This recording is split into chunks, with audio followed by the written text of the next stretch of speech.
PKA 801 with our guest Josh Pillault, fan favorite. Taylor? This episode of PKA is brought to you by Lock and Load and our wonderful merchandise. Talk more about them later. Josh, it's been too long. How are you? Man. Hey, man, it's been great. I'm doing just fine. Having some upheaval in life. I learned not too long ago. It was a surprise to me that I was getting a divorce. So I'm here at my dad's house now. It happens. And yeah, I took a real job. I think a lot of people will know that. I took a real job. You know what I mean? Mm-hmm. I was managing a pizza shop for like almost 2 years, but I recently used that as a footstep to become a line chef at a fancy place. So things getting better slowly but surely. I also have been in touch with an author about wanting to release my memoir, and she's going to try to make some deals happen this upcoming month. So got things working. I'm trying to come back a little bit to content creation. But all those things are interesting to me. Let's take it in order. Yeah. So she just said, "Hey, honey, about us." Nuh-uh. Like, how did this go? It started off with this. I don't like the online affair, the emotional affair, as they say. But the fact that he's on the other side of the world is ideal, right? Like I'd almost let that one go. Like if she's like flirting, if she's like flicking her bean while she talks to some Frenchman, I'm like, what's he gonna do? Get a transatlantic flight, hop over here, and like eat my girlfriend's pussy? Like he's just getting her warmed up before she comes to bed. Yeah, good way of looking at it. Fucking Jacques was just getting her warmed up for me. That's all. And it was adding character development because she was talking to a guy, a master chef in France in a big hat, and you're like, someday I'll be the master chef. Yeah, she tells you not to worry about. He's a chef. He was helping her out with her Duolingo. You know, this wasn't anything bad. What country was he in? Do you know? So I mean, not really halfway across the world, I guess. Yeah, that's closer to home. Yeah, as a Canadian, we border them. But luckily we're in the South, you know, so it's like just about as geographically far as you can possibly get from it. You have to be wary. So yeah. So why were you suspicious? Was you like walk in the room and she just closes the laptop and acts like she was looking at the wall? More or less, just acting a little different with the phone. And after us being together for 8 years, I noticed fairly quickly, you know. So it is what it is. Like right after that happened, not to sound like a braggadocious asshole, but right after all that happened, and we were like, okay, this is over now. Is what I got reached out to by that author that wants to help me get my book. And also some guys that came to town to film a documentary here about 2 years ago about my case. They came out of the woodwork. I thought that was over with and dead. And they were like, hey, man, we just finished the investing trailer for it that we're going to shop around to people and try to get funding for it. So this is full speed ahead. And I was like, man, what a coincidence that like now I know that I've got to sign divorce papers before I sign any contracts. Yeah, I was going to say, make sure that's all, locked up tight before you sign any agreements that could be lucrative. But I looked at it as like a lesson in life almost. Like the people that aren't meant to be in your life will not be there for the phases they're not supposed to be there for. So it's not what I saw coming. It wasn't what I wanted, but it's happened. You guys had an apartment together? We had a house. How long were you together? About 8 years, 7.5, 8 years. How long were you married? That long? 5 and some change, like 5.5. No. Oh man. Yeah, that's not nothing. That's yeah.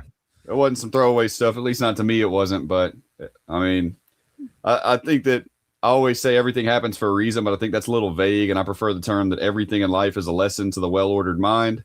So I'll learn what I can, grow from it, change, and next one will be the winner. Let's hope. Well, sorry. Third time's usually the charm, but keep it up. Damn, man. Got a whole other fucking man. Gotta go through one more. Shit. That's tough. But then again, the answer to Woody's question of like, how are you doing is so much better than like, all right. Like, David, it's a real update. I feel like I owe everybody. I've been gone for so damn long. I just up and disappeared. It was real, what's the word I'm looking for here? It was real sudden that like my landlady called me one day and was like, hey, I know you said that stuff's been kind of drying up. My buddy says he needs a guy to manage his pizza shop. And so I just kind of fell into it. I was like, you know what? Yeah, sure. I'll take the consistency. And did that for, like I said, this next month would be 2 years, but now I'm working at the country club and I'm a lot happier because I don't have to talk to the fucking customers. So were you making the pizza? Like stepping in and, filling it? Hand stretch, hand toss, New York style, cooked on a stone. I spent 2 years fucking perfecting it. And now I move over to the country club. And the first thing they said was like, do you know how to make pizzas by hand? I got this. Stand back. I can, no problem.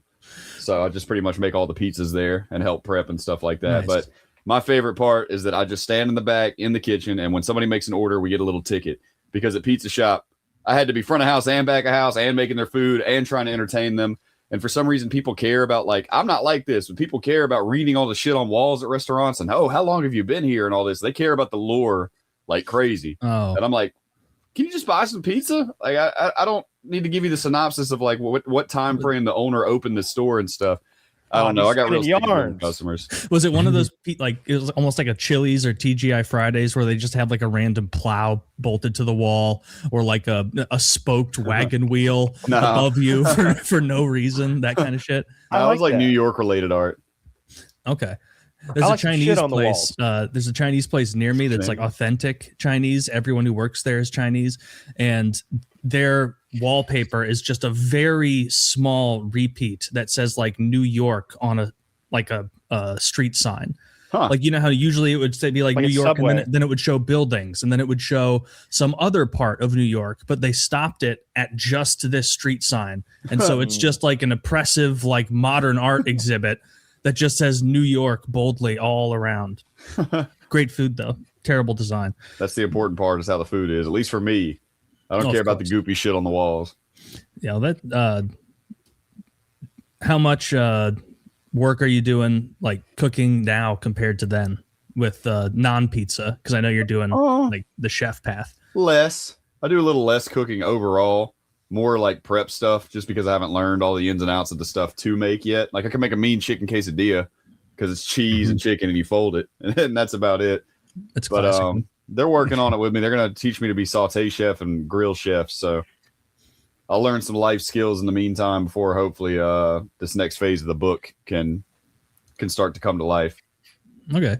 Is it a dramatic kitchen environment like you see in movies, or like if you ever talk to sous chefs or whatnot, they're usually covered in tattoos, you know? There's a lot of tattoos back there, but they're all super cool and super professional. I think that just about any job can be tolerable if you like your coworkers, and I like all my coworkers. So I've heard all the coworkers bang each other at restaurants in the back there. Is that true? I'm waiting to find that out myself. I've been keeping that one under the hat, you know, like watching, observing. Single, you know, ready to mingle, pop it like a Pringle. I'm not sure. I'll give you an update. I'll let you know. Okay. We'll see if that rumor is true or not. I've been wondering that myself. On Reddit so many times. They're like, everyone thinks nurses and hospitals are where people bang. No, sirree. It's restaurants and cruise ships. Everyone's banging in those jobs. And the Olympics. Yeah, that Olympic village. It's right. The Olympics. It's a free for all. They should encourage that. Every time I see they're like, oh, they were putting a lot of condoms out for the Olympics, I'm like, if there was ever a time where we could create a couple of Supermen, like maybe, you know, let the pole vaulters and the long distance runners or the professional, you know, basketball or hockey or football team, like let them go at it. You know, we'll have some better Olympians in a few years. Net positive. This is the kind of leadership our planet needs. Let the Olympians fuck. Actually, that might be bad for us. We would have to make sure that it was just that we get the benefit of it. Taylor, every Olympic baby gets an automatic citizenship to America. Perfect. Love it. Yeah. That's Worth it. That's the funniest Olympic thing where they're like, this guy from Kenya who's lived in Australia for 2 seconds is the fastest long distance runner of all time. And they're like, Australia, here we are. Like, Aussie. What are you talking about? That's always silly to me. Because we had those two athletes, those two ladies who were like half Chinese, and one of them sold out and took that Chinese money and competed for them, and the other did the opposite. And then like there was a little bit uproar about it, but then they just gave her a bunch of magazine and like endorsement deals, like even though she sold out to China. What a bad luck. Sell it even more. Yeah. She should have been punished. It's like, you can go live in China now. You can't be our curling captain. She's lucky she went under Trump's radar. That's the kind of like petty shit he'd do. You know what? How about you live in China now? How about you just live there? No. Is she American or Canadian? American. I forget. Oh, American. Okay. Yeah, I thought she had like a Chinese mom or maybe a Chinese dad, but she wasn't even born in China. She just couldn't crack our lineup, I think. And so China. No, that's the thing. She was the most decorated skier in the history of the planet. Like, That's she the wasn't. situation. She could crack our lineup. China bought themselves a better athlete and took one away from us. So well, then fuck her. I thought she would have been like the 12th man. Keep her baby. This is the plan. This isn't like when fucking like Bulgaria steals an athlete from someone and it's like I wasn't even going to make the team. It was like they headhunted like one of our better athletes and took her. Actually poached somebody good. Mm-hmm. We should poach one of theirs. I don't know which sport they're killing it in. One of those little gymnasts. We should we should take Jackie Chan. No, kill him. Damn. That'll show him. Is he like 70 now? They put one of ours in the hospital. We put one of theirs in the morgue. I like Jackie Chan. That's the Chicago way. Or maybe Yao Ming. We kidnap him, put him in a cage. He was good. He came over here and played. He's not playing European ball or Chinese ball. Yeah, we did that with Yao Ming in a way. He played in Houston, I think. But he didn't compete for the U.S. in the Olympics, True. That would have been wild if Yao Ming had played for the U.S. team in the Olympics, but obviously he didn't. I bet he went and played for China. Wouldn't that be like the real score settler would be like your whole team is actually from that country? Because if you can just poach from other countries, then is it really even the Olympics? I'm confused. Well, I can see that.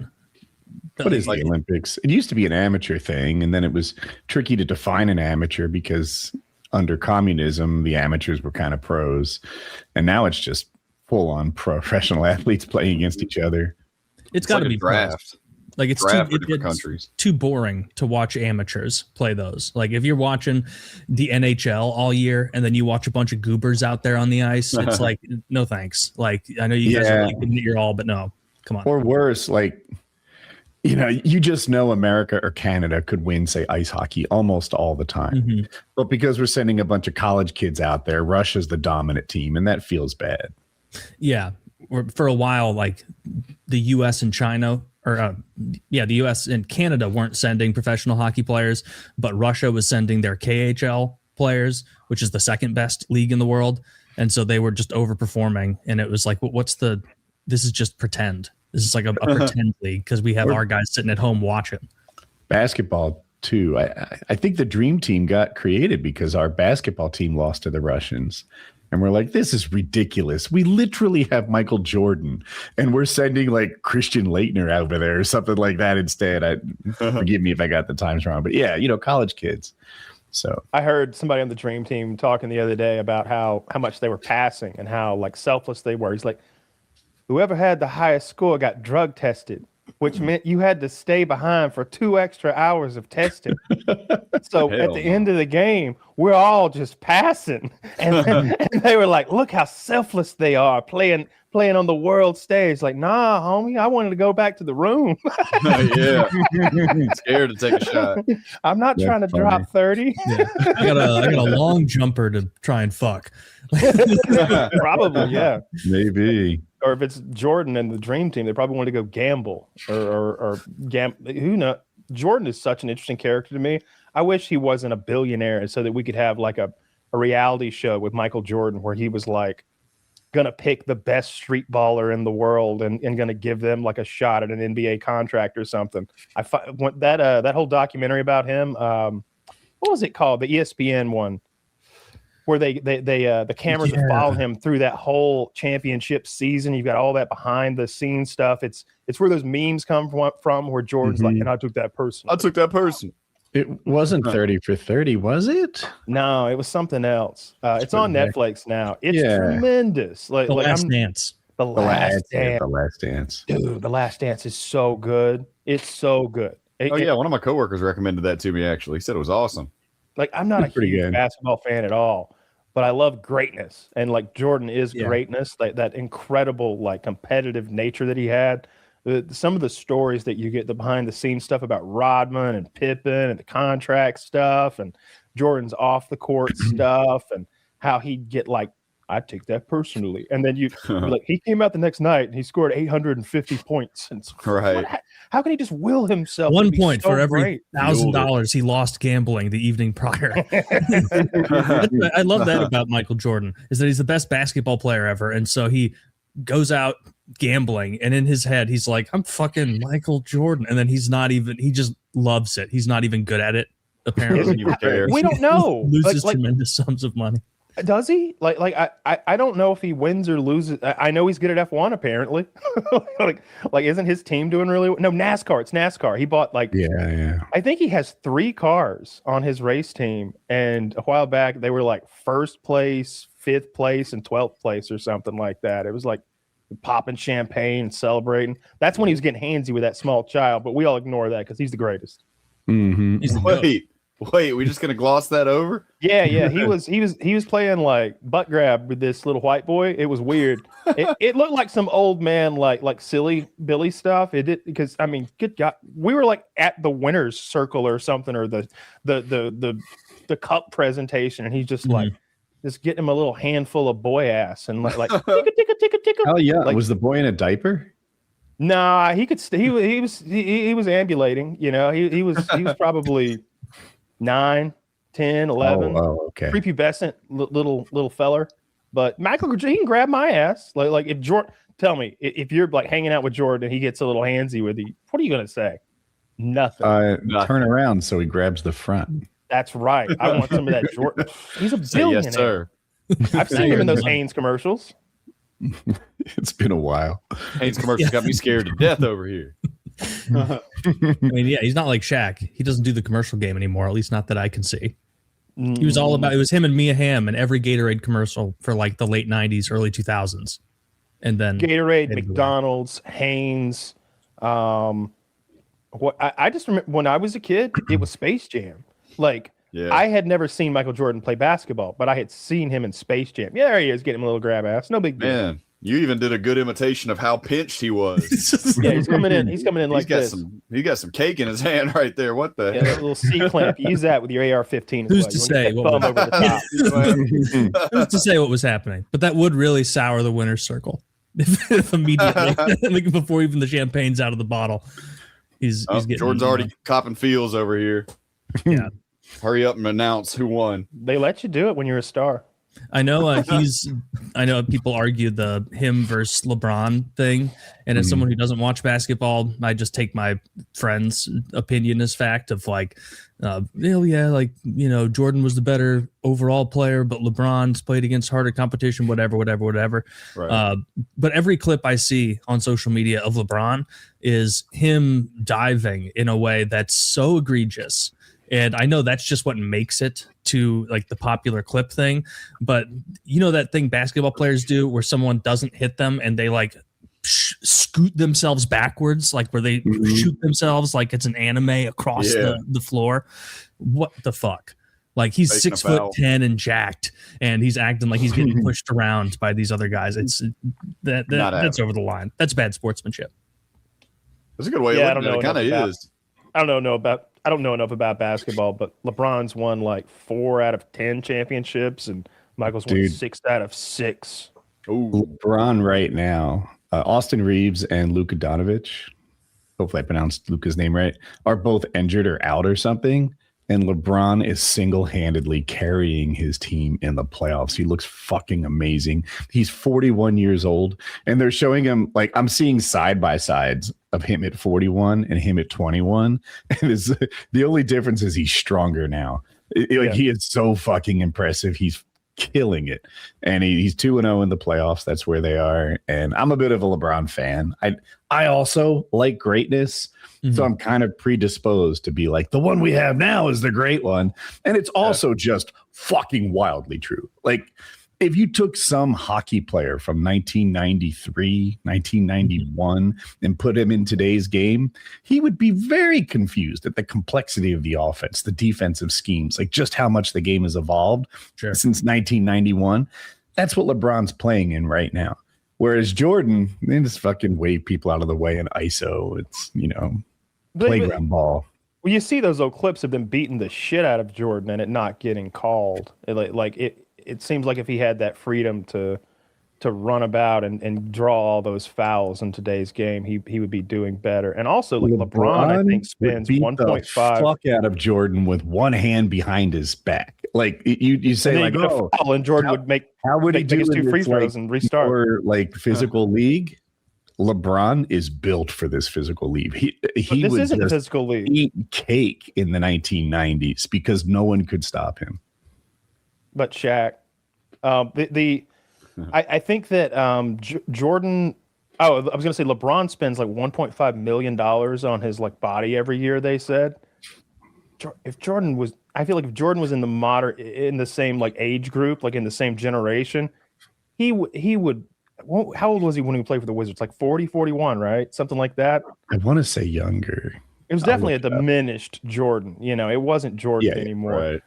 But I feel like he would have had the same longevity that LeBron has brought about with modern science and all these whatever he's doing, that he's spending $1.5 million on his body a year. I heard Stephen A. Saying that the other day. That doesn't even seem like that much. Like between, like he's probably getting like that Joe Rogan inject your plasma into your like kneecaps or whatever the fuck to keep yourself young. Washed Jordan was 38 to 40 when he played for them, and LeBron's 41 right now. Far better than that Jordan was. And Jordan took 2 years off in the middle of his career. Like that is sort of the, you want to extend your career, just fucking take 2 years off and heal everything. Like I don't get that argument so much. It's like, Is that when he was playing baseball? He took 2 years off to play baseball, and he was going to keep playing, but there was a baseball lockout, and like he would have definitely made the pro team, like as one of the scrubs, but he felt like that was a really bad look, sort of skipping the lockout or whatever. Even though they're pulling up all the minor league players to fill, and Jordan would have perhaps been one of those guys, he's like, the rich get richer. Like it's not a good look for him to like fill in. So he went back to basketball. I've always wondered about the behind the scenes stuff because it's so bizarre for him to leave the league at the top and then come back and still be at the top. Like clearly there was nothing wrong with his game.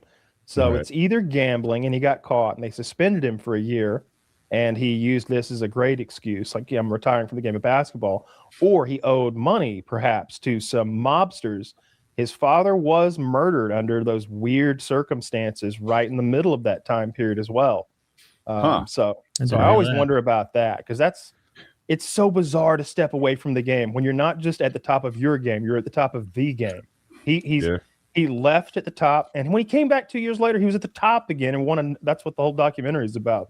He wins it again. He won it again. Well, he lost. He got beat, and then he came back and won the year after that. Okay, and he won back. He win back to back, like right before he retired. Yeah, so he won 3. He came back and got beat, but they like don't count it because he didn't make the finals. That's the thing about Jordan. They're like, oh, he's 6 for 6. Oh, did he play 6 years? Is that what was his career 6 years long? Or does he have like fucking 14 more years where he didn't make the finals? And you just ignore that he gets knocked out in the first round. Whereas poor LeBron makes it to the finals and they're like, loser. But I go on. I digress. But yeah, he came back and he was playing great. Like statistically, he was good, but his team got beat. And then the next 3 years he won. Was Michael Jordan good enough at baseball that he would have made a pro team if his name was like Joe Schmo and he wasn't Michael Jordan? Documentary on this. And I think the takeaway was that they thought he was on the path to being good enough. That the rate that he was improving and what he hit like 250 or something in the minors. This is even AA. It's not AAA. Mm-hmm. But they're like, his coaches and stuff were like, I think that this guy could have made a team at the rate that he was improving. Like at first they were all challenging him with fastballs and he got the knack for that, but he couldn't hit the curve. And then he starts learning to hit the curve and then the experiment ends. But right. I don't know. I'm just going by what I saw. I'm not a good talent evaluator myself. He couldn't hit. He wasn't going to be a professional athlete. It's incredible that he transitioned and he hit 200. Not playing the game and going to it and batting 200 is impressive. Like I mean, and it's funny that the difference between a scrub and an all-star is succeeding in 2/10 of your at bats or 3/10 of your at bats. Like that one extra tenth is like, oh, well, we're keeping you around for the next 8 years. You'll play second base and make $12 million a year. You're solid. You hit 300 consistently. All right. Yeah. 200 is just get out of here. It's hard to hit a fucking baseball. Have y'all ever tried to hit a fucking baseball? Like, I mean, yeah, thrown at baseball. You? Yeah, I make it look really hard. Yeah. I used to get scolded for doing too much of an axe chopping angle, and they'd be like, "No, you have to swing through." Like they would tell me like that Mel Gibson, let's swing away, like swing through away, it instead Meryl. of like chopping. But I only played baseball until I was maybe 10. No later than that. I could never hit a fucking curveball. I still don't know how you hit a fucking curveball. It's curving. I'm supposed to guess where it's gonna be. I have no idea how to hit a curveball. Trigonometry. I have double vision, but like when I was a lifeguard, socially, I was practically required to play slow pitch softball with everybody else. And these are all very good athletes, these like Baywatch guys. And every one of them is hitting every ball. And I'm like, am I the only one around here that doesn't throw or catch? I thought we were all swimmers. What the fuck is wrong with this beach patrol? And but fortunately it was one of those games where you have like 14 fielders and I'd stand next to somebody competent. Was it like anxiety inducing when you were next up? Yes. It was like, oh no. Yeah. Dude, I wasn't come. that popular to start with. and I didn't want to go out there and make our team lose on top of all the other troubles I had. Like, oh man, guys, I don't know. Looks like rain, perfectly blue skies. Like, just get out of here. Yeah, baseball was not fun. As a little kid, I hated it because it was that. Like, you were the complete center of attention in front of all the parents and your classmates and both teams. And if the, dad on the other team who was pitching, because that's how young I was, that wasn't even the other, kids pitching. Like if he was, throwing heat and you struck out, there was that horrible walk back. Like where you're like, I'm so shitty. I'm such an idiot. I have to sit here now and I can feel the eyes on the back of my head where, or I can feel the social intensity of next time I get up to go to the plate. The dread of the people around me of like, oh, Taylor's gonna fuck it up. Like 2 outs. I like that about baseball. I like that in baseball, we continuously reset, restart, and all the attention is on one guy, or really on two guys. The pitcher and the batter. And then as soon as that ball's in the air, is this guy gonna make the play? Is he gonna bobble it? Is he gonna catch it? You're constantly looking over to the guy, seeing if he's gonna fail or not, and then they just do it constantly at things that are really hard, like hitting balls. Yeah. I like that part of the game. I like when the game's a lot faster now, which is definitely better with the pitch clock and everything. But you used to just have that camera on the pitcher and he'd be up there all sweaty, chewing his jaw and like staring. You're like, man, he's been like mean mugging the batter for like 2 minutes now. Throw it. But it's a lot faster now. And they've got they're challenging the pitches, the strikes and the balls. And that one umpire I can't think of his name. He's a black guy. He's missed so many strikes and balls, and it's embarrassing. John Boy loves this guy. Well, he loves to hate him. Yeah, you guys know John Boy, the guy that does the reading? Yeah. The breakdowns. He's always breaking down like the pitches this guy misses, and it seems like he's genuinely bad at his job, not looking in the right place oftentimes. Maybe you saw that one, right? He missed the guy. He said he didn't touch the base. He's like, hey, this guy never touched first base. Taylor, he really touched first base. His foot landed hard in the center of the base. He took a whole stride on the base. Yeah. He didn't graze it. Dust came up. And then you look at the ref, the umpire, I guess he's called. And I think the ball missed the first baseman. So the umpire is watching the ball go by. And yet he still just made up that the runner never touched the base and called him out. And he's just really bad. There's no overruling that? There is. That's the best part. They challenge it and then they're like, no, he's fucking safe.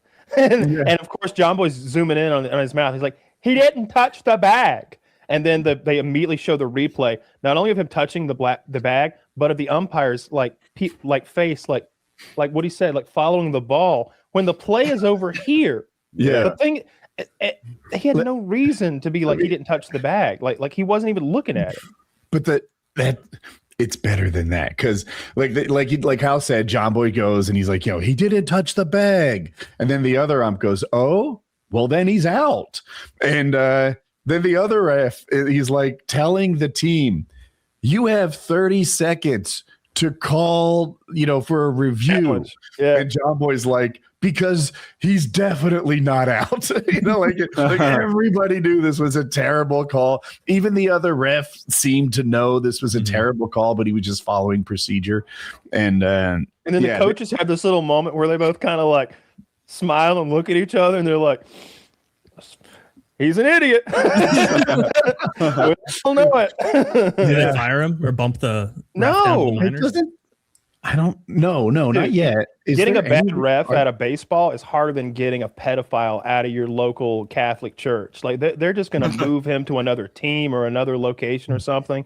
This isn't a new thing. Like he's been known to be a bad ref for years. Like you can go back and, of course, there are montages of it on YouTube of just like years of him ruining the fucking game. I love that they've got the challenges because these old fogies are getting proved to be like the pitcher has eyes like a fucking hawk. He's literally Legolas up there. He's getting paid $25 million a year to throw this thing right where he wants it. The batter's the same fucking deal, but on the opposite side of it. These guys have genetically superior vision. Like these guys are professional athletes that specialize in seeing things. And then we got this old guy behind the plate, kind of out of the way where he can't see too good. You're like, wrong. and now they get to challenge it and make him look like a buffoon. And after like 4 or 5 wrong, because like you get 2 challenges per game. But if you're correct, you don't lose anything. You get 2 wrong challenges essentially. So it's just over and over. Sometimes 2 or 3 in the same at bat where they're like, no, dude, do we need to take your fucking like little clicker away or something like that? Open your eyes. This is the 3rd pitch you've gotten wrong, and this at bat. I think I'm right about this. I think this is the first year they had challenges. And beyond that, along with the challenges, they improved the electronic tracking of it.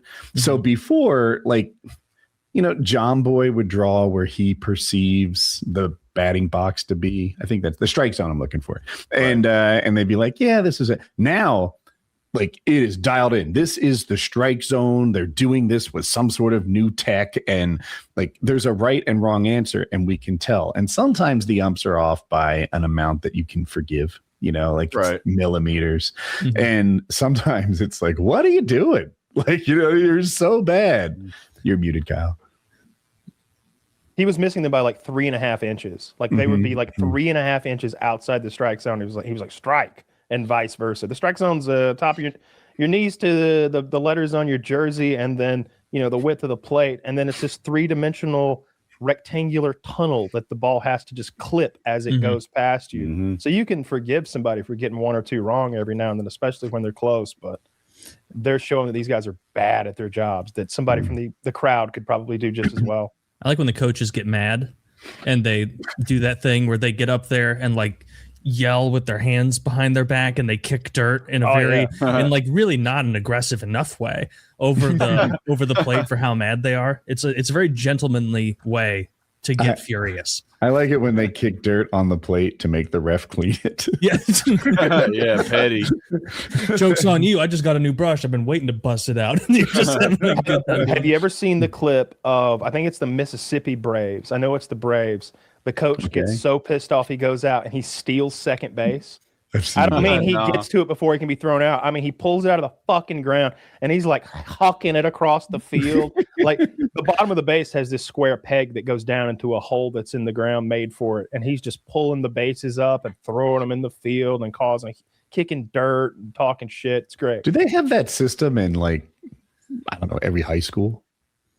Yeah, my little league field had the same thing. Yeah, the bases are stuck down in there. Yeah. What did they do? Kick him out of the game? Or was it like an Air Bud rules? I think he was already kicked out. Yeah, he was like protesting on his way out. He had been tossed. Oh, okay. Yeah. There should be more punches thrown in those baseball brawls. Big fight the other day with Angels and Braves.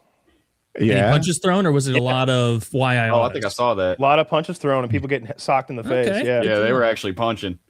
Yeah, okay. I was going to say, usually I would say baseball and basketball fights are disappointing. And even hockey can be. Sometimes hockey lives up to the hype. But Taylor, oftentimes it's just a bunch of misses, punches in the helmet until somebody tips over. Yeah. And sometimes the guy who's clearly going to get his ass beat goes down to the ice a little too easily. And it's like, you're a professional skater.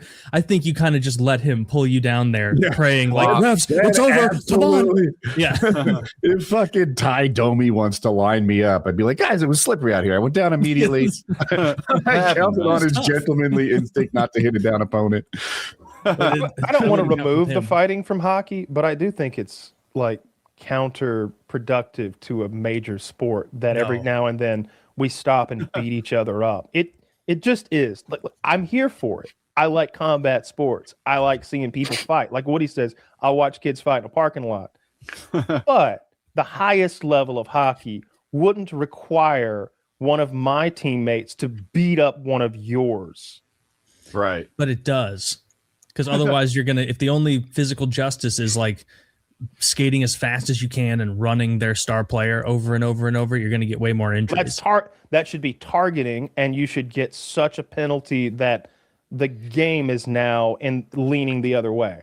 So what if my thing is to accidentally high stick you in the teeth, right? Just careless, right? Like I didn't do it on purpose. I'm a professional athlete.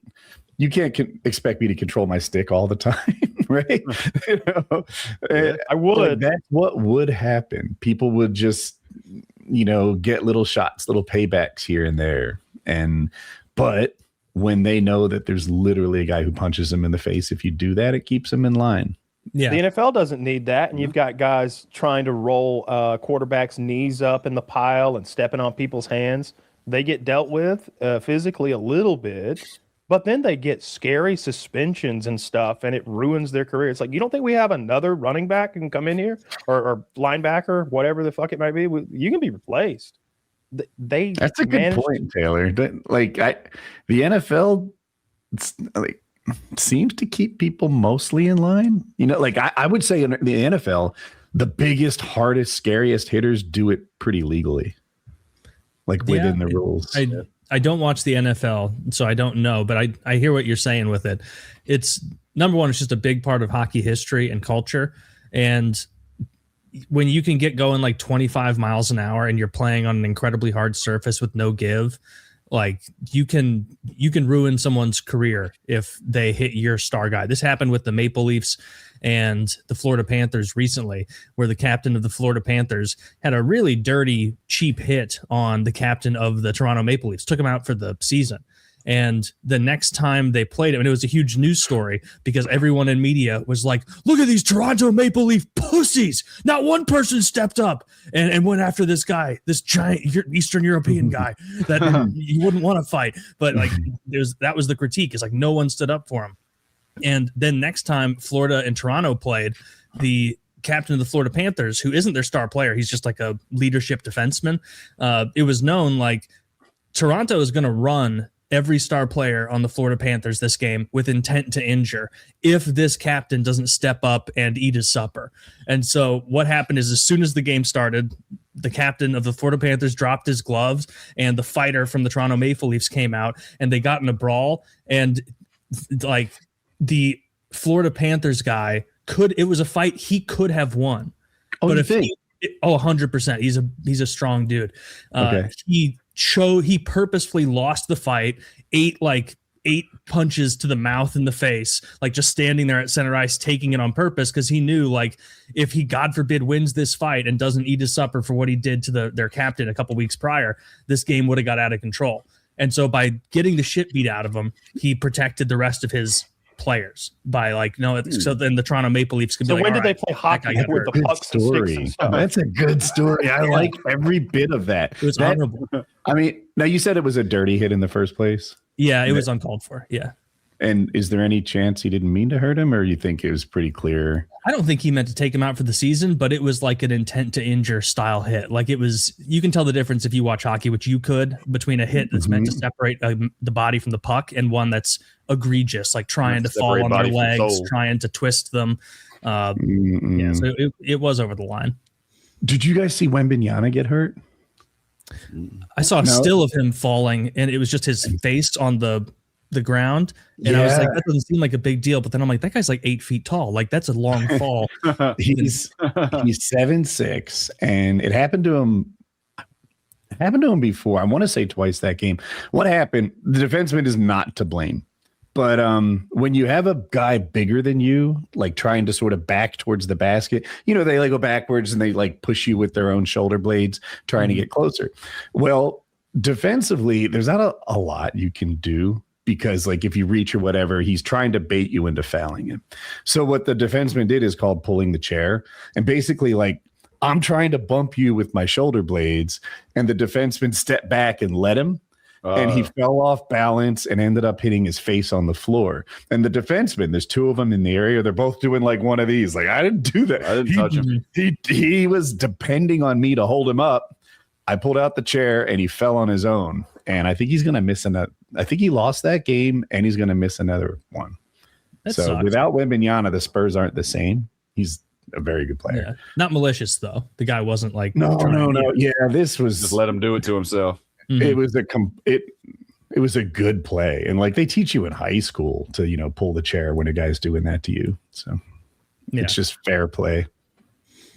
When you said you were a LeBron fan, it reminded me of a dude that I knew in county jail that had the Miami Heat logo tattooed on his forearm right here. It said Miami Heat, LeBron James. And I was gone for a while before he transferred teams. And I just remember being like, that's why you don't get tattoos like that for people that are like still alive. Right? You know, like they could go off the deep end on some political or some religious shit. Like, don't get tattoos commemorating people that are still alive and they got time to like ruin or change their legacy. Oh yeah, you're telling me my giant Kanye back piece? There are two players right now who have become best friends. One guy is VJ Edgecombe and the other is Tyrese Maxey. And they like took out a copyright together, VJ Max, where they're like doing merch and stuff. And if you saw them, they're the nicest, relentlessly positive, like coolest guys in the NBA. They're like, one of them grew up like super broke. He's from the Bahamas and like he didn't have electricity. They used a generator for like dinner and stuff. And now he's an NBA star. He's probably the third best rookie this year. We love him. But I'm like, VJ Max, you're doing like business deals together. I mean, I hope you're on the same team 3 years from now, but yeah, it's pro sports. Yeah, if you're going to get a sports tattoo, just to get the logo, don't commit to a player. And even then, like, you know, you can't get a St. Louis Rams tattoo in 2015. You know, when they're bandying about going to LA, you have to know they're in there for the long haul. Which I don't think I'd ever get a sports tattoo anyway. Like that, I've seen people with the Blues Stanley Cup one, and it's like, you know, great memories there, but I don't think, you know, we could always like watch the reciprocate, right? If say the Hurricanes got a Woody's gamer tag tattoo, I'd hit it back. But that's what it would take. Yeah. If someone on the Blues had a PKA thing on his form, I'd be like, all right. All right, cool. I'll get one too. It's going even then, but even then, I know myself. I'd be like, nah. No, that needle's kind of scary. I don't want to sit there for a long time. How much does this fucking cost? No. You know, maybe henna. No tattoos for you? No, I don't know. I'm in the same boat as you. I don't have any. Yeah, I'm just saying. Josh, do you have any tattoos? Yeah, remember I showed you the Albert Einstein on my leg, and Taylor to have died. I was very embarrassed. That's a grand irony. Yeah, I'm covered. I don't remember at all. Please show me the Albert Einstein on your thigh. Oh man, we doing Einstein again? Oh gosh, good job. Everything. Is this gonna be high enough here? Let me see. It was a pick and poke with a staple. Damn it. That's not Einstein.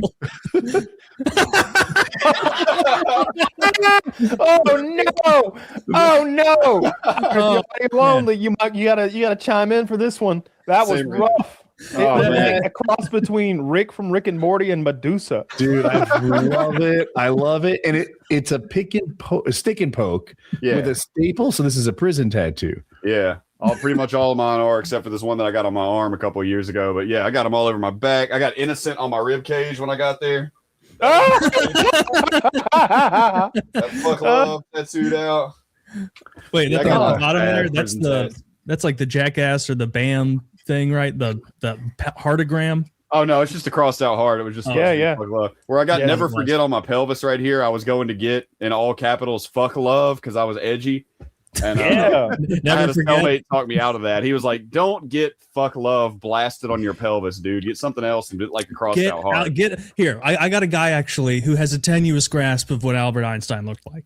Let's get you going with I don't even know if tenuous is the word. He's just guessing. He's like, a guy with big hair. There you go. He smooth talked me into it. He was like, I can do portraits. Don I can King for some reason. I can do portraits. It did. That's like what Albert Einstein looks like in an Adult Swim cartoon that comes on at 2:15 and it's time for bed. Some acid trip nightmare version. Yeah, I like it. Are all blacked out, so like it looks like it's on acid. Like tattoos are kind of a little journal of life story, and I think yours is taking some uncommon turns. That's a way of looking at it. Yeah. Yikes. And is there? I bet you weren't the only one with an innocent tattoo. I bet that's a popular one. Yeah, that the main ones that you see, people have some variant of innocent or I didn't do it or something. My cousin has the opposite. My cousin has outlaw in big Gothic letters across his lower belly. And I remember when he got it, I was like, "What the fuck is your problem? First of all, you're not an outlaw." Well, it was Mr. Albert Einstein. It's so bad. It like all of his tattoos are so bad. Yeah. He's got outlaw across his belly, and then up on his delt. Like when he was like 18, he got this big like Confederate flag on his delt with like an eagle tearing it apart. And I was like, I can't tell if you're pro-Confederacy or anti-Confederacy. Just look cool, Kyle. What don't you get? It's an American bald eagle, like ripping the flag. Okay. And I'm like, I have to know, like, confusing. Based on what you know, holistically, who has a better set of tattoos, Scott or Jeremy? Oh, Scott's are way better. I gave Jeremy one of his. I know. A little memento of life's journey. The FPS one. Yeah. Cool. He got a tattoo from FPSRussia in an FPSRussia video. Like, it might not be cool to you, but to some people, no one else has that. No one else has that. Yeah, I've told that story before, but basically, I put Jeremy in a video testing less lethal like stuff like pepper spray, rubber bullet, and a taser. I shot him with all this shit, and at the end of it, I was like, dude, can I give you a tattoo as part of this video? And he's like, "You gonna pay for it?" I'm like, "Fuck yeah!" I knew right then I had him. so like I paid for the tattoo, and the guy did the outline of this awful tattoo, and then I was like, "Can I shade it in?" I was like, "Can I color it in?" I was like, "I can't mess that up." And I was like, he's like, "Dude, this is a $4,500 tattoo gun. I'm licensed. I'm insured." And I'm like, "This is what I do on the internet." I showed him like blowing up a truck, and he was like, "So you want to hold it like this?" He immediately folded and gave me the tattoo gun, and sure enough, he let me color his fucking tattoo, and it was He'll really need to sign this. Oh, you're his power of attorney? Okay, I am. How did you get the depth right? Like that's a big part of tattooing. Well, going deep enough that it works, but not so deep that you don't damage. I'm out of my league, but it was really easy. It's a bunch of needles. Like when you're filling it in, it's not just one. Shading. And like I was very careful because I know this is forever. And you know, it was really easy. You could see as the more pressure you applied, you could tell like there was a sweet spot to get into. And I just went slow and did my little circles or whatever, like he told me to, like I was welding. It was easy. Yeah. You know, I didn't go outside. I didn't color outside the lines. I wouldn't go near the lines. I'd do the part you can't foul up and let the pro like come in with the hard edges. It's an awful tattoo to begin with, dude. It was, it was hard to mess this. I didn't proofread it. It says, "Don't be a bitch." Don't be a bitch, because that was like a catchphrase I had. Like, "Don't be beach," but he spelled bitch like I say it, beach, like with two e's, I think. And then and I didn't notice that until it was tattooed on him permanently. Don't be a beach. It's like two AK-47s crossed or something. I don't remember exactly what it is anymore. But it's there for life. Yeah, it's there for life. I saw him a couple years ago, and like he was working. He took his shirt off, and he like put another shirt on. I was like, I forgot. It's on you forever. It didn't go anywhere. Like the never forget one you have. Like I would just always be thinking about 9/11. Like every girl that's giving you head is like, that was a sad day. Like every time I dip down, I got to remember 9/11 and people we lost that day. You know, it was Israel, right? Another tattoo for that. Yeah.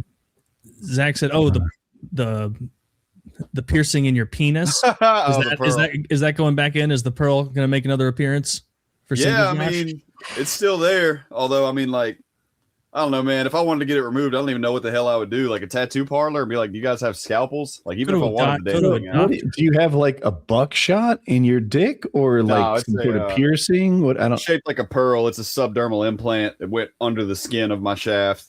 So it's like if this is the shaft, the heart is like 3/4 down it, sort of. You know, it's a mine shaped like a heart. Yeah, it's a domino whittled into the shape of a heart, and I got that thing put in while I was in there. And wait, it started as a domino? Yeah, it was originally a domino. They break it in half and then shave it down, sandpaper it into a shape. Like my buddy got a bone, and another friend of mine got a 4-leaf clover. I went with the heart. The bone was pretty clever. I was like, oh, I get it. I see what you're going for there. Yeah. And some dudes just get like balls. They'll just get like half spheres, like running down the side, like ribbed for pleasure. On the internet, to be clear. I could not. Every time I pee. I wouldn't want that. What keeps it in place? Like, I'm afraid that my heart would like roll around to the bottom or something. Callus tissue. When you first get it, it does. I'd go to take a leak in the morning and the heart would be facing me instead. And I'd have to grab it, flip it around until it was back in the right spot. But apparently, that's making me a little queasy. Did it hurt? It made me queasy too. If I had any idea how bad it was going to hurt, Woody, then I would not have been able to go through with it to begin with. If I had any clue, it was the most painful shit I've ever experienced. You're like taking a piss, and you're like, "Oh man, I'd be worried about infections," but I did see Big Jeff hold a lighter under it for a second. He had powdered bleach. He dissolved powdered bleach in water. He ran flame over it. He did everything. I did not get an infection, surprisingly. Now that I know more about it. He's popping chlorine tablets to purify this fucking thing before he slides it in your cock. I'm glad Zach brought that up. I forgot about your penis pearl. Oh man! Yeah. And the fact that your instinct was like, "How do I get this removed?" Go to a tattoo parlor, like a doctor. Doctor's probably gonna be the way. I just figured they're gonna charge me like 20 grand for it. And a cellmate of mine told me they're really easy to remove. He said you just gotta grip it so that it's tight against the skin, and then hit it with a razor blade. It'll shoot out. Ooh. Sorry guys. Sorry about that. No, you're good. You're good. I'm just weak. This is an office appointment. Like I go, I check it. I was a lifeguard, so they're like, "Yeah, this mole looks suspicious. This mole looks suspicious. What did you do to yourself?" And I'm like, "All right, pick your favorite 3. That's as far as I go." We'll see you next year. Do it in sessions. Jesus Christ! If you have to squeeze it out and it pops and it tears, maybe just keep it. Is it obvious enough that every girl is going to be like it's like clacking on her teeth? So I haven't noticed teeth. I've been asked about that before, like, did my teeth? And I'm like, no, you're good. Don't worry about it. But it's definitely super obvious. Like, I mean, you can feel it. Like, if one were to hypothetically be groping outside of the pants, they'd be like, whoa, what the fuck is that?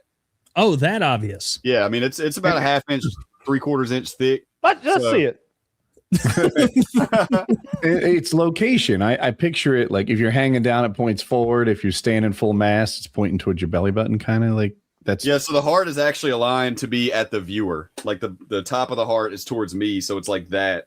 So it's nice and inviting, you know, like it's very warm. It's like, come on in and get some of this love. But it's slightly shifted. I originally had it like dead center, but over time it has moved up about a 1/2 inch closer to like the actual head now. So like I don't know if that's gonna keep moving. That's not very static. It seems like it's got a lot of float room there. It seems like it. It doesn't get turned upside down anymore, but it does kind of like, I'll be looking at it one day and be like, no, you definitely moved up like 3/4 of an inch. It's kind of weird. Like if a tattoo floated 1/2 inch, you would notice. Yeah, big time. What the fuck? Like, so now it's just kind of front loaded. I get a lot of tattoos before I got a cock pearl. I'm gonna tell you right now, like if it's like some sort of impractical Joker's punishment wheel of pain, I'm getting all tatted up. I'm putting a Jaden Smith on each thigh or something like that before they put a domino in my dick. Oh yeah, I actually got that done before I had any tattoos. I went straight to body modification. I had no tattoos when I got it, so I had no semblance of like what it's even like to even have tattoo pain, let alone what that was. And then whenever he smacked the holes in it, I wasn't looking because I was trying not to pass out. And then they made me sit down because I was sweating bullets. I was about to pass out. People pass out doing it all the time. And I sat down in the chair like he made me, and I looked up and realized the pearl was still sitting there. And I begged him in earnest to please put that damn thing in my dick. Like, bro, please, please. We have come too far. I've got the holes. I need you to nut up and get that thing in there, dude. Come too far. I was committed. No, the thing was, you hadn't come. No, I really far. hadn't. I could have just taken the scar, left the pearl out. It would have been fine. But no, I begged him. I'm very uncomfortable. The dick thing. Are you also looking at his dick? No, I refuse to click that. I'm gonna look at his dick. Yeah, I definitely didn't watch that video and then rewind the best part a couple of times already. Well, I can show it without like exposing anything. No, we can't do that on YouTube. No, it looks like I don't believe you.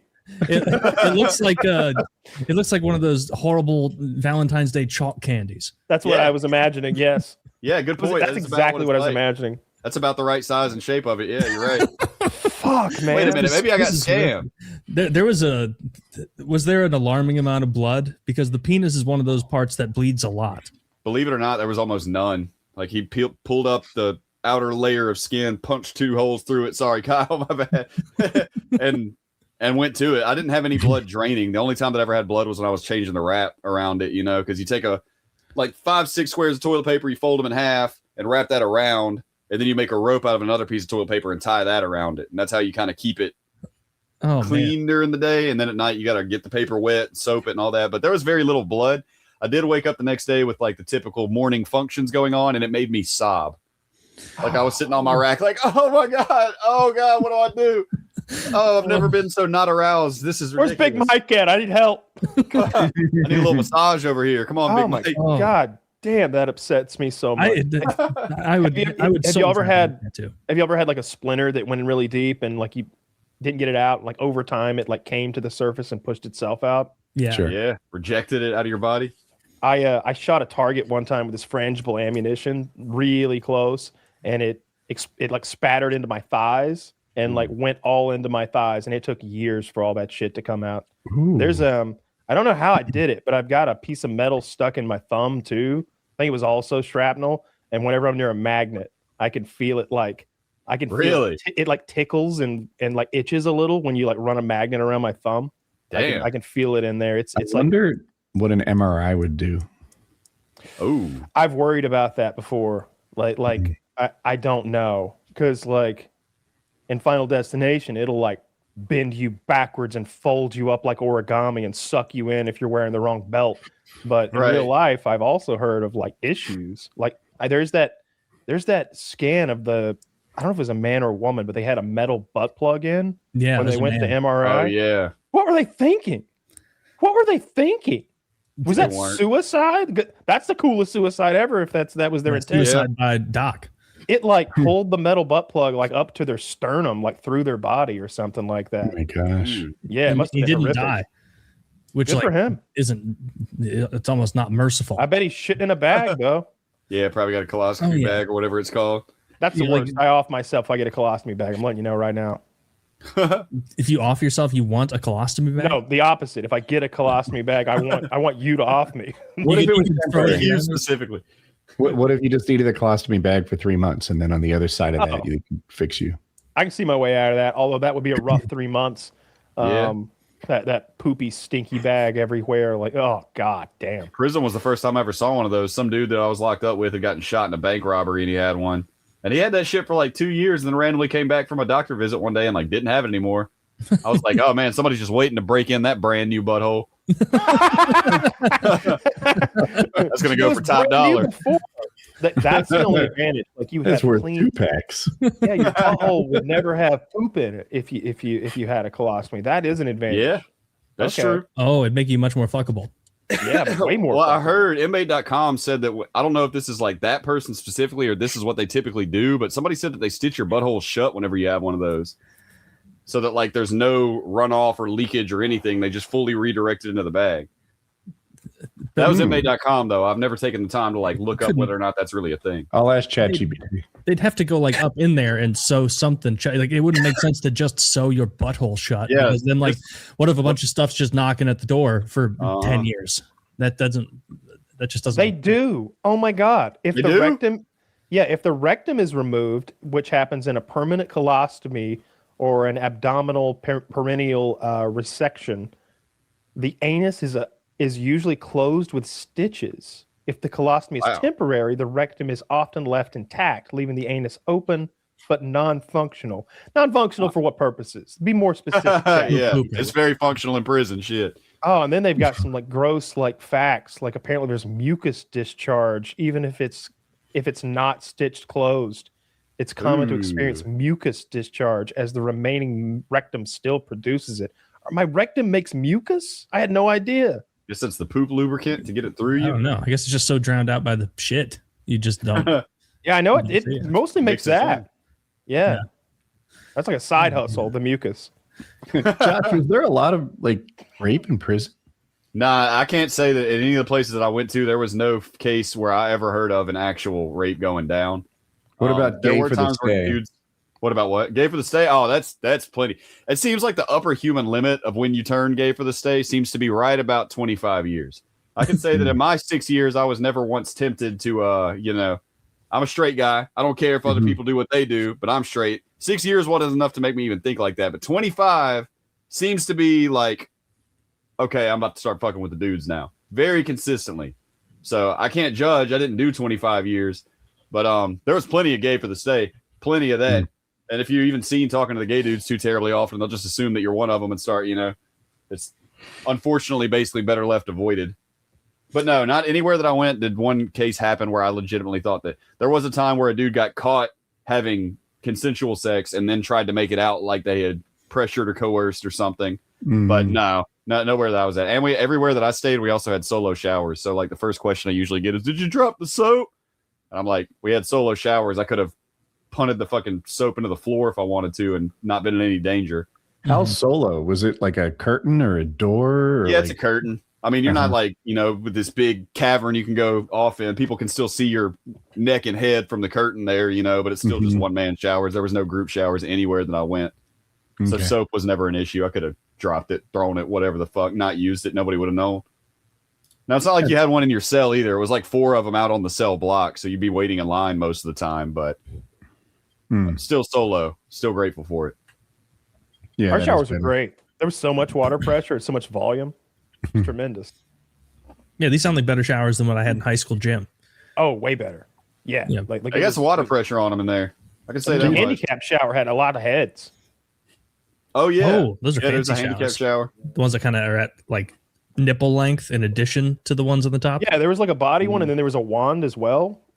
And then the big like head in the top. But like having the wand was nice. I like the wand. Yeah. But yeah, ours were private too. Before we entirely move past it, you got to get rid of that dick heart, man. That's if I did, I would put it on a necklace. I think I'd try to drill a little hole in it, put it in a necklace, and wear it. That's good thinking. Yes, it would be very interesting. It'd be a great conversation piece. Like, you see this little heart? This was in my penis for 10 years. Honestly, you might have. That's a decision you and your girl make together, right? For all I know, that thing's bumping on the clit every stroke, and you're the best there is. Well, it doesn't. I'm just going to say that I'm not getting complaints about it. I can say that much. It doesn't do any pain. It doesn't do any harm. That's for sure. I would just hate to feel it being pushed, like, because you said it's got play. And so, like, as you're fucking, it's like shifting in your skin. I don't notice it, to be fair. You'd think that I would. You'd think that it'd be grinding up against the hard part or something like that. But no, I don't ever notice, honestly. I never have. Damn. Dude, after this, you got your, fucking Rocky Horror Einstein tattoo. Like, you didn't lose a second of sleep that night. You're like, whatever. Just man. YOLO. Fuck it. Getting Einstein stapled on my leg, getting a pearl. My cellmate's the one that hyped me up into that pearl because he got that damn bone on the side of it, and he was just, bro, I'm telling you, it's like tribal, man. It's like a bond, And so whenever I got it done, there were like 10 fucking people standing in my cell, everybody watching and laughing and fucking. And then he turns around and Google gobble. He turns around, disinfects the thing again, and then used the same shank that he had stabbed me with to give a pearl to another guy. God his damn. went in like 3 seconds. Like, he was like, bam, and I was like, why did you do that with me? Why did I have to collapse in a chair and have this whole like, bro, please, for the love of God, put that thing in my penis? Holy fuck. Could have been a little more efficient. Every now and then you say something else, and my brain makes it real, and I just feel like my dick tingles in a bad way. Yeah, active imagination. To me. Don't worry, never. You're number one. Or you could double down, get the whole Lucky Charms lineup down there. Stars and horseshoes, clovers, and blue moon. Yeah, Put a little cereal in your mouth tonight, baby. Come on over. I've been carving this unicorn for 2 weeks. It's going in. They're always after my Lucky Charms. Has that ever been weird in like airport security? Has anyone ever noticed at a time they shouldn't have? No, I was actually looking for it. We went to Disney a couple years ago, and I was trying to see the full body scan to see if the pearl showed up. But if it did, I didn't see it. You think it does? I didn't get a good look. Oh, for sure. Have you ever seen they scanned me on intake, and I looked at the scan, and I was like, oh my God, that's where my poop is, huh? Like there's and there's my dick. Yeah, like you can see everything in that 3D intake scan they do. It's way better. I think it's similar to the airport thing, but it was a big machine they put me in, and like as we're going in, I was thankful because the alternative, I'm sure, in the old days is a cavity search. Yeah, probably. Yeah, but now we have technology. Yeah, you just stand in a thing and get scanned real quick, and they're like, "Oh, you're good." I never thought about that. If I'm like feeling constipated, next time I'm going through airport security, I'm going to be thinking about that. Like, how's it looking there? This guy can tell I have to poop. I went through airport security, right? And they have you put your hands up like this. And I'm like, it's cold. You got to understand. He was not interested in the comedy stylings of Woody. He's like, sir, I've seen 20,000 dicks today. Can we please move along? He didn't think it was funny at all. Sir, I'm going to touch you with the back of my hand. Is that okay? And it's like, yes, just do it. Have you guys ever you said it was okay. It almost like, because I know everybody's gone through that where they like something shows up on your crotch and they do the back of the hands thing on you, and they always ask you in the tone of voice of like, well, I have to do this, but if you're a fucking pussy about it, we can go do this in a private room to the side. And there's always the insinuation of like, just do it, just let me do it. Don't make me take you to the side. And you're at an airport, and so it's like, I gotta go. I don't have time for this. Just I guess rub your knuckles on my genitals, and then you can tell I'm not a terrorist. You guys have all done that, right? I've gone through security so scary high before that I was like, man, I hope they don't pull me out of line. This would be hard because I'm like having a hard time keeping my shit straight. Like whenever I would do like a smokecation in Colorado or Seattle or something like that, there'd always be all these leftover drugs, and everybody, we'd have like 3 or 4 people fly in, and they can't take their drugs with them, so they leave them on the coffee table. And so I'm the last man out because I rented the place or whatever, and it's like, oh God, that's a lot of edibles. Well. Can't let them go to waste. So I drive to the airport, and like in the like park and ride parking lot, I'm just like eating all the drugs. I just eat all the drugs, and then I walk into the airport, and I'm like, hope these don't kick in before. Oh shit! Kicking in after 15 minutes. I'm messed up. Terrible idea. Like, it's so fun. It's scary. If there was some like quintuple dose that you offered me for free, or otherwise it would go to waste, I'd be like, no. No, I don't want this at all. This is worse than nothing. This is before you could get them everywhere and with all the Delta 8 stuff and like that. So edibles were this rare treat that I got maybe 4 or 5 times a year if I'm lucky. And so here I am with all these free drugs. They're right there. and just throwing them away, throwing weed away felt so wrong to me. I couldn't do it, man. I've never sold weed in my life. Like you don't have enough money to buy my weed. It's the most precious thing I own right now. No, you can't buy my weed. I value it more than money. Like it's weed. That's I can't get more. Yeah, you paid money for it. Yeah, I remember like going through security when it was illegal everywhere, and I had like smoked before I went through, and I'd be walking because sometimes they have that little gap in security where there's just a dude walking a dog back and forth. I haven't seen that in a long time, but they used to, at least. I haven't seen it in a while.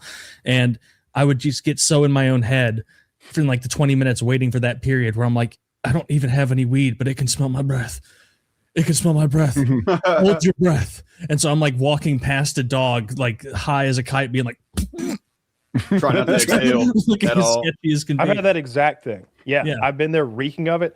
And I had also like tucked a few joints into the lining of my checked bag. So I really didn't want to get pulled out of line. Yeah. I would unzip the lining of the checked bag and like get back to the hard plastic and then like wedge like joints back between that hard plastic and like part of the terrible idea. Yeah. I'm not recommending it here. This isn't advice to anyone. I'm just letting you know. Like again, I had all this. Throwing it away seemed wrong, Woody, like a crime against humanity. I couldn't do it.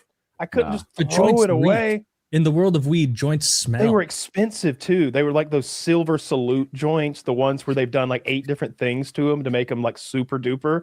It's like it's like a couple grams of weed, and then it's a cone, and then they dip the cone in some sort of liquid THC, and they dust it with keef, and then on the end, and then they like do this drizzle of wax that they like wrap around it in a coil all the way up the bat. That's too heavenly. And then the tip of it has like hash like tapped down into the tip, and it's like, oh my god, this was a $28 joint. I'm not throwing this away. Hell yeah. Smuggle it a little bit. That's too much. That's like when they make a delicious looking burger and then some dickhead pours like nacho cheese on it, ruins the whole thing. Yeah, it's too much. Yeah. Because those like fancy pants little coils just ruins the way that it burns. I'm flabbergasted that you smuggled marijuana via flight back home. I feel like Josh makes better life decisions. Also, TSA, I would have done the same thing. TSA throws it away. What are we doing? They're going to be so distracted by my penis charm, they won't even notice my. You don't understand. These are worth $28. Yeah, and again, but I can't get the news when I get back. Like it's worth $150,000. I'm on the same page as Woody. The ROI for this is terrible. They don't even scenarios. You have an evening of getting high. Worst cases, you have, jail. I think TSA is pretty chill about weed, especially like if Colorado finds it, if they find it before I leave the airport, they're just going to throw it away. And if Atlanta finds it, often they throw it away too. Like it didn't seem like that big of a legal risk, but I'm certainly not an expert about that. You made it through with those, right? I thought that other thing I was doing wasn't a big risk. I thought it was like a slap on the wrist if I got caught. Did you make it through with those joints? Oh yeah. Easy. That, just to be clear, that was before the mail before thing. Got locked up. In trouble. Oh yeah. Right. Oh, of course. For sure. And then I did it. And then one time I bought like I had a bunch of edibles that looked like Thin Mints. And so I was like, man, those look just like Thin Mints. So I bought some Thin Mints. And then I opened the Thin Mint package and I swapped them out. And I used super glue to like seal it all up. And then I put it in there with like 8 different kinds of movie theater style candies, some Whoppers and some snow caps and some jujubes or whatever, and smuggled that as well one time. But I got somebody else to carry that for me. It's always best to get somebody. We call that a mule, Taylor, in the game. Yeah. Mm-hmm. Sometimes you self-mule it. Sometimes you self-mule it. Signed a thing about pot recently. Everyone misunderstands it, but it's. I did. Classification. They pull our legs with that weed stuff every 4 years, and it This is another one. Yeah. So what he did is it's not legal federally, but there's some sort of reclassification for pot at the state level, which sounds good, but it's not, because it only applies to pot products that have been FDA approved and prescribed medically. And it's like, oh, so that's like not the thing, like, right. I don't even know where I'd go to get a medically prescribed pot like product right now. It's the everyone's on reputation Delta is always that it's like a quack doctor you go to who's just like, are you having trouble sleeping? Here you go. Because I know at the dispensaries here, like they do give you better deals. Like the exact same thing is cheaper if you have a medical card compared to recreation. And so depending on how expensive it is, maybe it is worth it. This is interesting. In North Carolina, so I didn't know if North Carolina had dispensaries like medical, but they do exclusively on tribal land. So if you go to the Great Smoky Cannabis Company, that's operated by the Eastern Band of Cherokee Indians. They're making out like bandits, by the way. They also own Harris Cherokee Casino. Good for them. Yeah, that's pretty awesome. I wonder if they ship it. Definitely not. I wouldn't think so. Well, It is illegal to take the cannabis products purchased at the dispensary into the surrounding North Carolina counties, as it remains illegal in the state. Oh, well then. Yeah, weed's illegal in your state. All of it is. Yeah, and I think North Carolina, the federal government passed something that made it like extra illegal, and it hasn't kicked in yet. Like Delta 8's going away.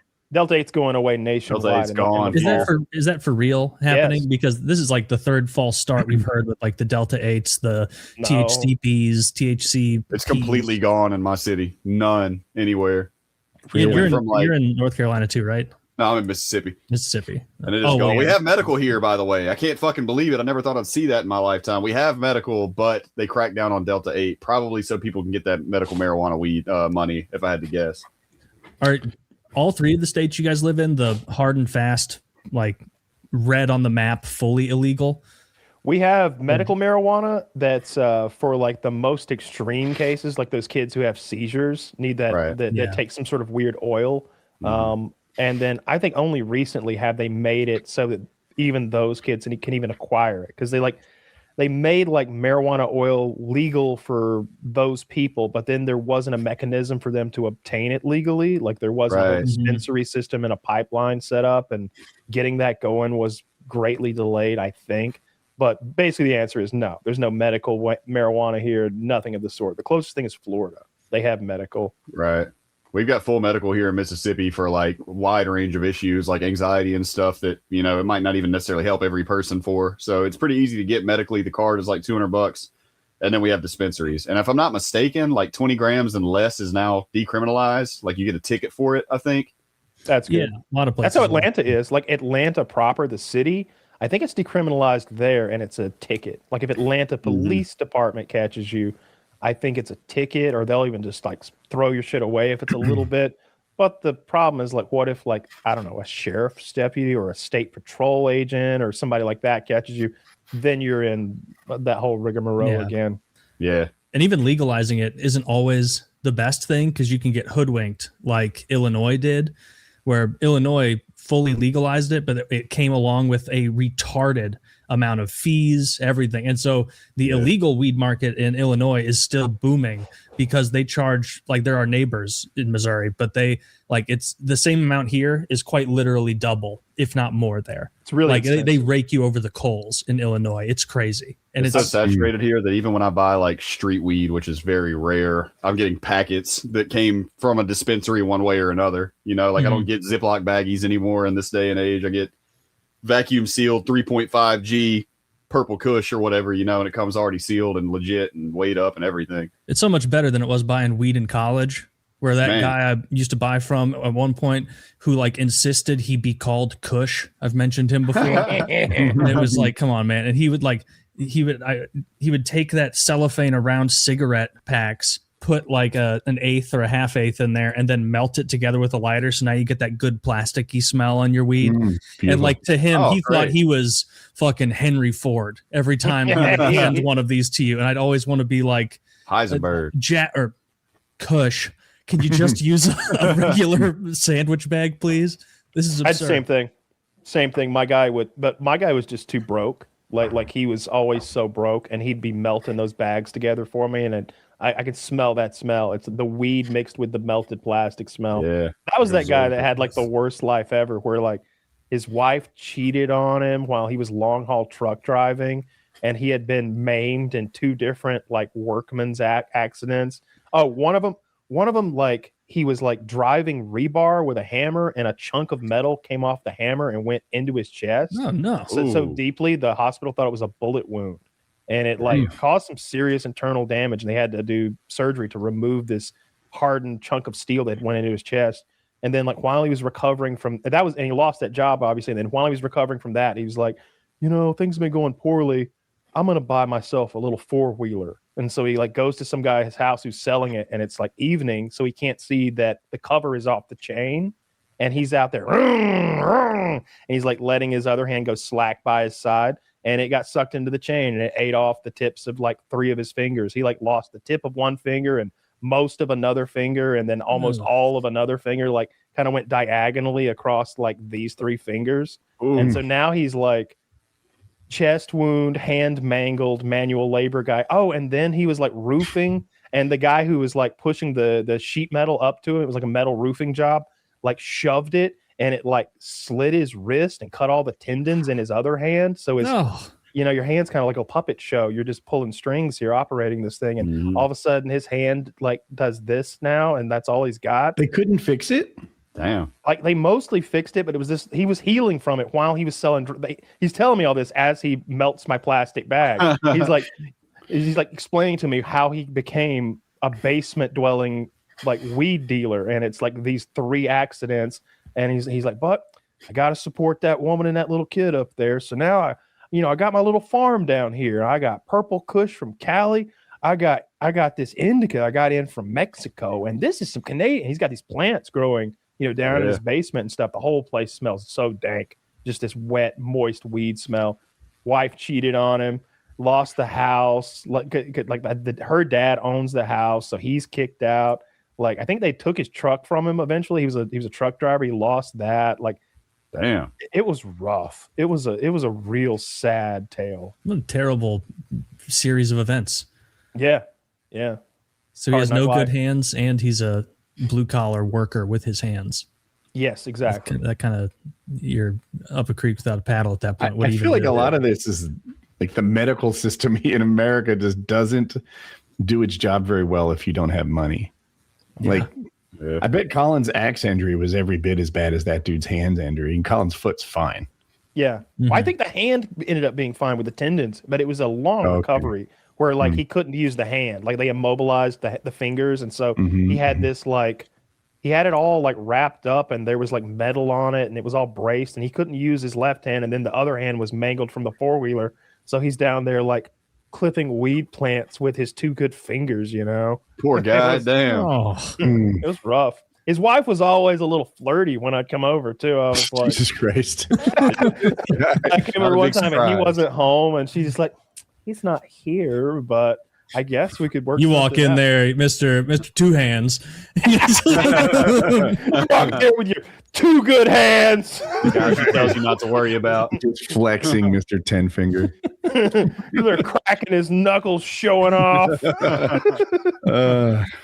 Reminds me, have you ever seen the movie The Ringer with Johnny Knoxville, where he pretends to be retarded? I watched it in theaters, 2005.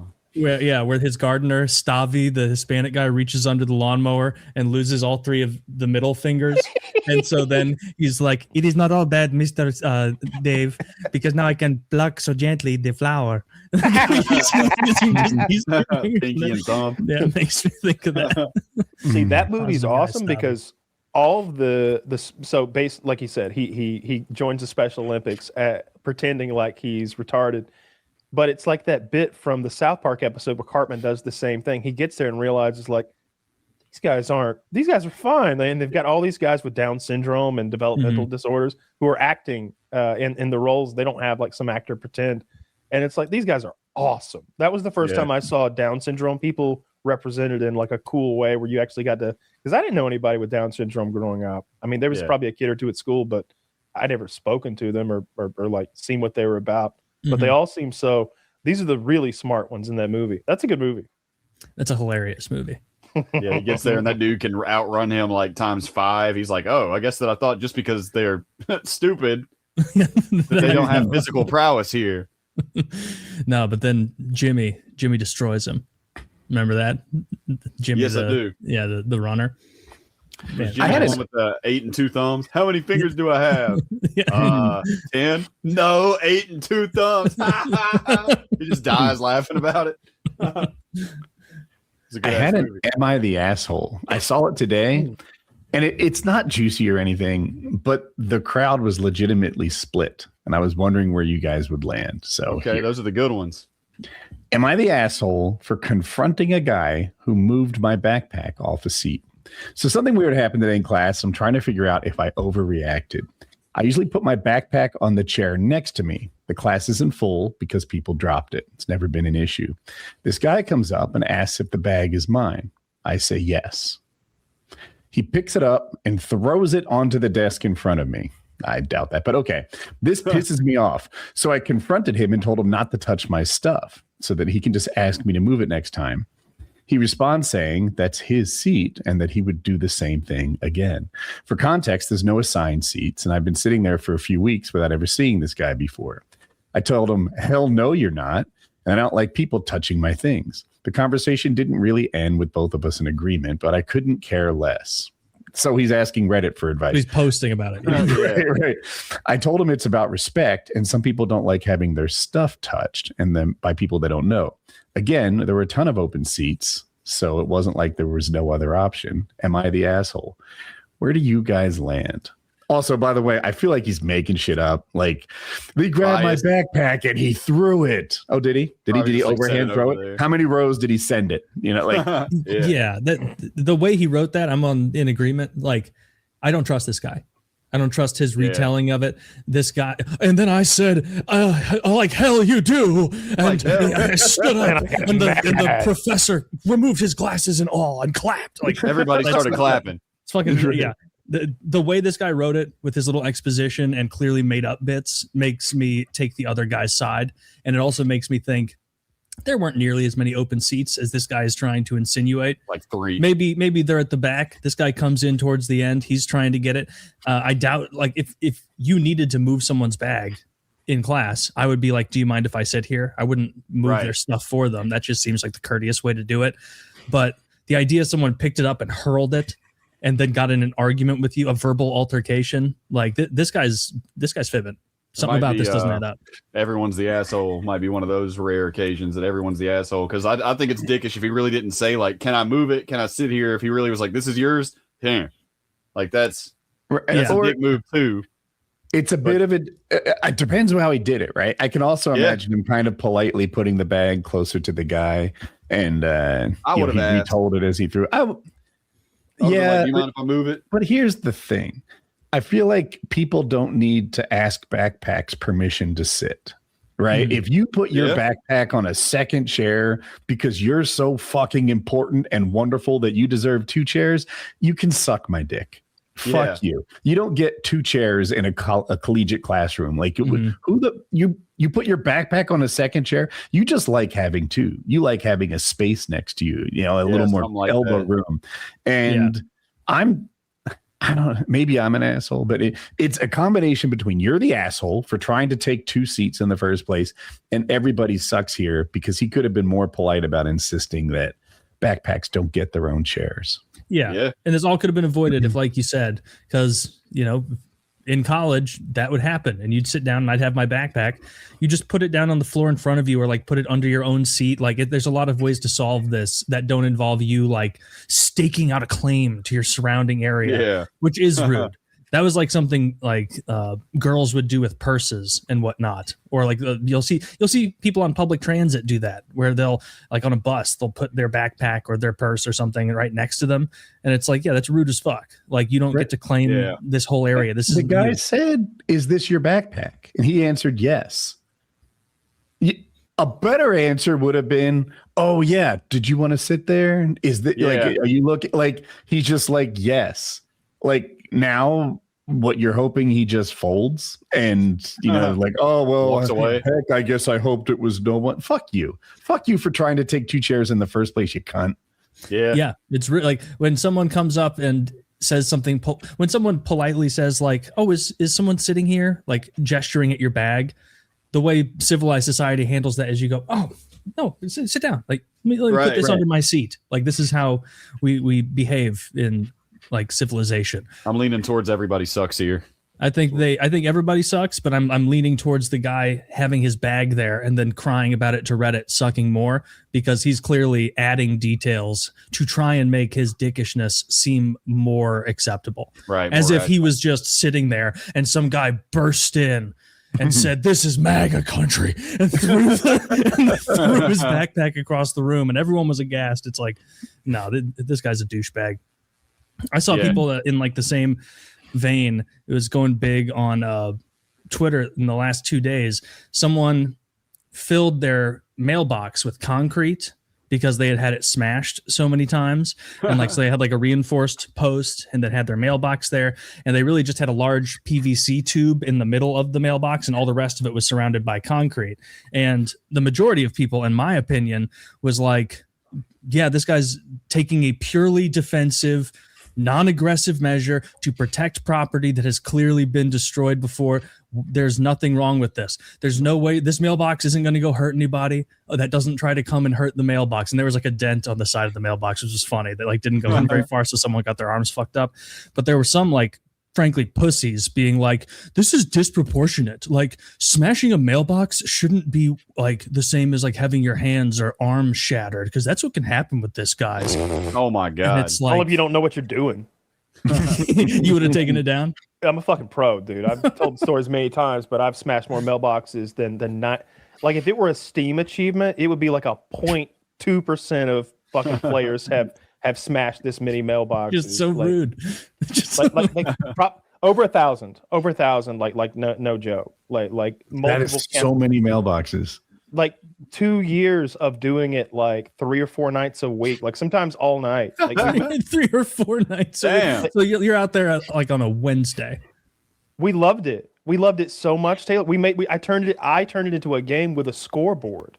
Like we would go to Lake Hartwell to the boat ramps, and they have all these really big granite. They're about the size of a cantaloupe, maybe double the size of a cantaloupe. That's about the variance in size. But they're granite chunks of massive gravel to like retain the boat ramp area. I'd fill the floorboard of my F-150 up with them, and Scott would throw them out the passenger side, and I'd throw them out the driver's side. And like, you'd be going 50, 60 miles per hour and then lob that thing at a mailbox, and they just explode with this really satisfying noise. It snapped the post.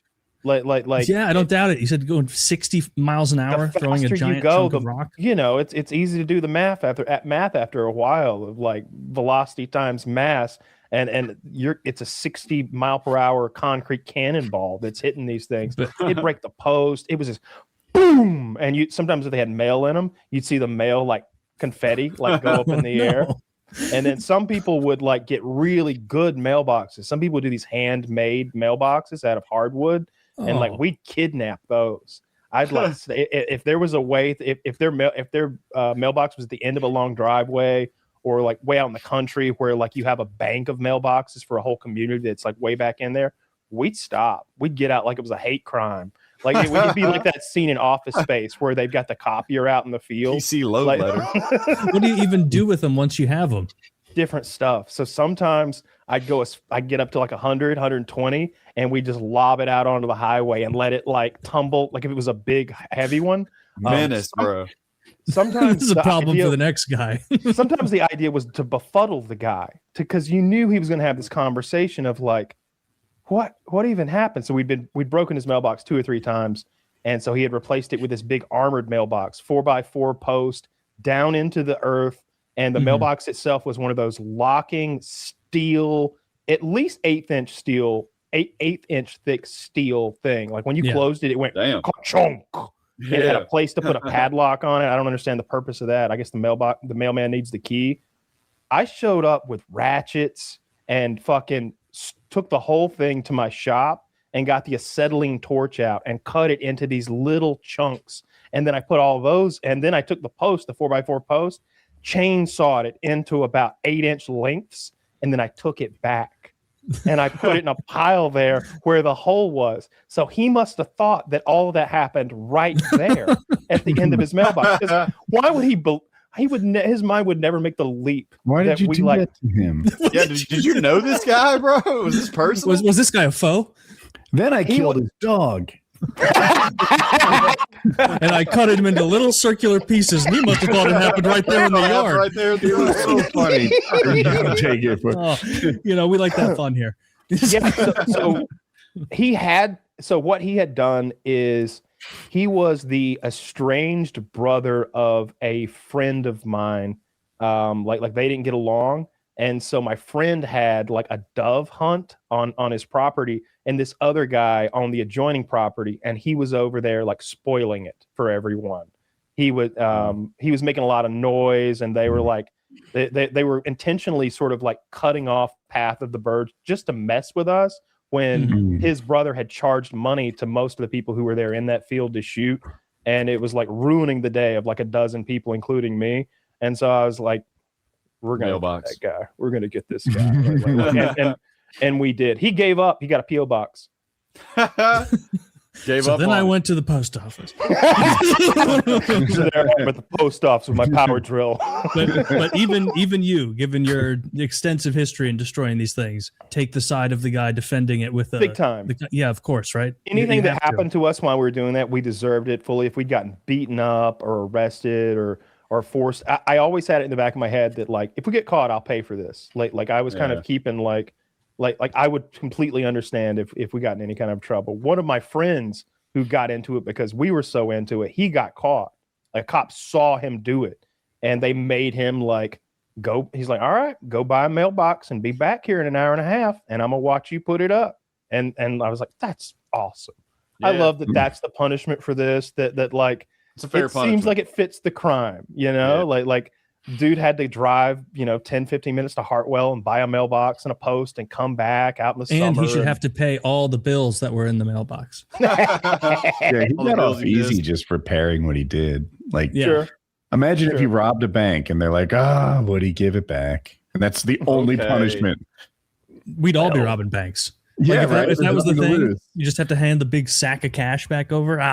Next time, if one of those dastardly kids. If you were doing that like 3 to 4 nights a week, were you like changing vehicles and stuff? Like what links did you go to avoid detection? You never got an investigative unit on you guys? So mostly we would go to different areas and we would do it at night. And we only got seen doing it once. Like only once did someone actually see us do the thing. They chased us. They like got in there. We like drive by and hit the mailbox, and it was like early evening, like the sun was setting, and like the lights were on, but like the yard lights, but the sun was still up enough that you could see a little. And we saw people like react to it happening and sprint toward their truck, and their truck start coming after us. That was as close as we came to getting. Was it their mailbox you hit too? Oh yeah, I did it right in front of them. Yeah, I did it right in front of them. Didn't know they were in the yard. I mean, we're driving along at 50 miles per hour, just hitting everything along the path. Lucky you didn't get shot at. Boom. Sure. That could have happened too, I guess. We were 17 or 16. Yeah, like 16, 17, something like that. It's one hell of a I would do it now if I could. Like if it weren't so like just to preface, it's incredibly through an Atlanta suburb. It's really fun. I wouldn't want to break people's private property for like no reason at all. Like that's what would keep me from doing it. But just the game of throwing rocks out the window and hitting things is really fun.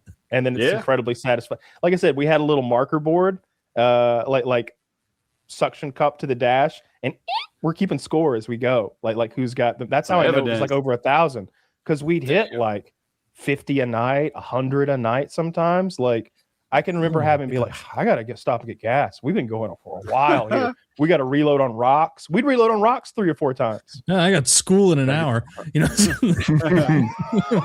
Well, we were like, I did it like toward I think it was my senior year, but then like the year after too, a little bit then as well. I never really did much destruction of property, but one time we stuck about 10,000 plastic forks in a buddy of mine's yard. Oh, that's a good one. I've done that. It takes no time to put them in there, but getting them out sucks. Why is it harder to get them out? It seems like bend over for each one. Got to bend down and take each one out. All we did was we made a belt that was 4 solo cups that we strung around ourselves, filled it with forks, and then just went through his yard, just grabbing them and sticking them down. We were egged. We egged a lot. Yeah. We would. I would go and buy. And it really puts the inflation these days in perspective, because we would go buy those big 48, 96 counts of eggs, and it would just be like pocket change and shit like that. Like it'd be like $6 worth of eggs, and the whole truck's full of eggs. We'd mostly egg people we knew though. It didn't seem like, it seemed like really shitty to egg some stranger's house, but so we would go get like mostly enemies, but sometimes friends too. If they were going to be in on the joke a little bit. But usually not eggs though with them, because my cousin's like grandpa is like his mom, not related to me, like that grandparent owned like a fruit stand, and they would always have rotten tomatoes. Like they would always have like all them's gone bad. If you want to get rid of them for me, and like Sure, Grandpa. We'll get rid of all those old dirty rotten tomatoes for you. You got a whole bushel of them. No problem at all. Let us get those for you. And then we're just riding around matering people.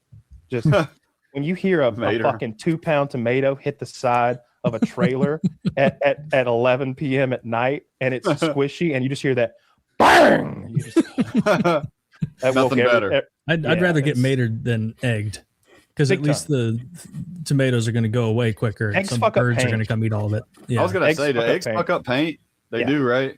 Car and house. Seems like TPing is the gentlest form of this kind of prankery. Or maybe the forking. Or the forking, like something that, like if you ignore political signs too. TPing that was a big one. in a rainstorm, it'll just go away. Did you guys have mischief night? I don't think people outside Jersey have that. Yeah, we have that down here. Thursday. Was it the night before Halloween? Yeah, the night before Halloween, there's this tradition, and I think it's mostly New Jersey. I don't know how far else it goes, where, I don't know. The adult in me is like, what kind of holiday is this? Just property destruction, like hurting people. And I never did it. I always planned on doing it, but the adults in my life schemed to make it impossible. All the teachers would assign double homework on mischief night. They knew the score. All the shopkeepers would refuse to sell children toilet paper, eggs, stuff like that. My parents would keep an eye on me. I just never participated in it. I would, if I were a teacher, I would not do double homework. I would do no homework on mischief night. I'd try to cover my bases that way. Where I'd be make sure you're not getting hit. Yeah, don't come to my house. No homework. I didn't even look at it through that. No reading assignment tonight, boys and girls. Don't come to my house with eggs and maters. Also, one time we tied some 50-pound fucking fishing line. We used it to tie a dude's front door handle to his post outside, and then Ding Dong ditched him and just stood there. That was awesome. That's pretty good. We layered this shit up. We knock on the door. He's trying to open it. What? And I'm just looking at him through the glass I don't know, bro. What's wrong with your door? I would do time delayed fireworks. So I'd take a cigarette and light it up, puff on it a few times, and then pinch the butt off. And you've got just the paper now. And then you pick the fuse of firework and you stick it in the dry end. Yeah, like butterfly effect. You've got I don't remember them doing it in that. I haven't seen it in a long time. Maybe it was with that. Oh yeah, that's what they did in the mailbox. The inciting incident. Yeah. Does that work? I feel like cigarettes go out if you don't puff it. So they changed the paper. They changed the cigarette paper 15, 20 years ago or something like that, so that it does burn out because people were smoking in bed, falling asleep, and it would burn them up. So if you just sit there and don't puff it for long enough, it will burn out. But when I was doing it, it worked fine. And so you'd be able to set that thing up, and I'd get one of the rolls of firecrackers, the 500 roll. Just sit it on the doorstep.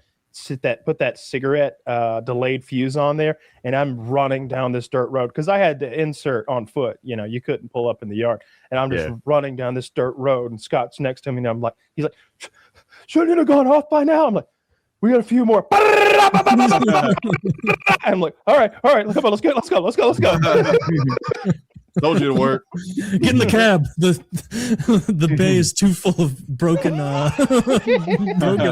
mailboxes. I stole a shopping cart. I didn't do time. Anything that crazy. We stole a shopping cart one time. We had it in the back of the truck, and then we were going down this road, and I'm like, "You drive," and I pull over the side of the road. No, I didn't pull over the side of the road. We hot swapped. We fucking hot swapped while we're driving. And I open the back window in the truck and crawl through it into the bed while we're going down to the road. And I'm like, faster! And he gets us up to speed. And I power the shopping carts are heavy and the wind really catches them. But I power it up over my head and chunked it at a mailbox, missed like crazy. But a shopping cart going 60 miles per hour tumbles and goes crazy like down the road. So that was pretty awesome too. Still cool, even though you missed the mailbox. Yeah. Oh yeah, I'm fucking 40 years old, and the thought of doing that gives me so much joy. It's that's so fun. That was so fun. Why don't you get back out there? Seize carpe diem. Seize the day. Because they're a lot harder on a 40-year-old. Yeah, don't get a slap on the wrist when you're an adult. It's harder Sir, to not what are be you tracked. doing out? I feel like if my phone didn't rat me out, my truck would rat me out, or some random Zoom camera would rat me out. Zoom? What am I looking for? Ring. Is that Ring camera. Ring? Yeah. No, you're right now. Like these days, like at your age, no one would take your side. No one would be like, he's just having a good time. It's not I just boys don't will be think you boys. could do it when we're anymore. Like even like, you know, fucking hillbillies out in the middle of nowhere have a Ring doorbell camera or something out there. You'd be that goober like paying for 800 mailboxes at $50 a pop. Yeah. Everybody's got a Ring now. I'm sure all of us have one, right? No, absolutely not. I don't like any of that stuff. I've got like a closed system. I've got a thing. We got cameras and recorders and stuff, but I don't trust that Ring. That's all in your bedroom. Yeah. Probably shouldn't have mentioned that. Delete that, Zach. It's just in your bedroom and all the showers. That's the only part of your house. I got the toilet cams. I'm just looking. You ever see those on porn sites, like the hidden toilet cam? No. It's just like who's that for? Buttholes. I don't know. It's like, who wants to see this? Somebody's a deviant. Motherless is the worst. Motherless is the worst. Someone had to install that. Poopy Ring. Because they'll do it at like a Chili's or something. They'll go out to dinner and like install a toilet cam, and like before they leave, they'll remove it and go back home and jerk off to all these people pooping. Oh man, at Chili's too. Chili's is one of those places where like if I have to shit there, I'm going in like a Japanese Zero pilot. Like order me another skillet of cheese. I'll be right back. Yeah, kamikaze in that. I just had fucking $11 worth of Anytizers. Let's get to work. A bunch of mozzarella sticks, which are clearly just frozen and reheated. Oh, and then like political season came around. This must have been 2002. Yeah. So I was about 16, and every yard was full of those political signs. And for whatever reason, we wanted them. We wanted them all. And we would drive around town and take every political sign we saw, especially like I had a friend whose dad was running for sheriff or mayor. I don't remember which. And so we got all the competitors' signs. We're getting every one of that other guy's signs. And we clear the county out. We got so many of them. I remember my dad found a mailbox in the basement one time. He's like, "God, what the fuck is this?" I was like, it was is it Miami Hurricanes? Is that the football team? Yeah.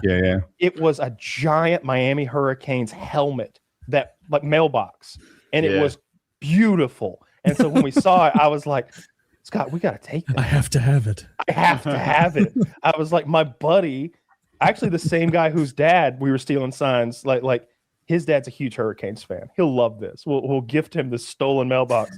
My dad found it hidden in addition to the election. That we're gifting it. I'm like G. Gordon Liddy doing my own private Watergate over here. Someone should have taught you right from wrong at some point in your life. He was like, he caught me with the mailbox. He's like, "The fuck is this? Are you insane?" Wait, is this what you've been doing Monday, Tuesday, Wednesday, Thursday, Friday, Saturday night for 4 hours between the hours of 2 and 6 a.m.? He didn't know we were breaking mailboxes. He thought we had taken that one. Nobody knew what we were doing. Like we were just go. I was like, I just go. The same way that your parents would let you like walk into the city or like go to the boardwalk or whatever. I would just drive off at 6. There was some mailbox salesman in your area driving a Cadillac. That guy's like, "I don't know what's happening, but business is a booming." Like, this is fantastic. Only 1,200 people live in this county, and I've sold 5,000 mailboxes in the last 6 months. Something ain't adding up here. We pulled this mailbox out of the ground one time, post and all, and we got the post and the mailbox inside the cab of the truck. We're lunatics. And like we're driving down, it's daytime. We're driving down the road with this whole mailbox in the cab, and we hear, this was an abandoned mailbox. It's full of bees. It's full of bees. God. They stung us all up. Holy shit. You deserved that. Of course we did. Of course we did. A little bit of karma, yeah. Stole the bees. Yeah, if my dad would have found like a mailbox that I'd stolen in my basement, it would have been a reckoning. It wouldn't have been what are you doing? Like, I got in a lot of trouble for that one. I think he took my car away for a while and made me. He's like, "Take this back," and I'm like, "Can't really do that, can I?" He's like, "No, I guess you can't. All right, go melt this." Well, then go install this in our yard. It's pretty cool. You're right. It's pretty cool. Repaint it to be bulldogs. Oh yeah. Yeah, that was a good time. I didn't know you're such a public nuisance, man. I think you did mention, didn't you say you hit mailboxes with baseball bats too? I think maybe we tried that once or twice. It just doesn't work. Like it just doesn't do much damage to them. And like you are hanging out the window of a car, so it's dangerous. And if somebody's got a concrete mailbox, you jam your arms up really bad. I never really did that. But when we discovered the rock thing, that was its own game. Like that was target practice. That was like exploding them. Josh, I'm trying to stack rank you and Kyle. What did you go to prison for again? Or jail? Transmitting threats to destroy buildings by means of fire and explosives. So what is that? He's giving me a hard time about the mailboxes. Meanwhile, we got a terrorist over there. At least it was just mailbox with you, not schools. Fuck. Did you just write a letter? Like, what is transmitting threats of fire? Help me. No, I was playing RuneScape, that nerd ass game, and a friend of mine told me to download a game that made fun of Columbine. And then somebody came up and butted in on the conversation and told us that if we were going to talk about Columbine, that I should just call them on the phone and log out of Minecraft. And in the spirit of escalating warfare, my drunk 19-year-old ass was like, "Oh, bro, I fucking love Columbine, man. Columbine's the best. I want to go Columbine." And then 4 days later, the SWAT team showed up. And they kind of blew the shit out of me. That's all you did? You went to jail for that? Yeah, the threats itself. I mean, they went above and beyond trying to prove that I was really going to do it. You know what I mean? So... Well, wait, all you said is I love Columbine and you're retelling. No, I mean, I was a little more graphic. Did you just backpack on the desk us and try to make it look like you're the good guy? No, I was a little more graphic than that. Like I said something about like, I'm going to blow brains out of skulls. Like I was being over the top about it. And the sentence that got me the actual bomb terrorist threat charge was because I said that school could be gravel if I have anything to say about it. Yikes. Just being a dumbass, talking out the side of my neck. And that word gravel got me an extra charge. I had 2 counts: transmitting threats to kill and injure, and transmitting threats to destroy buildings by means of fire and explosives. And I remember telling my buddy that in jail, that my specific statutes, and he was like, "It's pretty metal, though. It's pretty metal to say, you know. It's pretty cool. Threatening to destroy buildings by means of fire." When you read it off a explosives. page, it sounds bad. Yeah. But it's kind of cool though. But yeah, so I was I'm technically on paper I'm a convicted domestic terrorist because of that shit. Jesus. Yeah, starting at age 19. But also, it was 2012 when I said that shit. I feel like a lot of people kind of forget that like, in the context of 2012, it was a lot less. It wasn't happening like that back then, you know? It wasn't like every single week there's a shooting. No, it started shortly after my arrest. I was going to say, but talk like that. Oh, yeah, no, the smack talk. That's just Xbox Live. Yeah, absolutely. Yeah, you guys would know how COD lobbies get. That's what a lot of my comments always are, is like, man, people be getting life sentences for COD lobbies if he got 6 years. But 4 days after I made the threat, I put in quotation marks, bomb squad, FBI field agents, the helicopter, bomb sniffing dogs that I did not know existed. I thought there were only drug dogs until they were at my house, but they have bomb dogs too. They have electronic dogs. They have dogs that sniff for SD cards. Yeah. Damn, that's wild. Yeah, I mean, I guess they got a dog for just about everything. I was wondering why they had dogs there. I was like, the only thing that I could fathom why they were there, because I did not think about the stupid shit I said on RuneScape, was I'd gone out and smoked a bowl that morning. So I was like, maybe my neighbors thought that I'm growing, and so they called the FBI. I don't even know. But it turns out they were there for the shit that I talked on RuneScape. Yikes. You typed it into like a chat in a game? Yeah. Yeah, typed it in the chat box of the game where it disappears after like 30 seconds, you know, into the void of the game. But they keep records of it, and the guy that I was having the pissing match with reported me to the game company, which is in England, so they had no choice but to contact the FBI. And like of that part, I totally understand and support. I understand them coming and tearing up my house and making sure I didn't have weapons. But when they like went to prosecute fullest extent of the law, that's kind of where my case gets iffy, in my opinion. When they knew damn good and well that I wasn't really going to do it, but they were trying to make it seem like they were doing something that caught these people, you know? Because I got arrested. Did you have any kind of record already? Possession of marijuana when I was 18. That was it. That's it. Basic possession for like 2 grams of some Mexican dirt weed with black seeds in it that I got hit at a roadblock with. What were you about to say? I didn't mean to interrupt you. You said something happened more recently, maybe? What were you saying? Oh, hell, man. I probably already lost it. Shucks. Okay. No, there was an. Oh, what I was going to say was that I got arrested in October of 2012, and then Sandy Hook happened 2 months after I got to jail, and then the ball really started rolling, where it was like monthly shootings and then like weekly shootings, and by the time that I actually got to my sentencing 17 months later, there had been one guy did it in a video about me. He said that there were like 38 instances of mass shootings in America between my arrest and my sentencing, and so they really had to seem like they were doing something about it, you know. Especially because you got guys like Nick Cruz that posted all over Facebook, like, I want to be a professional school shooter, like with his name, his picture, didn't get caught until, you know, he killed a ton of people. You got me over here. Who is that one? Or what? Nick Cruz. That was, it was in Florida. I can't remember the name of it off the top of my head. It was a Florida. It's hard to keep track of them. Isn't that sad? Yeah. It's not like it was once. It seems like it's, you know, every week.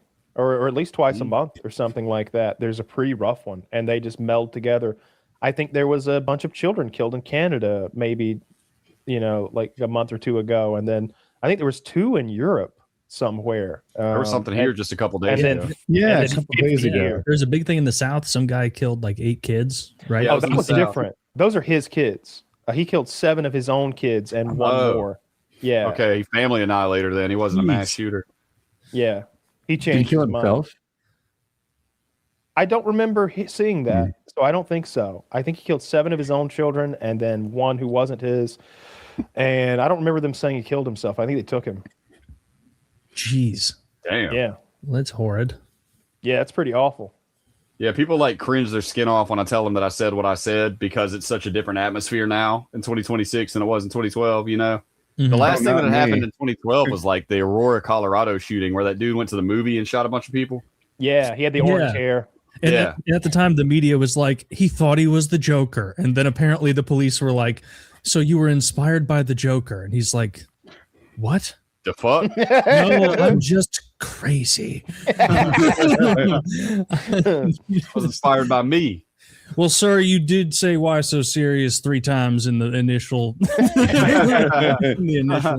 Sorry, the clown makeup threw me off. I thought for sure that was your deal. Okay, a mime. Weird. Same thing. Do you remember how absurd that was? I guess. Oh man, time flies. It was 2019 when that Joker movie with Joaquin Phoenix came out. The one that was actually Dark good. Knight Rises. And people were trying to amp it up. No, it was the one Joker where he's all skinny and then he's like, "Let me tell you another joke, Murray." I think it's just called Joker. And that one with Joaquin Phoenix. Okay, that's what you said. That was like 2019, so like 7 years ago, whatever. And leading up to that, people were trying to amp up like there are reasonable threats of shooters going to Joker movies, and it's like this isn't. You're taking a story that was fake about a previous Joker shooting. And trying to make it into like a new Joker shooting. Like it's wrong on every level. That's fucked up. Yeah. That was the peak of like incel being a search term as well. So they were sort of like, they were saying that it was going to inspire incels to do similar acts of violence. Has incel been around as a term that long? I thought it was the newer peak than of it. 2019. Oh man, I'm out of date then. Yeah, it was a good movie. Yeah, I mean, well, it's a good movie. I know Woody wasn't the biggest fan, but I liked it the first time they made it when it was called Taxi Driver. That was a good movie too. It's the same movie. It's the same wardrobe. And Taxi Driver is better. Yeah. Is it, you think? Yeah, I think so. Yeah, I think it's better, but that maybe I might be biased. I like both movies a tremendous amount, and I've seen them both 3 or 4 or 5 times or something. You froze, Taylor. If you can still hear me. He is frozen solid. Frozen solid. Oh, there he is. Striking a pose now. In a new position. He's back. All right. I was just saying Joaquin Phoenix was really good. So I'm not saying he sucked or anything and the movie was terrible. Like it's just, De Niro and Taxi Driver was better. It was more, or wasn't Taxi Driver based on an older movie? You would know this, Kyle. You know every movie. No, not that I know of. I think Taxi Driver is an original Scorsese. Jodie Foster's so good in that, playing a 14-year-old prostitute, and then Harvey Keitel is the creepy ass pimp. And every scene is really good. When he's working out and has that monologue in his head, he's like, "My body's gotten weak and sick. No more of the pills, no more of the poison. Every day I will do 50 push-ups, 100 sit-ups, and you show him working out, like he's like holding his hand over the gas burner. No more unhealthy foods. As he's burning himself. Yeah, all that. And then when he's buying the guns, the gun salesman is hilarious. He's like, I'll take this, that, and the other. He's like, this comes with a holster. It'll be $1,400. You want a Cadillac? Get your brand new Cadillac. You want pills, uppers, downers, quaaludes? He's got everything nefarious to sell. That's a good ass movie. But again, that's exactly what Joker is. It's just a remake of that. Despite that, I looked it up. Joker. The writer said he was inspired by 2 previous movies, and I don't know them. Pickpocket from 59 and The Searchers from 56. I've seen The Searchers. You have? Yeah, I think it's John Wayne, right? It is John Wayne, a troubled man trying to rescue a young girl with moral ambiguity between the hero and an unstable outsider. Okay, in that regard, I suppose it's a bit similar. Basically, a girl gets kidnapped by Indians, and John Wayne and his posse are just looking for her for the whole movie. And by the time they find her, she's like gone native, like she's kind of one of them. I think. To say I saw it exaggerates it, but I think I was in the room when that played once. Sure, it's got enough pop culture relevance that I don't know it beat for beat, but I know that what I said is true. I saw it when I was 8 or 10 or something like that. It's a long time. That's how I've seen Titanic. I've been in the room while it's played. And I've pieced it together. I know the end. I'm not going to watch the whole thing. I saw this thing about AI. And they had Leonardo DiCaprio be like, wait a second. And he climbs on top of the door. There's room for 2. And it has a better ending. What do you know? We can both be on the door. I wouldn't. Just the memes I've seen about Titanic, I know I would hate it. If that bitch throws away that really expensive necklace for no reason at the end, I'd be like, you cunt. You absolute cunt. Suck. You could have that could have been 10 houses for your kids and grandkids. Exactly. It's an act of selfishness, right? Because her life is just about over. The woman who throws it in, did she die 3 months after filming? She looked half dead during filming. But Old Rose. She has people, presumably, that she cares for. That's not her necklace. That's the thing that I get caught up on. That's true too. That was Billy Zane's necklace, and he never married that tramp who fucked a fucking. I think he won his ticket in a card game. Yeah, poker game at the beginning. Right before the boat takes off. He's like 4th class passenger, doesn't even have clothes to wear to the party. And she's slumming it with Leo. And when Billy Zane's good looking rich dude, who doesn't seem that douchey, he's a little douchey to Leo, but he's moving in on his girl I don't know what it costs to go on a Titanic maiden voyage cruise, but in modern days, it would probably be a big fucking deal. It's probably probably lay down $50,000, $100,000. Expensive as hell. A lot of the guys on there were the guys against the creation of the Fed. Fuck that chunky bitch. Fuck her. The chunky bitch. Yeah. I'm the king of the world. He's not even the king of 3rd class steerage. He's this guy doesn't. King of the rats. Get out of here. Was he a stowaway? Did he work on the ship? Nah, he won that ticket. He won it in a poker game. Oh, Leo won it in a poker game. Yeah. He won 2 tickets 5 minutes before the boat left. Then he immediately moves in on some very wealthy, handsome man's woman and bones her, right? He fucks her, right? Oh, yeah. Yeah. Steamy Model T fuck. In that car. Yeah. Which those old cars are pretty cool. I like those. Things mostly wood. Really? Model T? Yeah. A lot of wood in there. I worked with a guy who had a Model T. He said the brake was really hard to press. It didn't move. It kind of pressed up to it. Without the benefit of hydraulics, like you'd imagine it be. He's making contact. You just push it hard with your foot until it slows down. There's a lot of funny pro-horse, anti-combustion engine propaganda from the early 20th century, where it's a cartoon horse looking at a destroyed Model T being like, "You fool, the horse is forever. You are merely a fad." And it's all these cartoons, and it's looking at the horse is The horse is eating a bucket of oats, and the gas station in the background says "out of gas" or something, and this guy's riding past the family stuck on the side of the road. Yeah. But I mean, the adoption of the car was probably the worst thing for the horse ever. I've seen a graph of the global population of horses, and it's like a vertical line as soon as cars got invented. I remember reading about that in a bathroom reader one time that, people were really resistant to cars when they first came out and thought it was going to be a passing thing and would never replace the horse. That was legit. And there was, like you said, straight up propaganda, like anti-car, pro-horse propaganda. The same was going on with electricity back in the day. There's all those. They were, I think Edison wanted DC, and then the other guy wanted AC, like alternating current. Right. And Edison was like, I think that's when they took an elephant and they electrocuted it to death with alternating current to show just how dangerous it was. The video still exists. It's really off-putting. Savage. Ugh. Poor elephant. One thing that I thought was interesting, apparently when like telephone lines, I'll call them, the power lines, were strung up, people were excited about it and saw it as like progress and modernization of their city. And then later, like we see it now and it's kind of blight almost, like those power lines, especially in like a city setting, like bury that nonsense. And it looks third world to us. But when it first comes, people invite it with open arms. And I wonder, like, I could imagine a future where people maybe think about windmills like that or something. They, put that shit offshore. I don't want to look at it. Yeah. I know. I'm already there. I like them.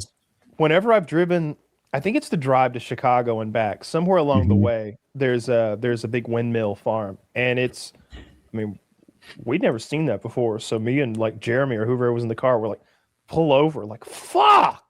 It's so much bigger than I thought. Like, it's so fucking big. It's like a modern marvel in its own right. They're pretty cool looking. I don't find them. I don't see it that way. I see it as, to me, it looks like the future. To me, it looks like progress. The future looks like the past. Well, I've seen those cargo vessels with sails now. Like, just because it's, we phased them out doesn't mean it's a bad idea. I like them. I would be okay with them being. I like them too. Where I saw them, there really weren't people around. They were in farms. It was like Texas, Kansas, Oklahoma type area. California has a bunch too. In California, they tend to put them on top of mountains. So it changes the horizon a bit. And if you're not okay with it, I get it. But also, like, it's practically uninhabitable. Like the nature of that land is dry, fire prone, and steep. If it's in the middle of nowhere, Kansas, it's not really much of an eyesore, because you're right. Like, who gives a fuck? But like when I was in Hawaii and I saw them like speckling different beautiful mountain ridges, it's like that's absurd, guys. Like that, like you're taking a beautiful silhouette of planet Earth and you're putting nonsense on it that just doesn't look good. Okay, Hawaii. I'm anti windmill on anything that's pretty to look at. I like it. I think we should develop the fuck out of Hawaii. I don't like Hawaiians, especially like native Hawaiians. I don't like they've got a word for white people, like they call us haoles or whatever. Do you know how we took Hawaii? How it became a state? Probably easily. Very easily, because Dole, the guy who owns Dole Pineapple, but his name is Dole, he hired like mercenaries and attacked the island as a private citizen, overthrew the Queen of Hawaii, and then the U.S. was like, "Oh, fallen government, eh?" And they just slid right in, so that the Brits couldn't take it. Yeah, I'm glad we have it. Me too. I'm glad Dole took it for us. I like that. That's capitalism, baby. Shout out Dole then, because Queen of Hawaii. Hawaii is very nice. If you can be overthrown by a pineapple company, you deserve to lose power. Yeah, you didn't have a real kingdom if like some guy wearing a Chiquita banana hat can show up with 60 dudes and be like, "Oh, that guy's hardcore. You don't fuck the Chiquita guy." I remember being a kid alive. If it's not ours, it'd be Japan's, right? Britain was who it was going to go to. It seemed they don't have a geographic claim like U.S. and Japan do. No, well, that never stopped them before. I hear you. What I'm thinking about, like, would they have staying power to keep it? How could they defend Hawaii from England? It'd be a tough. They had all those islands prior to World War II. Japan has enough islands. We were due. We need some islands. I remember just being a kid being confused when Seward did Josh. I'm sorry, I talked over you. I was just going to say when Seward did the deal for Alaska, one of the main reasons that Russia liked the deal was that they were afraid that the Brits were going to move into Alaska because they were already in Canada. And they were way more worried about the Brits than they were the fledgling Americans. So they were happy to sell all of Alaska for like $7.5 million. It works out to a little less than 2 cents per acre or something like that. Golly. Isn't Alaska like deceptively big too? Is that the biggest state? It is 1/3 the size of the continental United States. It is double the size of Texas. I was going to say it whoops Texas then. Golly, double Texas. It doesn't look like that when you just look at a map. The distortion or whatever. It does, right? When you look at a map, they overestimate the size because it's in the North Pole-ish. Oh, yeah, I guess that would be where the right. whoop You is. drag it down, it gets a little smaller. It's I still thought it was massive, though. crazy that we had Brazil's taken. the same size as the U.S. I didn't know that until I looked at one of those maps that adjust the other day, and you like slide Brazil up over the continental U.S. Roughly the same size. I think it's a little bigger. I didn't know that either. I No, thought we were like fucking massive. Only a couple countries comparable. We're bigger than Brazil. But not by, If like, we a ton, are, huh? it's not by very much at all. Like it's almost identical. Damn, that's wild. Isn't it? It's Russia, Canada, U.S., China, and then I guess Brazil. Yeah, see what I mean? Damn, yeah. Looks like you got very comparable size. Yeah, To but the we lower got 48. we got that That's true. that Alaska. Yeah, Alaska's yeah. what's Alaska's sliding you gonna into. win it for us. But Man, it that is is a lot pretty bigger than I comparable to the thought. lower 48. Like you see how we drag it north and it like can you drag Alaska to the lower 48, Zach? Oh, I'd love that because it's as big as like from the Mississippi to the east. Alaska is gigantic. Wow. Yeah. It's way bigger like that. Yeah, But swamps, Texas. It's a lot bigger than Texas, but not as big as it looks when it's in place. Yeah, true. That's how Russia gets that Yes. enormous looking country. Even though, like, let's be Russia's too. enormous. Yeah, Canada as well. And Canada's also hanging their hat. There's a lot of ice up there. Are we counting the ice? Uninhabitable If land. you think of Canada as the strip that's populated above America, it's a lot smaller. Yeah. But That's where like 98% of the population lives, right? something Basically like right that. along that border right there. Mhm. But they have resources up north of it. I want to come back to talking about geography, but first, folks, Lock and Load, you got to check it out. You got to pop over to GorillaMind.com. That's linked below. And use code PKA to save 10% on Lock and Load and any other product on Gorilla Mind you would like. That could be workout supplements, protein powders, protein bars, energy drinks. Those are delicious. Derek's energy drinks are the best on the market by far. They have a good amount of caffeine. Not one of those panic attack inducing ones, but also not one of those like 2007, not enough to compete with a cup of coffee ones. Like he's found a perfect sweet spot. Excellent high quality stuff over at GorillaMind.com. And so start out with Lock and Load, obviously, but be sure that no matter what you get, use code PKA or use code JIZ and save 10%. And also with our merchandise, be sure to grab whatever you like over there, sweaters, hoodies, mugs, pajama pants, whatever we've got. Check it out and get PKA10 as your coupon code and save 10%. You will enjoy it. High quality stuff. I've still got all the t-shirts, washed them 100 times, and they haven't done that washout or that weird thing that YouTuber merch used to do where it gets those like crispy bacony things on the you know what I'm talking about? Like it would have a big logo and you'd wash it and it'd give you like almost like crispy. It would the logo itself would shrink up and then it would make the shirt all fucked because it wasn't directly printed. So check it out. Code PKA10, save 10% there. And of course, Lock and Load. That should be your go-to. Start coming like a man. Yes. Do you guys ever look at, maybe this is just me, but I think lots of people do this. Do you ever just spend time scrolling around looking at maps, trying to remember where I'll like close my eyes and be like, all right, can I remember in order the north coast of Africa? Or can I remember no? You guys don't do that? You know what I do? I'll go to someplace like a major city in Mongolia and just go down to like Street View and stuff and try to imagine life there. Now we know the capital of Mongolia, obviously, Ulaanbaatar. They only have about 3.5 million people there, and it's like the 5th biggest country in the world. It's crazy. Really? I really do study the maps. Yeah, Mongolia is sick. I think they have like 2 paved roads in all of Mongolia.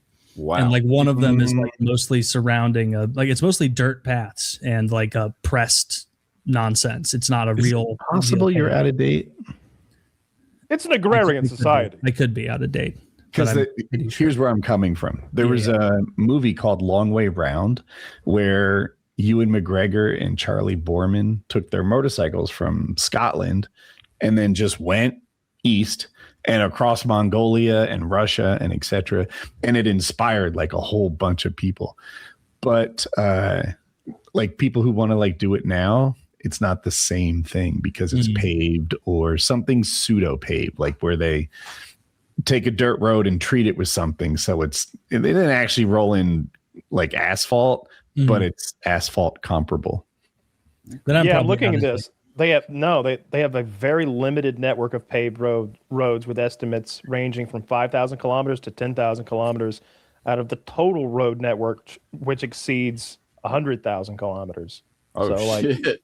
Best case scenario, 5 to 10% of roads in Mongolia seem to be paved. But I think that central area there, their capital, Ulaanbaatar, I think that's their only city with largely paved roads. Like all the rest, I don't think are like mostly paved. I did it with Greenland recently, because Trump was threatening to invade, and I was like just sort of zooming in their cities and like, what is it like here? What is the life like for a Greenlander? I find that's interesting. They're all on the coasts. No one's on the big ice block, which I guess, it's one of those things that as soon as you see it on the map, you're like, duh. Like, but you don't think about it that way. You think there's probably a city in the middle, but yeah, Greenland's pretty cool. We should have it. But then again, we're also being tricked. Like we were saying with the map, we think it's way bigger than it is. Yeah. Yeah. Hey, Zach, can you do that first? Can you drag Greenland to the lower 48? I want to see what we're looking at. It's still going to be monstrous, but I bet. Do you think it's bigger than? I bet it's like half the size of the East Coast. It's bigger than Alaska, isn't it? That would surprise me, but I don't know geography. I think it's bigger. They're both way up north, so they both get the same. What is it? The mercurial map? I forget what the map is called. The mercurial projection, something close to that. That's it. So the whole East Coast, and then some. Yeah, that's pretty big. Yeah, that's massive. And I think we checked. That would put us over Russia. Really? Really? I think by if we added that square mileage, we would then be number one. And the shape is different than it is in my mind. I guess when you drag it up north, the top of it gets wider. See? Look at that. But have you ever seen the non-mercurial or whatever Mercator map? That's what it is. Mercator, okay. I've seen that, and I'm like, I don't like this. This isn't right. This isn't what I imagine the world to be. I don't like this. We have to go back to the old one. No. Should we switch over to the metric system? It's kind of in the same vein. I think we should. I think we should drop this whole. I keep Fahrenheit. Leave that the same. I want Fahrenheit. Fahrenheit's so much better. But I want to go to milliliters and kilograms and kilometers. It really is a better system. It's a lower number if you weigh yourself in kilograms. That's true. But Celsius people, you're just wrong. Only You're 150. incorrect about this. If you think that a temperature system based on water is a good idea, like maybe if you're doing science stuff, I'm with you. Celsius or Kelvin or something, like I'm open-minded to something for science that's different.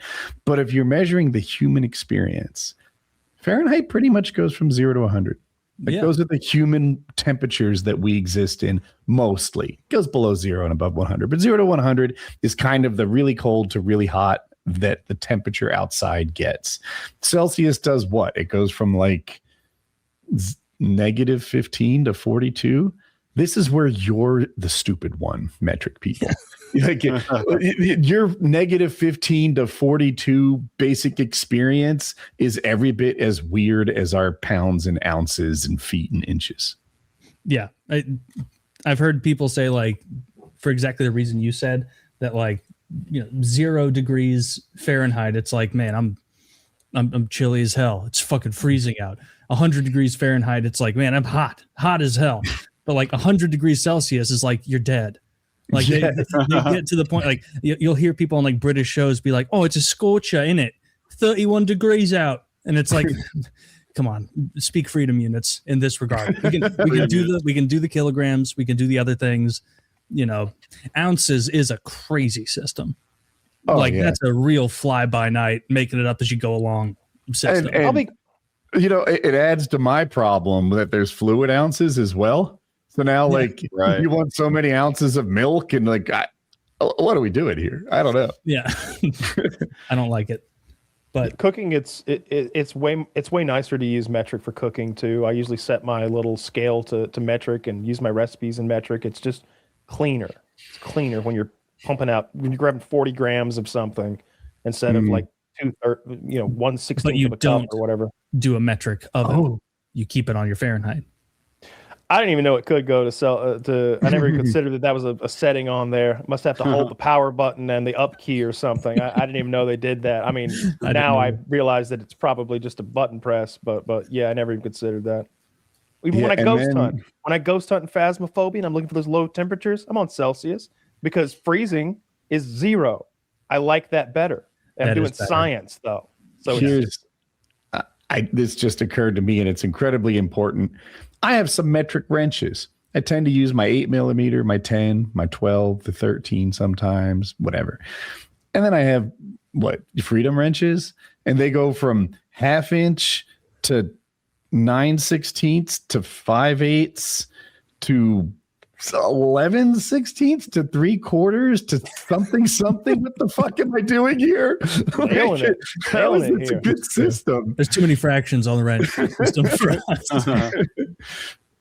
Yeah, it's not better. Where do you come What's down? What's annoying is both are applicable. So when you're working on something, I can. So many times we'd be under something and be like, "It's metric." Oh, fuck, go get the fucking. The thing of metric, it's a 10 millimeter. They're all 10 millimeters. Fuck. I rounded this one off. Yeah, it's annoying when stuff like that. How about you, Josh? Are you pro Imperial units?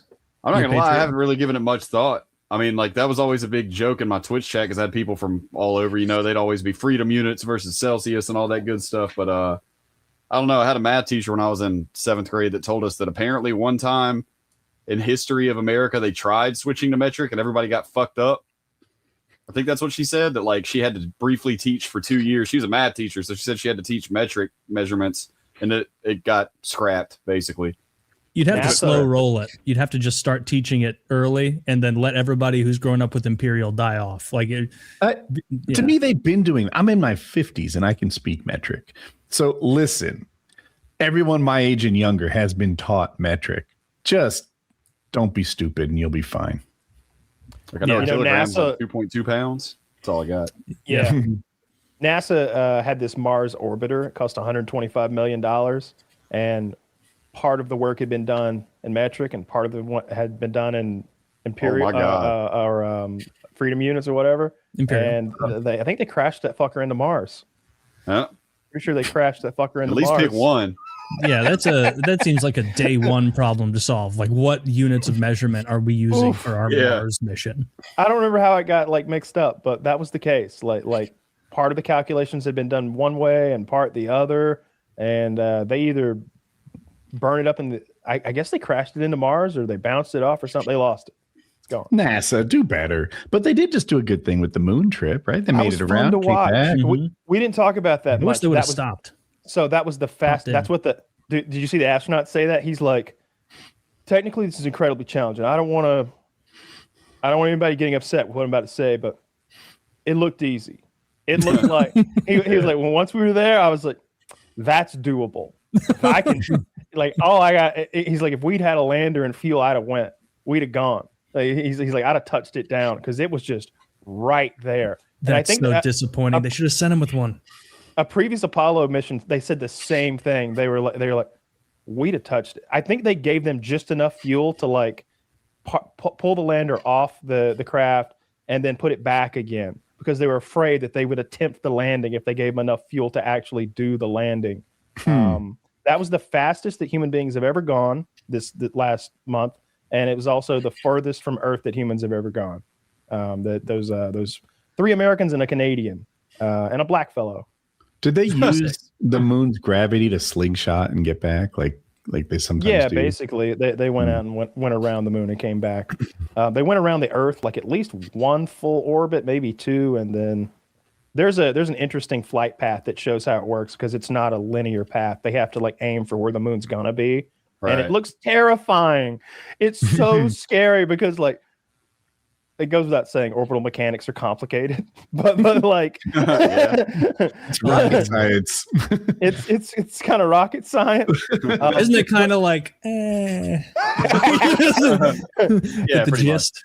They do a little bit of that, like they in the when Apollo 13 was coming back, they're looking through the triangle window, and he took a grease pen and made a little dot, and he's aiming the dot at Earth while they do burns. And trying to keep it pointed at Earth. Dude, if I were a passenger on that and I saw a guy drawing on the window with a grease pen, I'd be like, we're going to die. Yeah, it's over.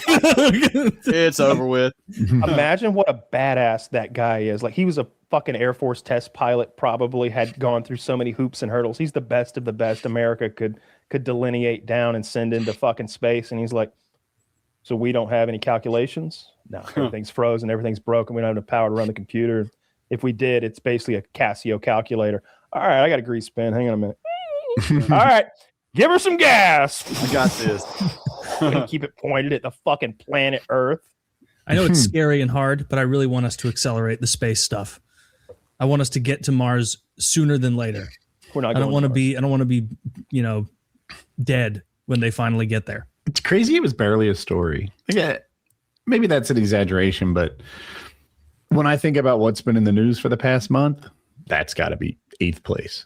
Mm-hmm. For sure. But like, it is hard I get like they got further away, but when you've been to the moon and then you just take a trip around it, people are muted a little bit because they're like, we did this. Like they're not thinking like if this was what they did in the late contention 60s, we've been to the moon, Taylor. I think so. I'm pretty sure we've been there. If someone showed me irrefutable evidence that we haven't, I'd be like the guy in Clockwork Orange. I'd be like, no. They'd be forcing me to watch the videos of Stanley Kubrick directing. Oh man, I'd be pissed because that was kind of the pinnacle of American civilization, like going to the fucking moon. That was 1997, actually, but China, India, Russia have all sent orbiters to the moon and taken photos of our landing site. And I promise you, if any of those 3 groups of people had been able to say, actually, there's nothing there. We don't see anything. But instead, they've all got identical, varying in quality photographs of our landing site from the American flag there. Yeah. Well, it's almost certainly bleached to white by now. I was thinking that too. True. Like, wonder what it looks like. It's all dusty. Peace flag now, just pure white. I think the new flag they're sending up is some sort of metal. Like braided metal or something like that, or maybe the old flag. There was something special about the flag I was reading, but yeah, that thing's almost certainly bleached.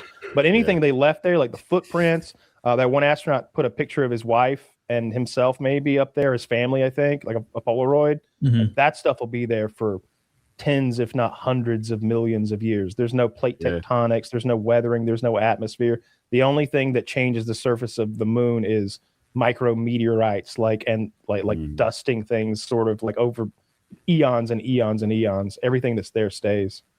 Yeah, I remember reading that about how their footprints are going to be there for whatever the future of human history probably is. 100 million years. Oh yeah, for forever. Because there's nothing that would make them get scattered, or like you said, no atmosphere, no wind. Mm-hmm. I think that the material on the moon, I think, is this non-oxidized regolith or something. And so when it would get on the astronauts and they would get back in their capsule, and obviously there's oxygen once they're back in it would oxidize and smell like burnt gunpowder. Yeah, I remember reading about that. But they all got like this really bad hay fever sort of allergic almost reaction to inhaling that stuff. It got everywhere. It's a very fine, like abrasive dust. So it gets on lenses. It scratches everything up. It fucks up the zippers. They said the suits from just being there for like an afternoon, the suits were already like fucking up in the zippers and everything. I don't like how glib the astronauts who landed were with tripping. Like they would trip and be like, oh, silly me. Like I would be horrified the whole time that I'm going to hit some moon rock and it's going to cut my suit and then I'm going to die and I'll be the first death on the moon and I'll be there I'll be laying there 1,000,000 years from now. Dead. And some asshole like, he's totally bleached now. He's totally bleached now. Some guy 1,000,000 years from now is like, we can tell from the skeletal structure that he was overweight. Fuck. He was still traces of Cheetos on his fingers. Yeah. Would a person rot on the moon? What's that? What'd you say, Josh? Would a person rot on the moon? Would a person decompose on the moon? No, they would be freeze dried.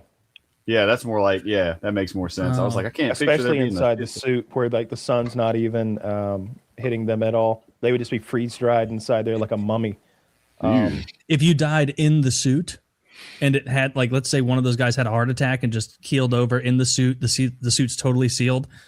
Would your like internal bacteria eat you away, create gas, and then eventually your suit would pop, bubble up because there's not even atmosphere pushing down on it? Like it would. I don't know if the bacteria can even like thrive and live without oxygen. Yeah, however much is in the suit is probably all your body's gonna have access to, I guess. That makes sense. I would think they would poison themselves, kind of like we had like that great dying in Earth's history where the algae or whatever created so much oxygen, but oxygen was toxic to them, so everything fucking died and evolution got reset again. Thank God the oxygen levels went down, because otherwise we'd have those horrible bugs. Yes, those horrible bugs are so scary. That's the scariest time from the past. Everybody's like, oh, Jurassic Park, man, dinosaurs would be rough. Like, I think there was, even during the dinosaurs time, there's probably an oxygen imbalance that would be, you'd be lightheaded all the time. Mm-hmm. During that time when it was like 30% oxygen in the atmosphere or whatever it was, those millipedes, centipedes, wasps, scorpions, spiders were triple the size they are now. They were gargantuan. The bugs absorb oxygen through little ports in their body. They don't have like lung systems like we do, so their surface area is determined upon the percentage of oxygen and the atmospheric pressure that they exist in. So they got huge. Maybe it was I don't think it was the Carboniferous. I don't remember the name of the period of time when when bugs were a problem. But it was. Whenever I watch that, I get a little creeped out when I see the like 8 foot tall 8 foot long millipedes that are like a foot and a half wide and stuff like that. Like a dragonfly the size of a large hawk. Yeah. Because then like you could see their horrible bug faces with better detail. Yeah, imagine like mosquitoes. Yeah. Imagine a mosquito that was like the size of a bird. Like a foot wingspan or something, and like a proboscis that hurt.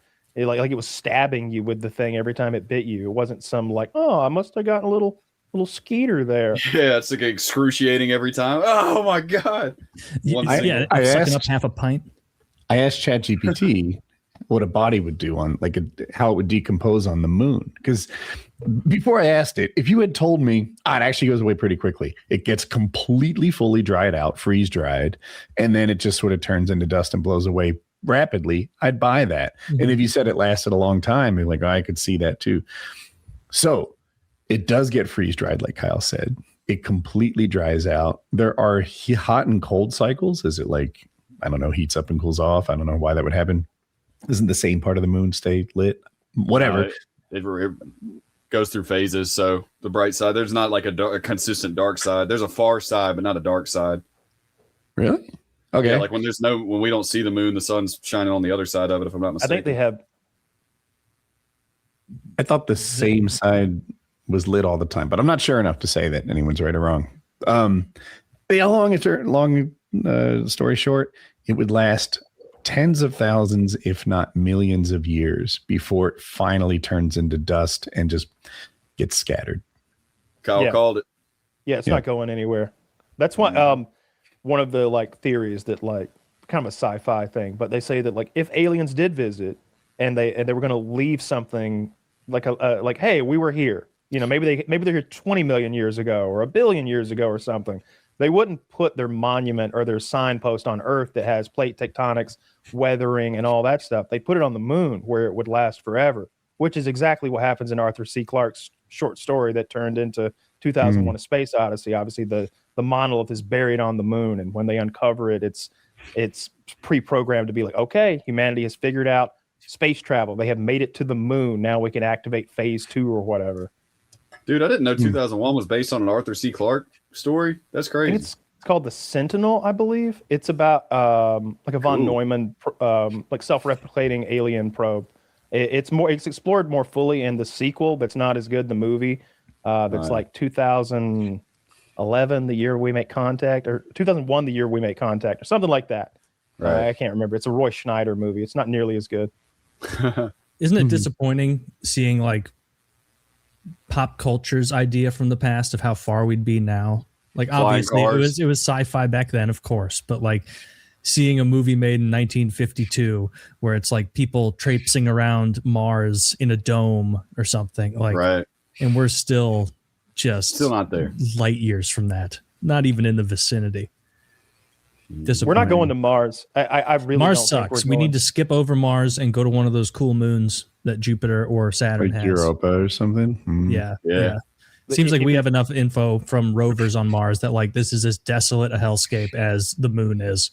It's just redder. If you were going to go to Mars and stay there, you would need to be in a cave. You would need to be living down in a cave system. There's too much radiation on the surface. But just the trip alone, like we've had people spend like, I don't know what the record is, but it's around a year or so in space continuously. But they're in low Earth orbit, still protected by Earth's magnetic field from all of the radiation that's just in space and all the solar winds. You would be kind of not in interstellar space, but interplanetary space, going to Mars for 6 to 9 months. We don't know what that'll do to people. And by the time they get there, if they go 6 months there, and then you'd have to stay there for some amount of time before the next launch window to come back.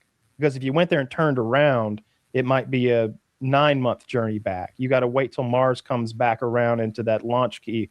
So you have to stay there for several more months, and then somehow or another you come back. So you're going to be spending a year in space in 0G, and then at least 3 months or something like that on Mars. I don't know what the gravity is there. It's like 1/3 or something like that.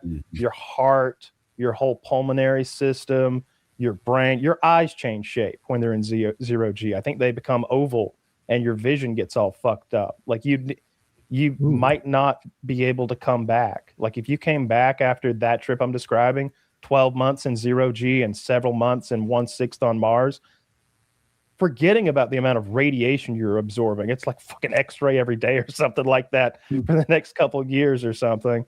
Like just the 0G stuff is going to change your body in such a way. Your bones are going to be you're going to have bird bones. Your heart's going to be, I think, enlarged or shrunk. I don't remember which, but it's going to be fucked up. Not ideal either way. Yeah. And forget the neurological stuff too. Like you're crazy. You've been on Mars for 6 months. You've been in a capsule with like 3 other dudes for a year. You better be friendly. Like you better be best pals. Talk about gay for this day. I was gonna make that same joke. I mean, that could be. Oh, I'm sorry, go ahead, Josh. I was just gonna say that I remember. I think it was Chris Hadfield talking about the mental things that it'll do to you. That astronaut Chris Hadfield, I think, was one of the ones that when he came back to Earth after not even all that long in space, he kept dropping everything because he had gotten used to just being able to let go of it and it stay there, and then he does something. So he'd just be drinking his coffee and just drop it on the ground. The isolation made him crazy. He came back with weird tattoos and a penis implant. Those Mars. Feds, not Mars. Not the moon. That could be our new death row, though. Instead of electrocuting people, we send them to space, see what happens. We spent $10,000 a pound to launch them into low Earth orbit.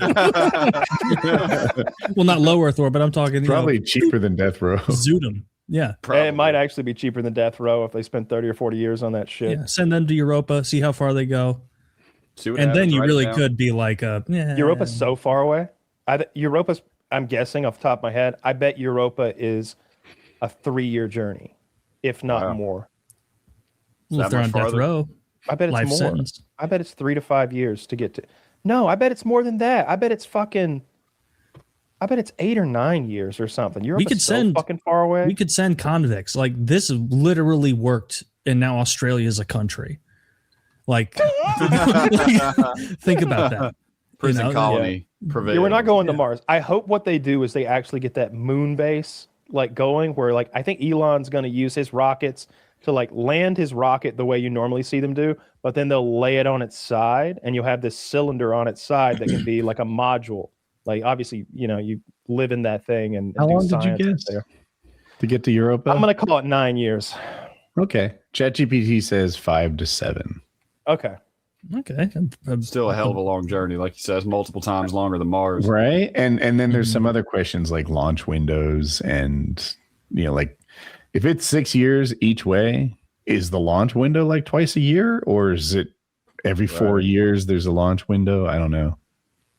I have no idea because the planets aren't always lined up in a nice, friendly way for us to do that shit. Most of the time they're not. Most of the time, it's a real clusterfuck out there. Seemingly, everything's doing its own, playing by its own rules. So, what are the moons of Jupiter like? More closely sized to Earth, or because there's a couple of them that are these ice shell moons. So it's frozen on the outside and liquid ocean on the inside. Damn. And there are these geysers of liquid water that come up from the crevices and the surface. And I think by the color of like the ice that's been exposed to it, they can identify amino acids. So they think that there's some dark salt ocean inside these moons that could have life in it. There could be some sort of weird shrimps down there, or I don't know what. Nobody knows what. Damn it! But it's kilometers of ice, and it's not like 2 or 3 kilometers of ice. I think it's like 20 kilometers of fucking ice down to the ocean. It's not like you're gonna land there and then drill. Like we can't. Yeah. I think we struggled to drill into that Antarctic ice lake. I think it's called Vostok. The Soviets or the Russians, I don't remember which, bored down into that thing, into this it's under Antarctica. It's this, I think it might be freshwater, but there's a lake underneath there, and there were fish down there that must have been locked down there for millions of years. Like a rogue species at that point. Wait, maybe they weren't. I don't know if there were fish down there, but I know Russia did that boring experiment where they just went as far down as but not boring. Cool experiment with boring, where they went as far down as they could, and I think they stopped literally because it got too spooky. Like, damn.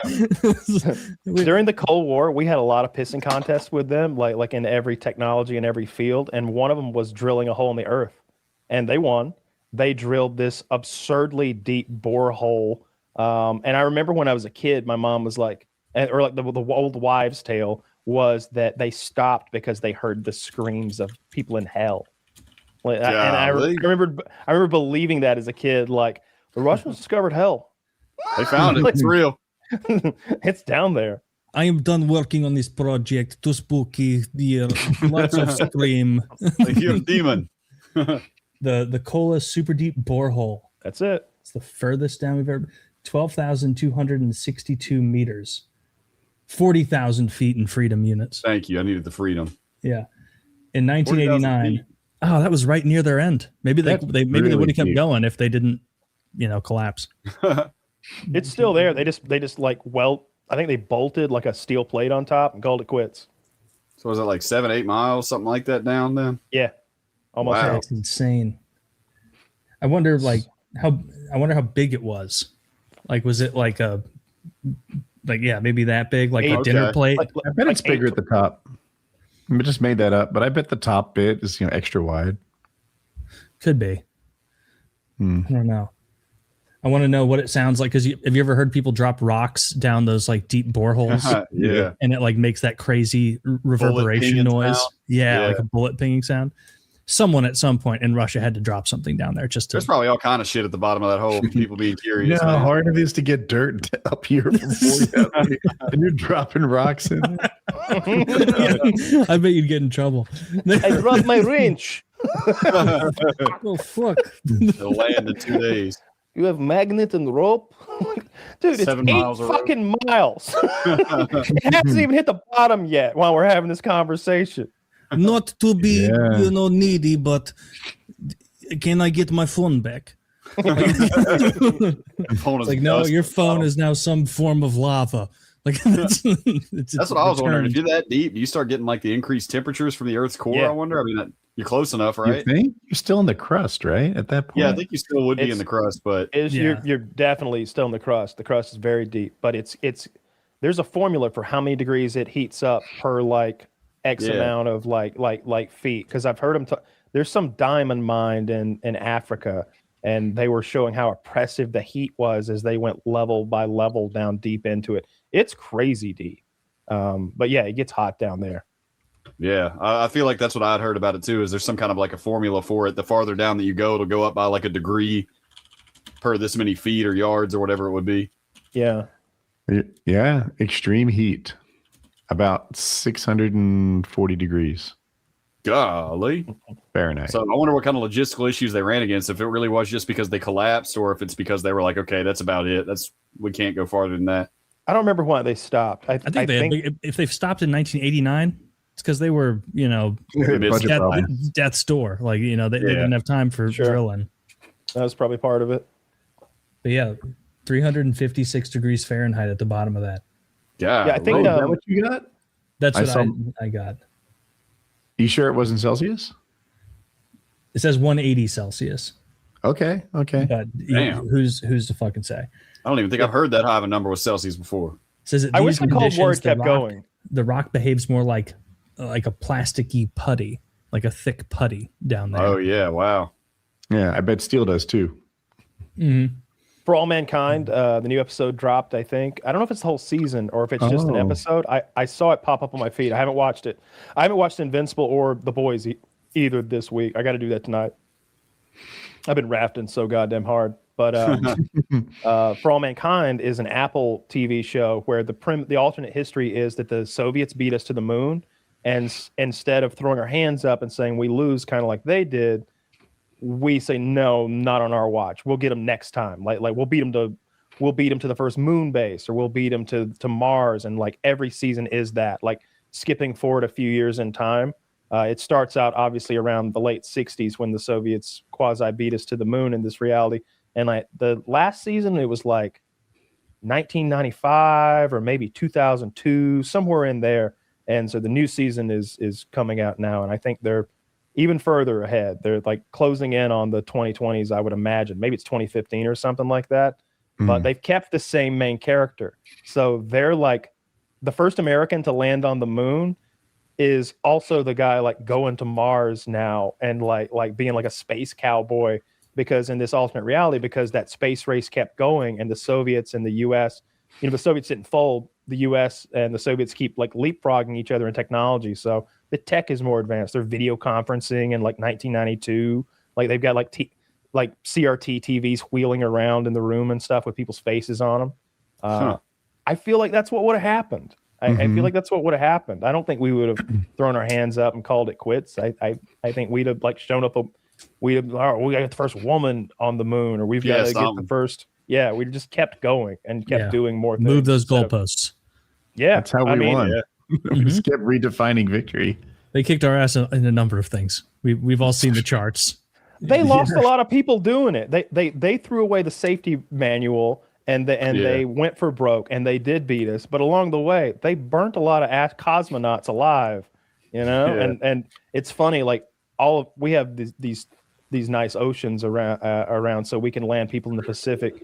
The Russians had to land them in Siberia. And so they would land in the middle of nowhere, Siberia, sometimes, because I don't know why, but they would. And so part of the cosmonaut kit was a gun. So that when they landed in Siberia, they could defend themselves from wolves and bears. Because can you imagine that? Making it back from space through the atmosphere, gritting your teeth, and then eaten by a bear? Yeah. That would suck. Like in the woods. Probably happened at least once. It had to. And then the Soviets don't even like give you a statue. Although they did give Yuri Gagarin a statue, even though he came back all crisped up. He knew it was going to be crisped up. He went up because if he didn't go, they were going to send one of his friends. Oh, he knew he was going to. I didn't know that at all. Then he was up there. Okay, well then he deserves that cool statue they made. He went up there and got burnt alive willingly because he knew that if he didn't go, one of his fellow like test pilot cosmonaut buddies was going to get sent up there. The photos of his corpse are horrific. Wait, I think I've seen that picture. The dude was like a crispy French fry after that, right? Yeah, it's like when Voldemort dies. Well, he just turns to dust. But he gets all, or maybe in that dream when he's a baby or something, when he's all. Oh yeah, when he's down in the little crypt. Like, what Harry Potter knowledge is lacking, but yeah, that was a little dark, right? When like Harry sees what Voldemort's going to experience in the afterlife, and he's like an eraser head baby. He's like all bloody and in a little satchel and like in suffering and mutated, like raw looking, yeah. Mm-hmm. Why does he experience that in the afterlife? So because he's an evil guy. Like basically, what happens is evil people. In the Harry Potter universe, I suppose it's Harry and Voldemort like basically shoot each other at the same time and kill each other, and so they both go to the afterlife. But Harry gets to come back, and they both get to come back. Essentially, they're in the afterlife, and Dumbledore is there because he's dead. Because he's dead already. Spoilers. And Harry's like, he's having this little conversation. He's like, "You're dead, Harry Potter." And he's like, "What's that?" And there's this crying raw baby. And he's like, "That's fucking Voldemort. That's miserable ass Voldemort. That's what he gets in the afterlife." And he's like, "You've both got to go back now to finish this fight." And then they both go back to their bodies and finish the fight. Also, in the lore, his soul is corrupted. He's got a corrupted soul for making Horcruxes. Yeah, the Horcruxes. So he's just going to be sitting there flailing, I guess. We got. Yeah, look at him. Yeah, man. There he is. Yeah. Gross. That's a tactically placed thigh. Sure is. He's hung like a horse. So that crisped up guy, that's not Yuri Gagarin. That's another guy named Vladimir Komarov. Okay, my bad. So maybe they didn't even get Yuri Gagarin's body back. I know I've seen some picture of a very crispy cosmonaut before. So what that Yuri guy you're talking about, what was the dealio? They just had the technology to get it up and they weren't sure if they could bring it back down. And so he was just like, yeah, fuck it. I'm trying to read through because I've never heard of him. He was a Soviet test pilot, cosmonaut. He commanded the Voskhod 1, the first space flight to carry more than one crew member. He became the first Soviet cosmonaut to fly in space twice when he was selected as pilot for the Soyuz 1. So let's see, where's Death? Selected as the pilot. Oh, shit. Said he was declared medically unfit, but the Soviets were real fly by night with that. It was like, no, you get on the ship. Like it or not. Best. And as always, have a nice day. Entire family. Yeah. Spaceflight is so fucking scary. Like is, I don't know we don't belong up there. I don't know what's scarier, being in space or being at the bottom of the ocean. Rogan had some guy who'd done both. He had done both, and he not only had he gone to like deep in the ocean, he had lived down there for like some period of time at like, I don't remember how deep he was, but he's pretty deep, living in some sort of capsule in the ocean. And you've got to like swim down out of the capsule to shit. And so like it's black as night down there, and he swims down out of his capsule and he's shitting into the ocean, and he just sees an eye in front of him, like the size of a fucking saucer. And it's one of those giant groupers. Those things are as big as a cow. Yeah. Apparently groupers grow until there's not enough food around to keep growing, because those things, even near the surface, you see people catch enormous grouper. They're so big. Mm-hmm. Wait, so what did he say was scarier? Space or underwater? Because based on that, it seems like underwater is scarier, because at least in space, you know, there's no terrifying. There's no creatures of the deep down there. He said that was terrifying. The whole grouper experience. But like, I'd be shitting in a bag for the rest of my tenure. They'd be like, hell yeah. Stinky won't swim out and poop like everybody else. He smells awful. And to add to it, he ate all the Mexican rations. He ate all the fajitas in the first 3 days. Panicked and ate all the fajitas, damn it. Where did he get chili? He brought it from home. Everyone else has like Bibles and books and things, and it's just you have Yeah, fajitas. Yeah. How do you keep it hot? He brought an air fryer. Oh man, we shouldn't have had a raffle for this. Like we should have sent trained individuals. You know how much Pepsi we sold? This guy, he had the lucky cap. What can I say? It was this or the Harrier, and Pepsi put their foot down. So we got to deal with this guy. Yeah, have you seen that documentary about the Pepsi Harrier giveaway? I've read the story, but I haven't watched the. There's a whole Netflix. The airplane. Yeah, basically. And for those of you who are younger, this might not even make any sense, but it used to be that on 20-ounce sodas, they would put prizes under the caps. They would do like buy one get one free sodas, and you'd win regularly. I remember like we would always get a 20-ounce soda when we went to the like store on like a lunch break or something, and you'd win like quarter of the time. It felt like you're getting a free fucking soda.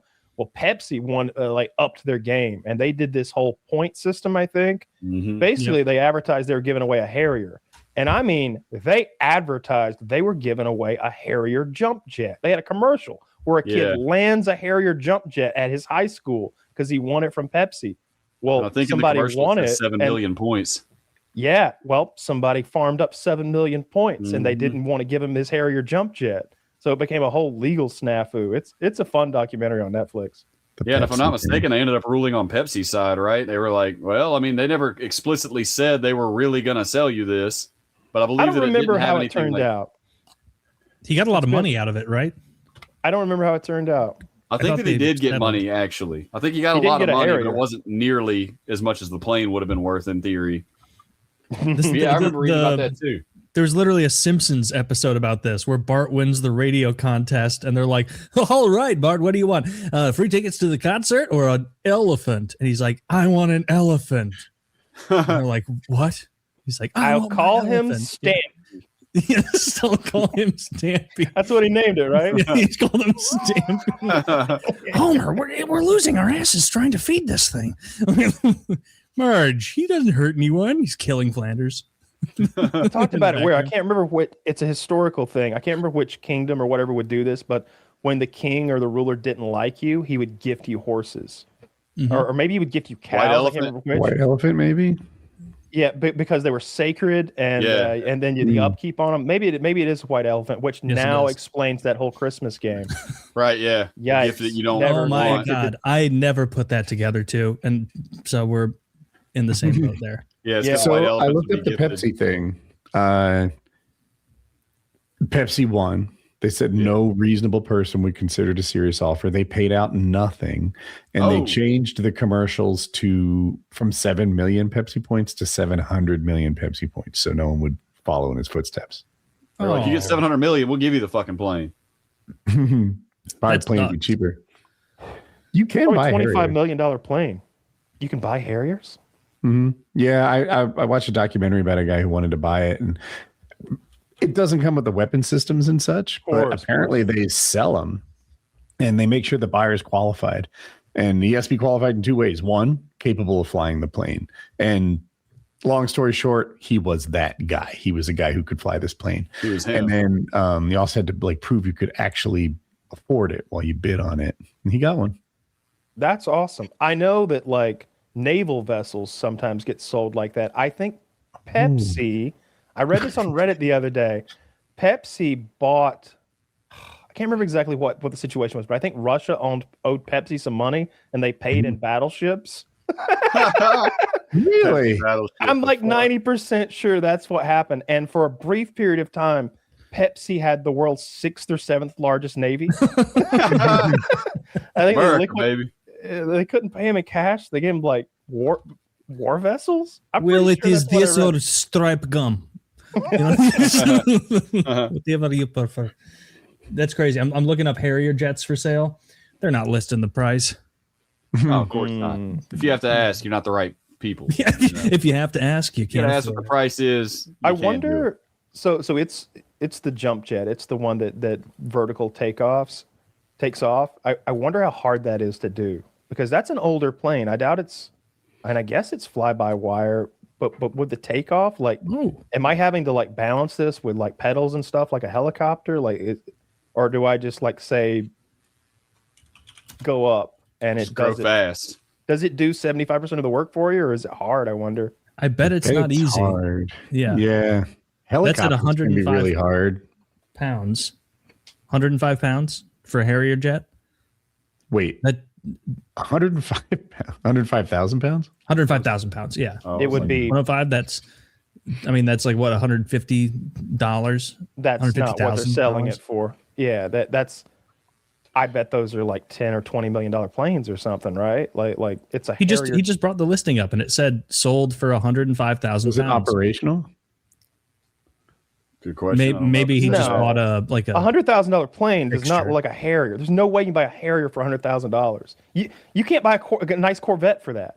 Like, Well, you could buy an obsolete Corvette that doesn't run anymore for that. Yeah, you if could it buy a doesn't run, if it's a 1970. paperweight, that's a different story. But I'm like, if it looking doesn't at have the Harrier. engines, if it doesn't have engines or like flight electronics and stuff, If it doesn't work, then it's I don't know. kind of not fun. Military That would be jets or even military planes like World War II ones are really cool in the aviation world, but they're so expensive to operate that normal people can't have them. have you seen that boneyard the Air Force has out in the desert? Mm-hmm. It's full of fucking F-14s and just anything you can imagine. And they're all out there in that dry desert so they don't rust, and they're all capped up for like extra parts. But it's like, oh my God, you guys give me a few months out here, I'll piece myself together one hell of a fucking fighter jet. Like, give me 3 of those broken down ones and that burnt one over there, and I can take off. Like what will this run me? They're just sitting there. You think you could Tony Stark it? Iron Man. I don't think I could, but I think it could be done. Like it could be done. You would absolutely want. I mean, they're military aircraft. Abdul, where did you put Super Genius Weapons Manufacturer? In the cave with the weapons. No. Okay, just to be safe. Zach posted that aircraft was not airworthy. Did you just see that? It's being sold for display purposes only. Not, So That makes not sense. a battle-worthy vessel. Yeah. I bet the engine out of it costs that much or more. You know, those things are expensive. I don't remember what they said the cash value of a Harrier was for the Pepsi thing, but like the number 25 million's coming to mind. I saw we've lost $2.2 billion worth of aircraft in Iran.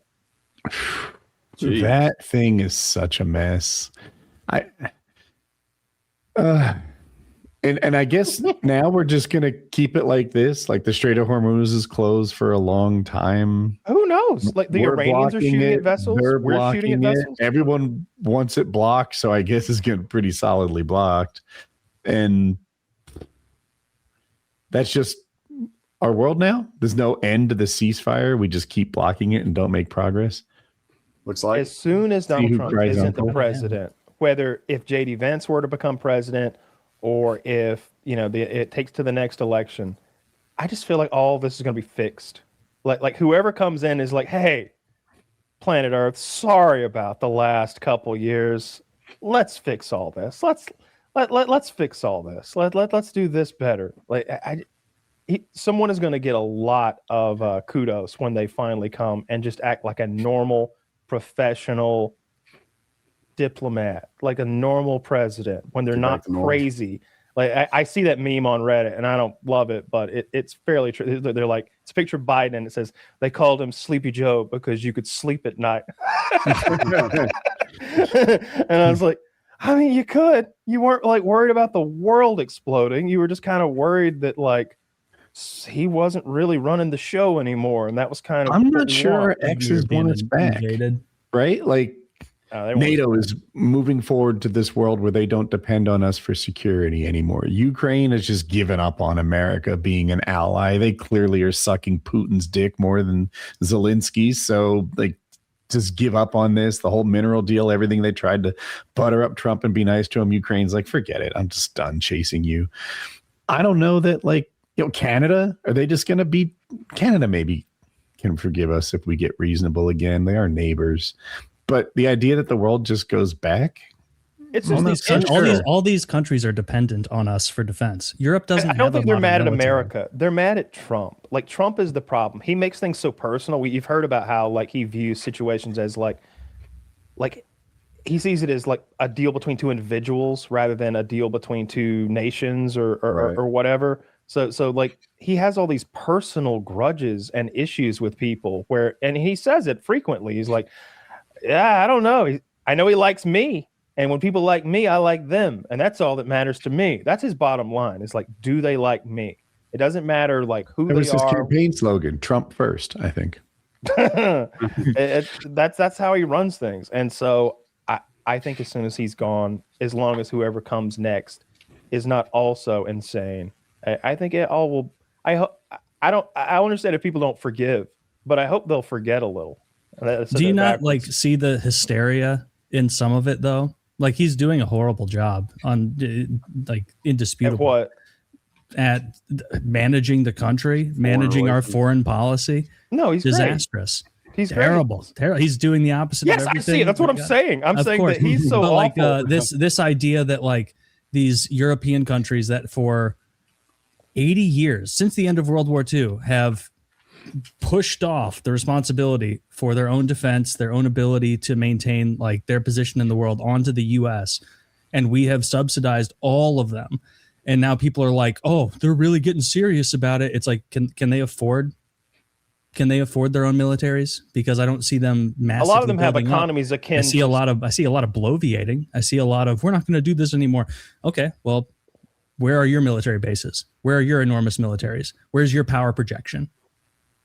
They don't have that. They rely on us for it, and we fund it.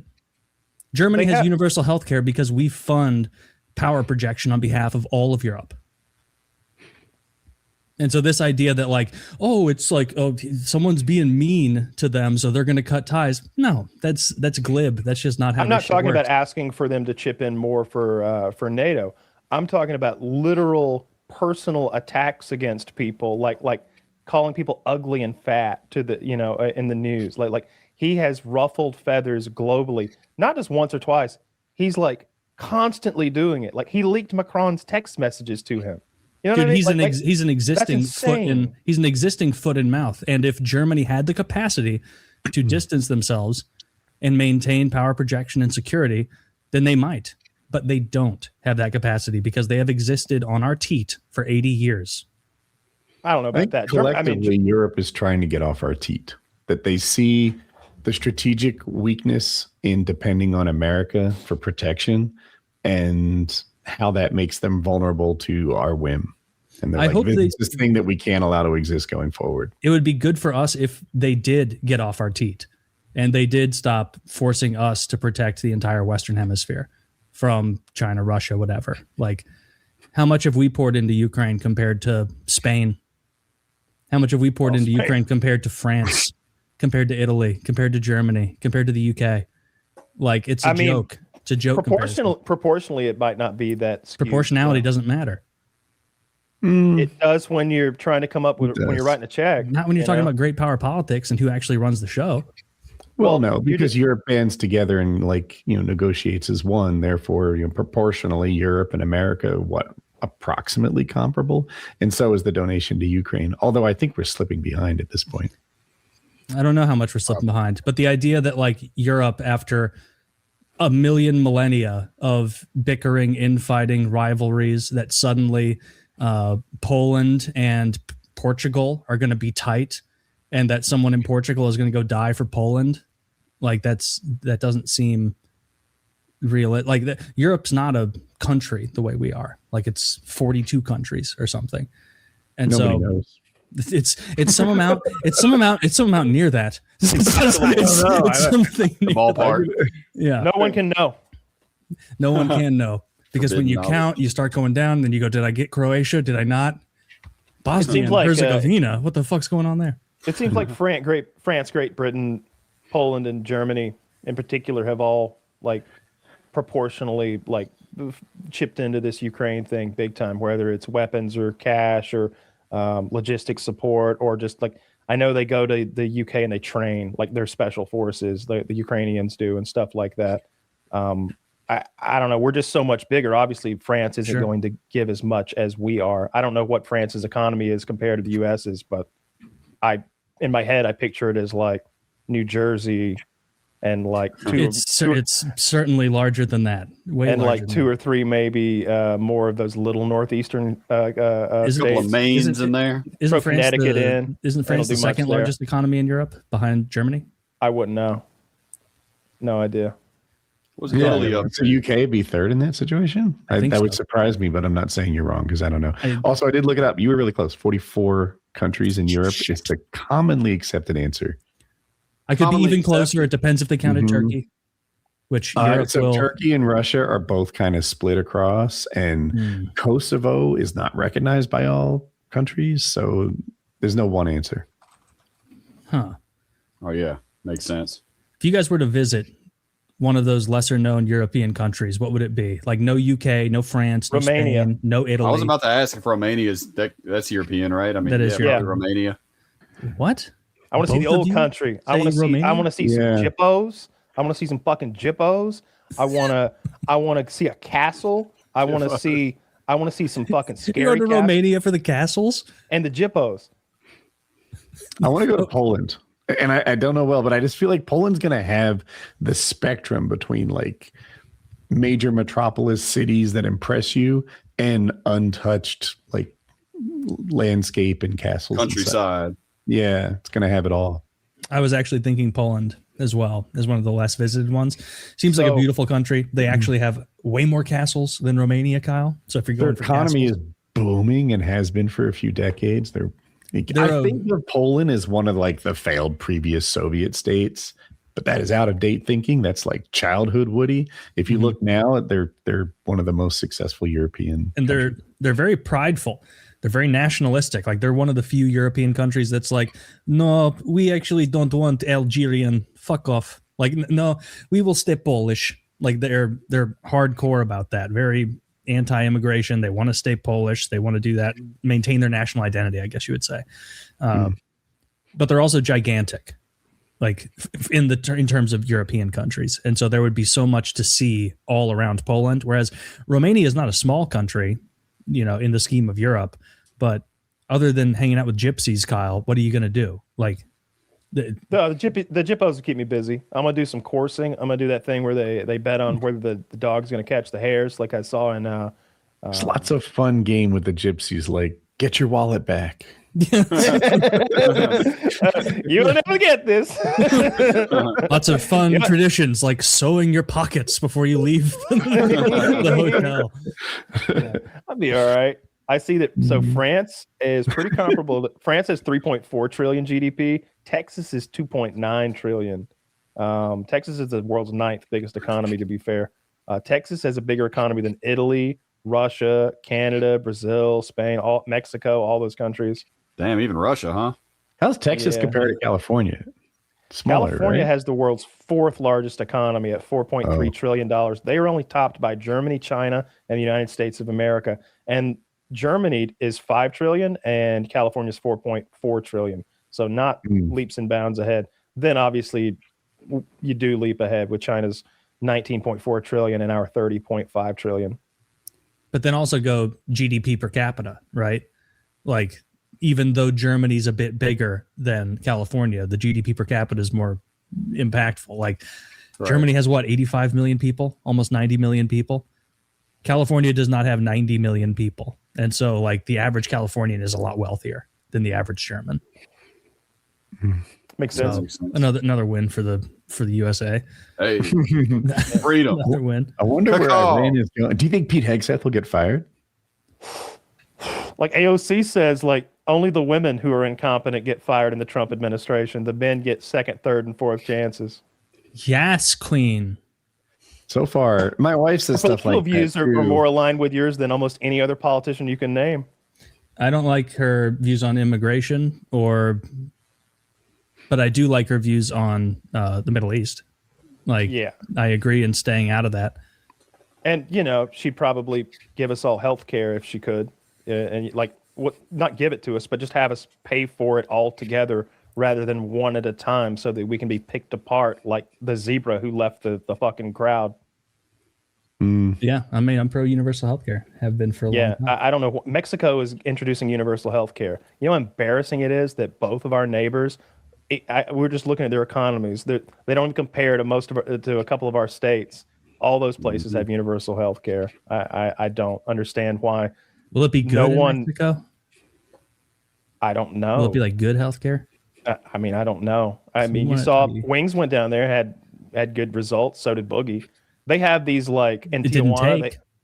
Maybe they didn't get all the stitches. That's on him. That's on him. like he beat the surgery on his own. That surgery was perfectly well done. He didn't get septic or anything scary, which is what we thought was going to happen, or what I thought was going to happen. When I heard he was getting like a full-blown put you under bariatric surgery in Mexico, I was genuinely worried about him. I was like, I feel like you're flipping a coin here.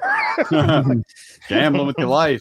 I feel like bariatric surgery there is actually one of the things, like dental stuff, that they kind of like in and out, like grind people through, right? If I had like a dangerous tumor on my pancreas or something, I want some US doctor taking care of that. But if you just need my hairline needed a touch up, I'd go to Turkey. Yep. Oh, is that where you go? I've heard that. Oh, you didn't? Yeah, Turkey. Yeah. Apparently, everyone goes to Turkey. I think Logan Paul went to Turkey to get his hair fixed. Where did Greg Doucette go? Was that? I think he might have gone to Turkey also. They're known for it. You're right. I don't know the lore. That's something. Yeah, no, I don't know why Turkey is like the world's best hair replacement place, but like it's as good as it gets and cheap.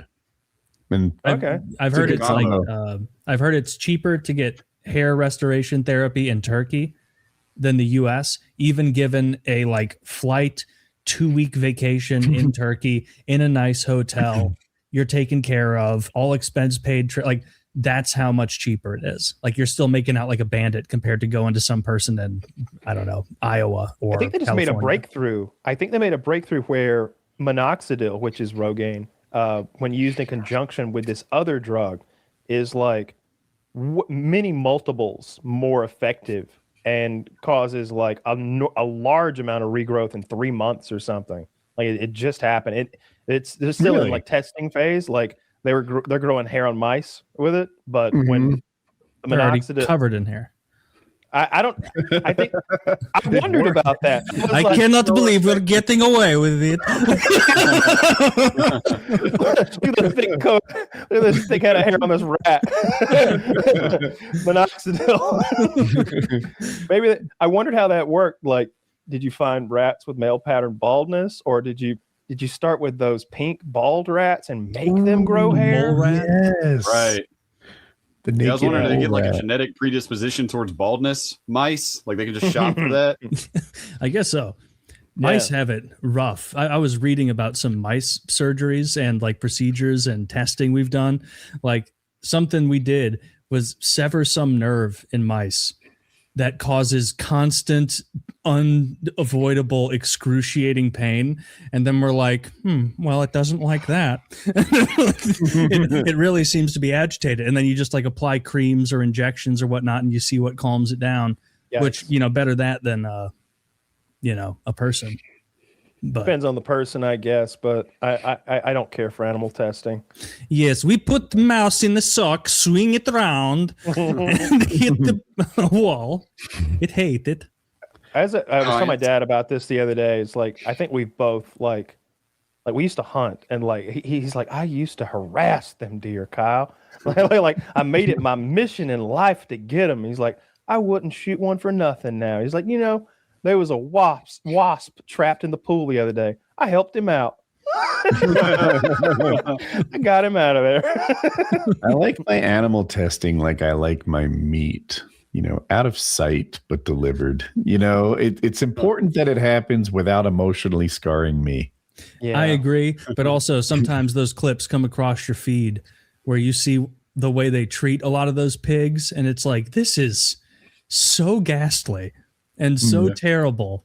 Like there has to be a nicer way to raise pigs than putting them in these horrible cages and basically making them live in torturous conditions. Not if you want pork to be affordable. There's not. And the worst part is like the more you see pet pigs or rescued pigs and cows, you're like, oh my God. Like I grew up with cows. I didn't know they were cuddly puppy dogs when you were super. Like they would come up to us. You did. They would come and like Well, they would come and they would eat out of your hand. But I see these cows on the internet, and it's like they're like dogs. They're like snuggling with the person and like clearly showing like affection to the person. Like they're laying on the ground together, like he's like scritching the cow, and the cow's looking at him lovingly, like licking his hand. It's like, oh shit. How many of these have I eaten? How many of these have I killed? Like I've killed a bunch of cows myself. I feel bad. I didn't tell you guys. My dog needs surgery. Oh shit. $8,000. Shit. Oh my God. Yeah, the vet's like, happened? So this is Indiana Bones. He has a limp in one of his front legs, and I really couldn't figure out where the limp was coming from. Like his wrist, it's like his shoulder, and something in the way he's growing, both shoulders need to be repaired. Apparently, his prognosis is great. Prognosis, thank you. That's what I couldn't get to. He's gonna be great. He's gonna be fine, and like everything's cool. We found this like orthopedic dog and horse surgeon, which is just right for our Great Danes. Yeah, and it's I called it $8,000. That she said 7,700. But work with me. Put some taxes on it, and we're right there. So that's I think next week. And so they do like a full shoulder replacement or what? No, I think it's like more mild than that. Like they just sort of trim something so that it stops rubbing in a painful way. Lucky dog! What a lucky dog, right? Yeah. Yeah. This second dog found himself under my protection, so now he'll get what he needs. What a lucky dog! Yeah, good for you. That sucks though. My God. Yeah, right. that's so brutal. Just a surprise $8,000. This thing you've just become enormously attached to. It'll die or live miserably. Yeah, right. That's like, oh my God.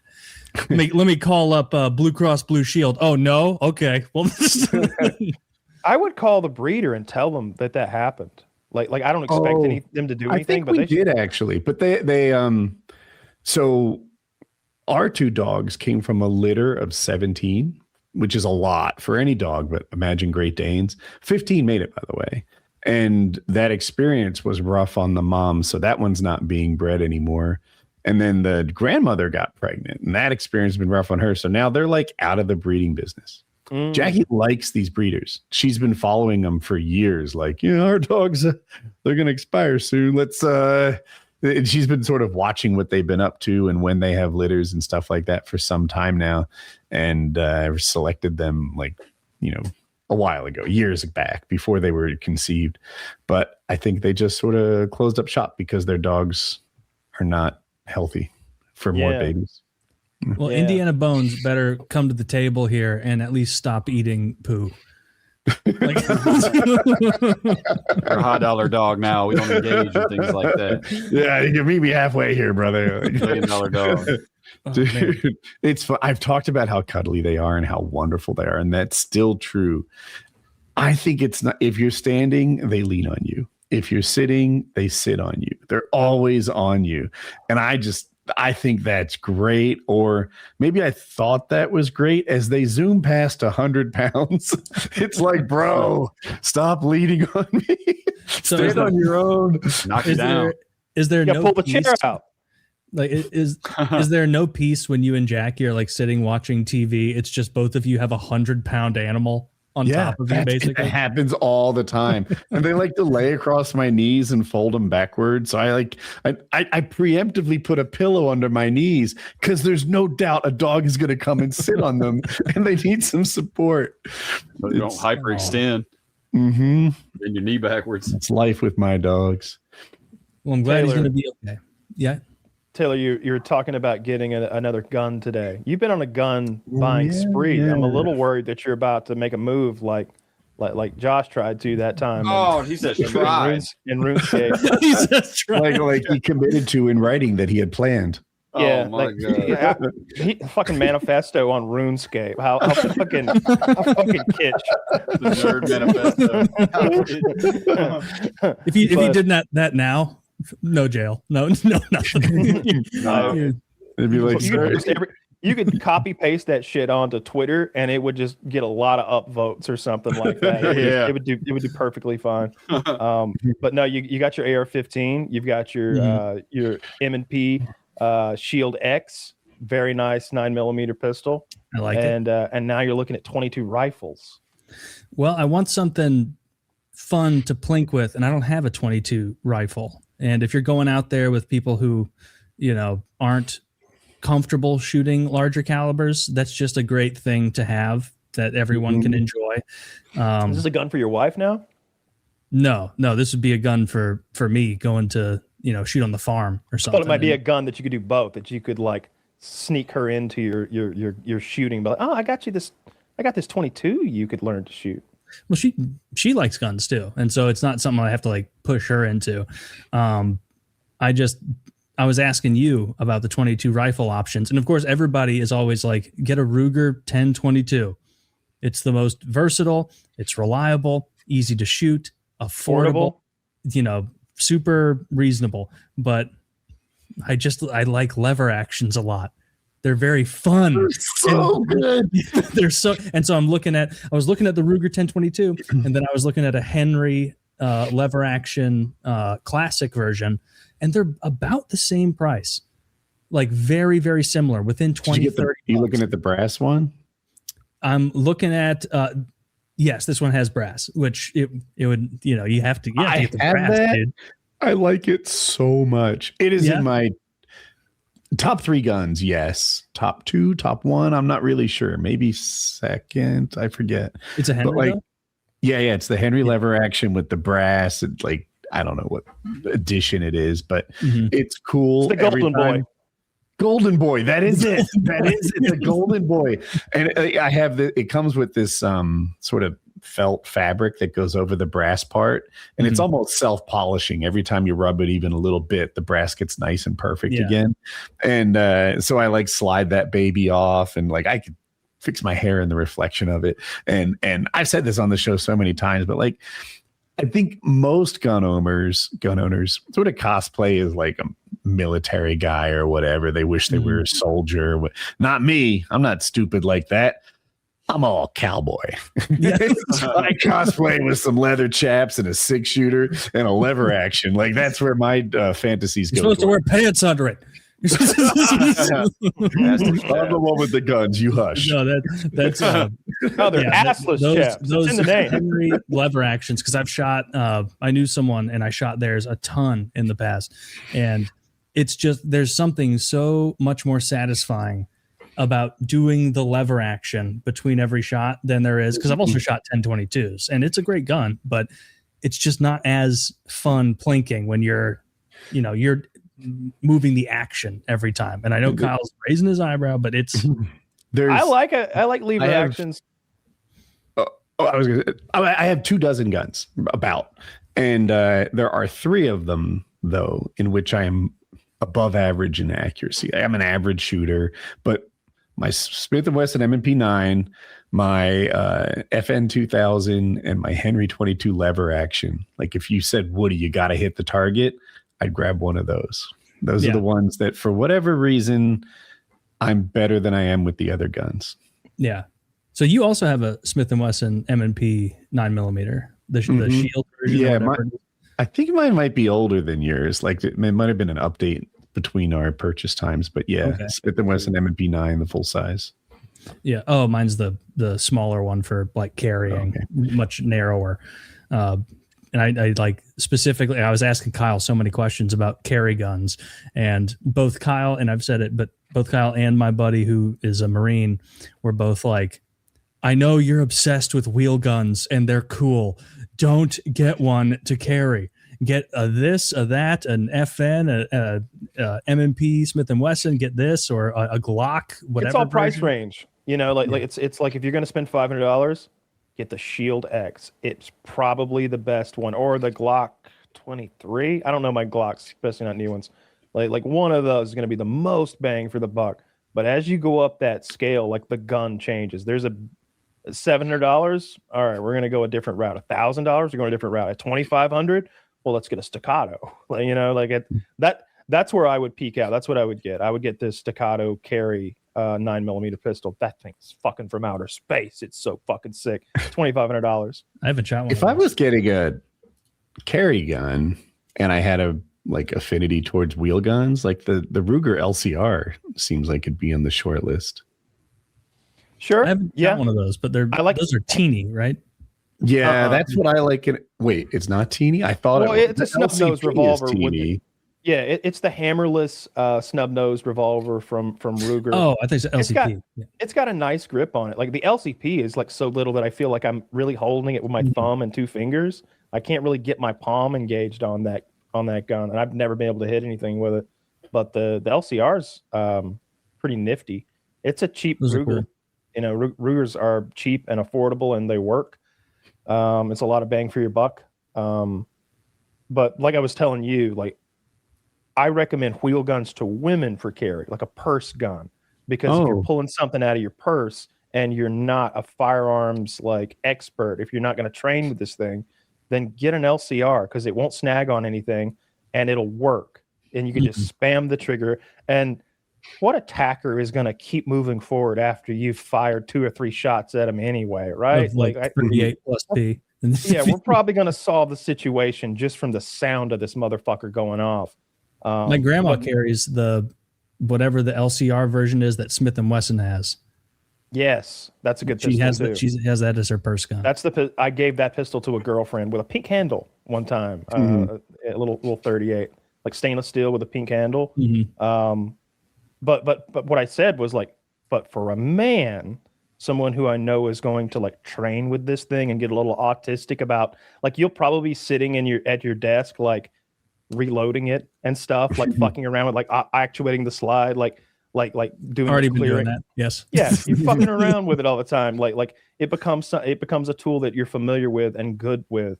And so you want a semi-automatic pistol with as many bullets as you can fucking get in that thing.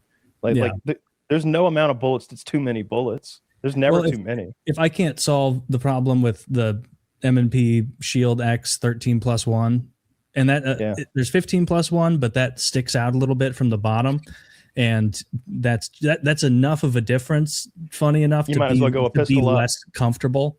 And so, like, I'd rather do the 13+1 where it's a little less visible on my waistband. Yeah, you're probably gonna hit it by the 13th shot. The likelihood of carrying is a big thing. Like, yeah, I think, like, is an LCP a great carry gun? Well, not in that if you wanted to hit something that was tricky to hit. Like at that, it doesn't excel.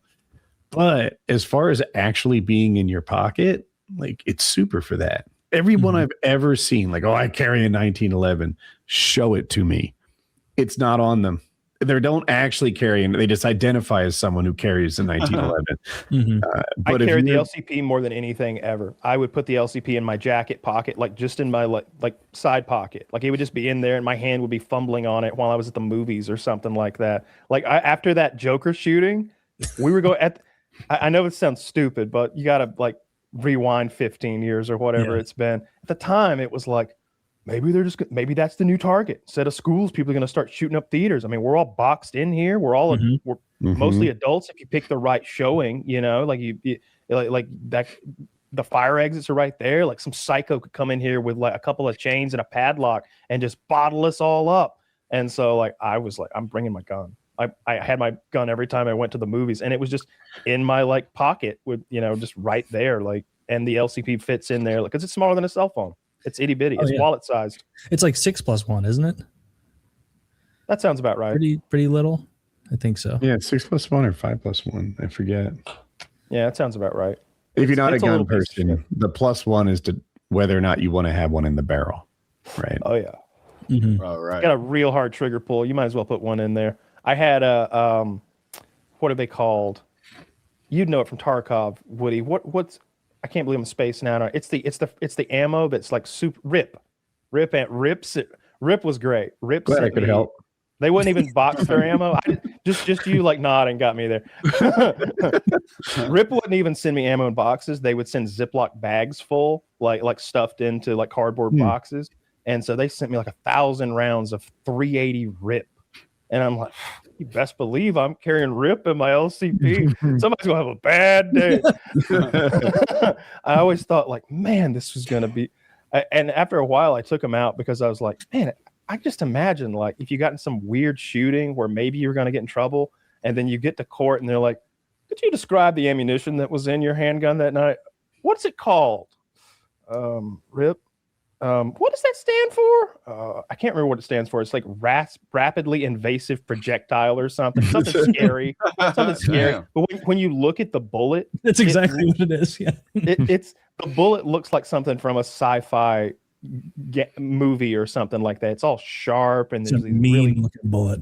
When it hits something, it explodes. Like it doesn't just mushroom like a hollow point and make a big bullet that slowly passes through and delivers its energy into the target. It sort of sends these razor sharp petals in every direction, and they break off and like do their own business. When we would shoot ballistics gel with it, it was like, oh my God.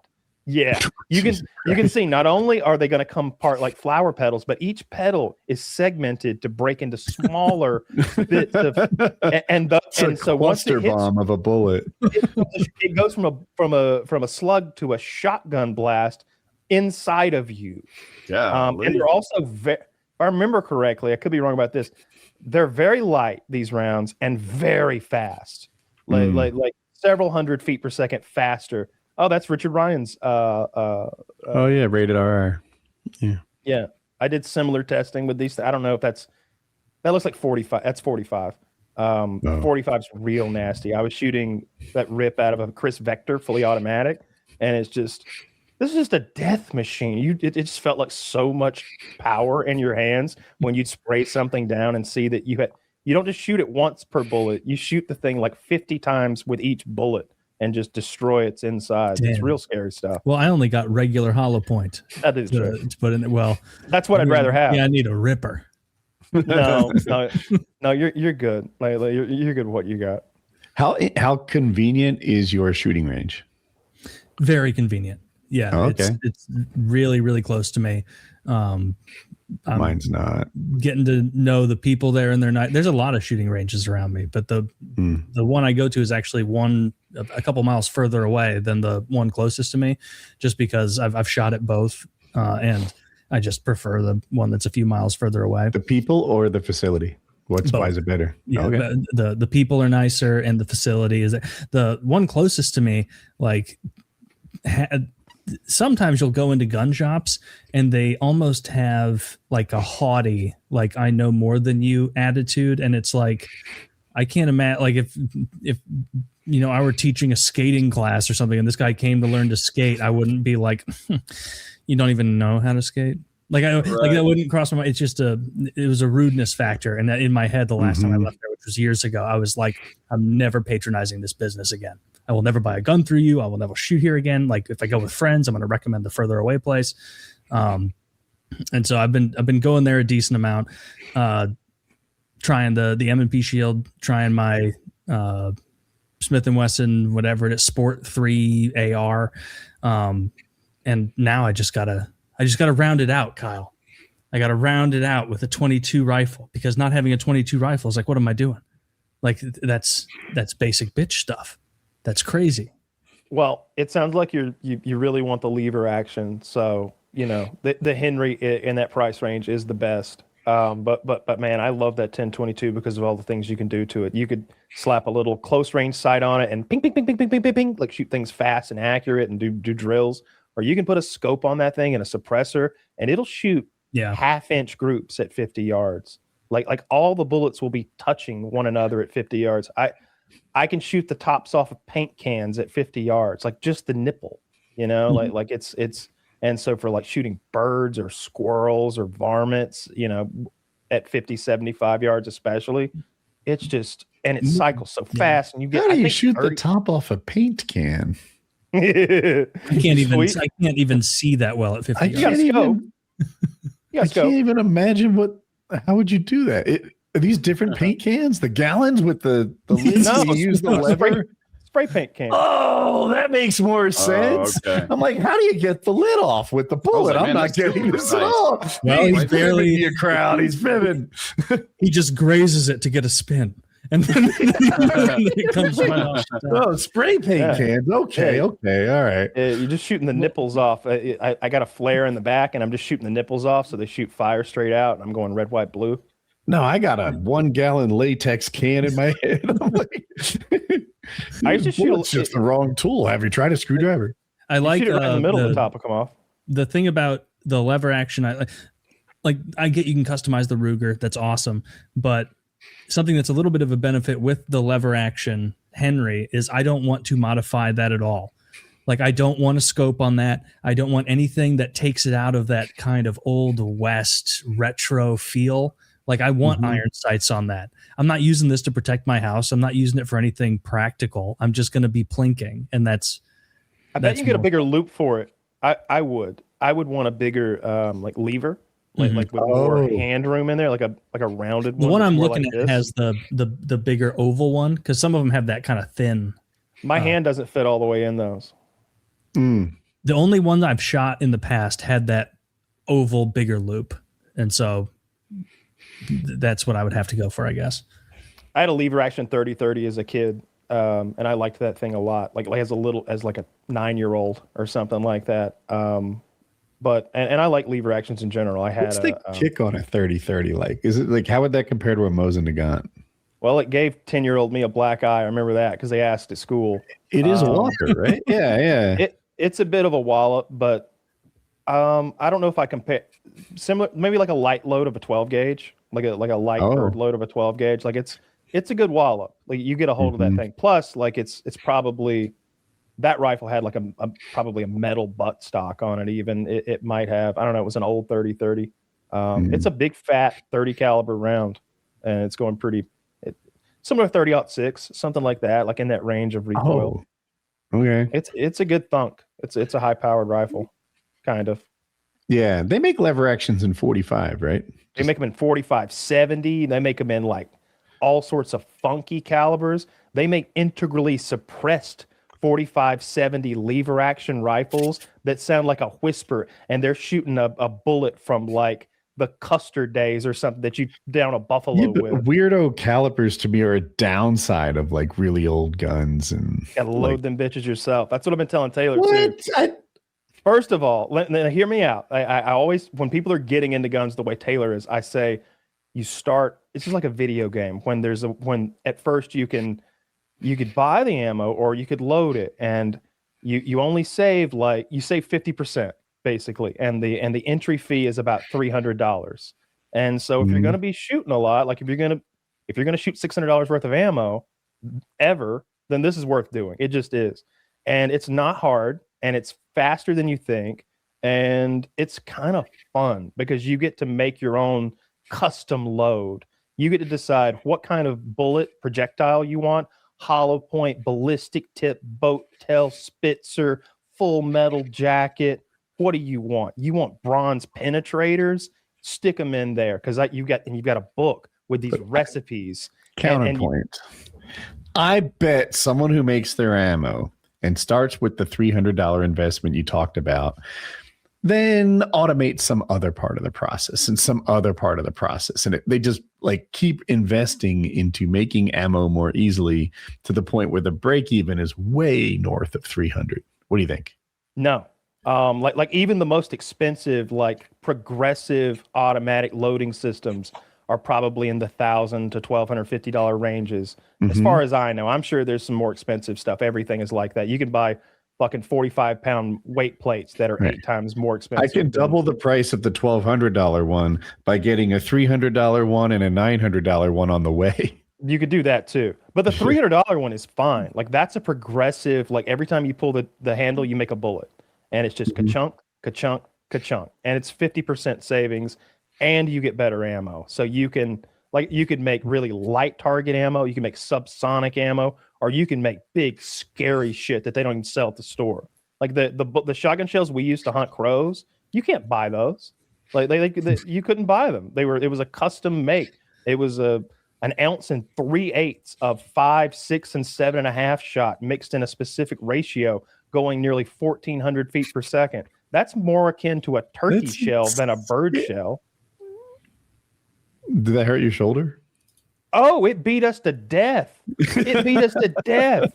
I was 12 to 14 or something like that. And my dad was 40 or whatever. And we talked about this like a few weeks ago when I was at his place. He was like, man, them things beat us to death though, didn't they? He's like, I saw you make the longest shot on a crow I've ever seen in my life with those shells.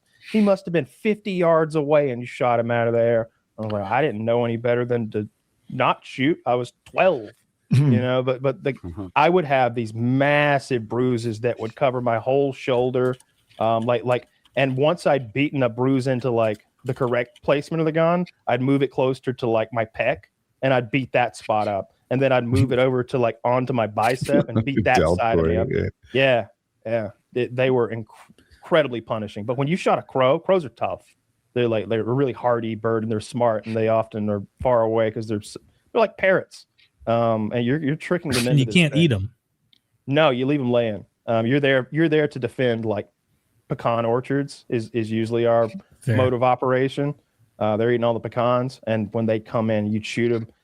Sometimes they come in really low and slow, and we're all camouflaged up, face and everything. You shoot a crow with those shells I'm describing at like 15 yards, chunks of him fall. He almost explodes. I forgot to mention, we're shooting extra full turkey chokes because we practice all day. When we're not hunting crows, we're practicing our shooting. You're keeping that tight. An extra full turkey choke you normally would never use for something like this because it makes it hard to hit the bird. You want like a medium choke. There's like a turkey choke. Turkey choke's like extra full, and then smaller than that is like a full, and then it delineates a lot with lots of stuff. But right below that, I think is like modified or improved modified. Both are things. Jesus Christ, this is worse than the imperial system. It's a whole thing. It goes from turkey to full to extra full to medium some way. And then to improved cylinder and cylinder are down below there. And then there's a bigger choke than the cylinder. There's a choke that goes outside the cylinder and then gets bigger. Why did they use medium if they were never going to touch large and small along the way? Well, the way you determine gauge is how many lead balls of the diameter of the barrel equal 1 pound. It's a good system. It's a terrible system. It's a terrible system. So a 12 gauge shotgun, you take 12 lead balls of the diameter of the barrel, it'll equal 1 pound. So a 20 gauge, which is a smaller thing, takes 20 balls of the size. So you can see the ratio, but who knows how big that is? We have to memorize the density of lead and do geometry and algebra or something. Like, get the fuck out of here. And then, of course, the increments when you're loading are grains. That like grains are smaller than grams. Yeah. I was saying you should get into loading your own ammo early because don't I need a whole setup for that? I get you going for like $350. Oh, that's something like that, imagined. and then you save half. It's 50% cost on ammo. I'll reiterate, it's like 50% cost on ammo, and you can shoot better ammo. Like you can shoot, like you can do light target loads that you dialed in just right. Some guns shoot more like when you're doing a target rifle and long range shooting. Different loads will be more or less accurate. You have to find a recipe that works well with this rifle or the best with this rifle if you're competing with other people. So you can do all sorts of fun stuff. You can make scary loads, light loads, subsonic stuff, and you can choose what kind of bullet. It's hilarious to listen to Kyle talk about guns because he just starts doing this like Bubba Gump shrimp, but gun thing. You can make light loads, you can make scary loads, you can make hot loads, you can go full choke, half choke, medium choke, turkey choke. Well, that's about all the loads you can make. Yeah. You know what I want to avoid are scary loads. I love a scary load. My favorite is a scary load. Pushing that barrel to the limit. Because I always wanted something that was going to kick the shit out of you, and I only shot 2 or 3 things ever that actually did what I would consider kicking the shit out of you. Like most things are just manageable. Everything's kind of similar. Everything's about what a 12 gauge is. Well, 12 gauges are very manageable. Like if you grew up around them and are familiar, like it was interesting because 12 gauges are what I shot the most when I was a kid. Like my grandpa gave me a 20 gauge when I was like 6, but then like shortly after went up to 12 gauge for bird hunting and whatnot. And it took a lot longer for me to shoot rifles, especially like 30-30s or 30-06 or whatever. And I always thought they would be more brutal than just a 12 gauge, just in my head, because it was like a progression thing where it's like, well, now you can handle this, now you can handle that, now you can get to the next thing. And I was always surprised when it was like, oh, this is like a 12 gauge but less, difficult. When I was 8, when I was 8, what I wanted for Christmas was a Remington 700 7mm Magnum stainless steel synthetic stock with a Leopold 3.5 by 14 50mm scope, and I got it. And I was so fucking pumped. We went to Walmart and got those 175 grain Remington bullets, and 8-year-old me, every time I shot it was it's a very powerful, it's a 30 caliber bullet, but it's a Magnum cartridge, a ton of powder. I would blow holes in deer, and quickly realized it was way too much gun for me. So I loaded my own bullets, and I made lighter bullets going really fucking fast and hollow point. I picked out my own thing. And so when I would shoot deer, it looked like you threw a bucket of blood out the backside of them. Like you'd hit them with this 110 grain hollow point going 10 billion feet per second or whatever it was, and it would just annihilate them. Just tenderloin ruined. The school shooter of Georgian woods or something. He's just out there with bad intent. He's not hungry. He doesn't need a pelt. He needs blood. No, we wanted kills. We were overlooking this meadow one time. We were up in this short pile of trees, and I was laying prone, and the meadow filled up with deer. Must have been 12 deer out there, and I think I got 3 bullets in the magazine and then 1 in the chamber, but I've got a bandolier on the buttstock with 12 more, and I just started shooting, and because it's a meadow, the echo was going past the deer, hitting the trees and coming back at them. So they were confused about where the shots were coming from. I just kept going till I'd shot 6 fucking deer or something like that. And Dad's like, whoa, stop. What are you doing? I was like, I'm going to kill them all. He's like, you can't kill them all. You've already killed 3 too many. I have to claim some of these now. It was a whole problem. But yeah, we had venison for years. Just leave them there? No, that'd be incredibly no, I would never do that. I was there to kill, but I wasn't there to waste. We would always get them processed, or we would give them to someone who was going to eat them. We never let them go to waste. They always went. There was a Mexican guy who would literally butcher him in his backyard and just feed his family with them. And then there was another guy who kind of the same thing, but he would make bags of jerky. And so we'd give him a deer, and he'd give us 6 big fat bags of jerky. And we would keep that going to the point where we were turning the jerky down after a while. It was we're all stocked up on jerky. We're good forever. How do you drag a deer out of the woods? I could grab its front feet and try, but what do you do? Wrap a belt around its head and start walking. They're lighter than you think, and you just pull it by its neck and head and I guess horns. If it has horns, if it's a doe, you just wrap it around it. We would literally wrap a strap or a belt around them and just start walking. Me and my dad, I shot a deer one night with my bow. I shot it in the spine, and it no, that was a different one. I shot it, and it ran off a little bit. Went and found it. By the time we found it, it's dark. It's nighttime now. We're in the woods with a dead deer, and Dad wraps his belt around its head, and I grab half the belt, and he grabs half the belt, and we start walking toward where the truck is, and we're lost in the deep, dark woods. And we've been walking for 15 fucking minutes, and every now and then I'd be like, "You think it's this way, Daddy?" I'm not sure anymore. And we're look, we can't see the woods are so thick we can't see the moon. We can't even find the moon. And finally we came out on a fence, and I was like, where? We get to a fence, and there's a field and an opening, and you can see a road way over in the distance. I'm like, where the hell are we? He's like, we went the wrong way. We're 3 miles the wrong way on the opposite side of a huge chunk of land or something like that. But yeah, you just drag them. They're not that heavy. Is that only at night? Do you not clean them where they fall usually? We don't clean them at all.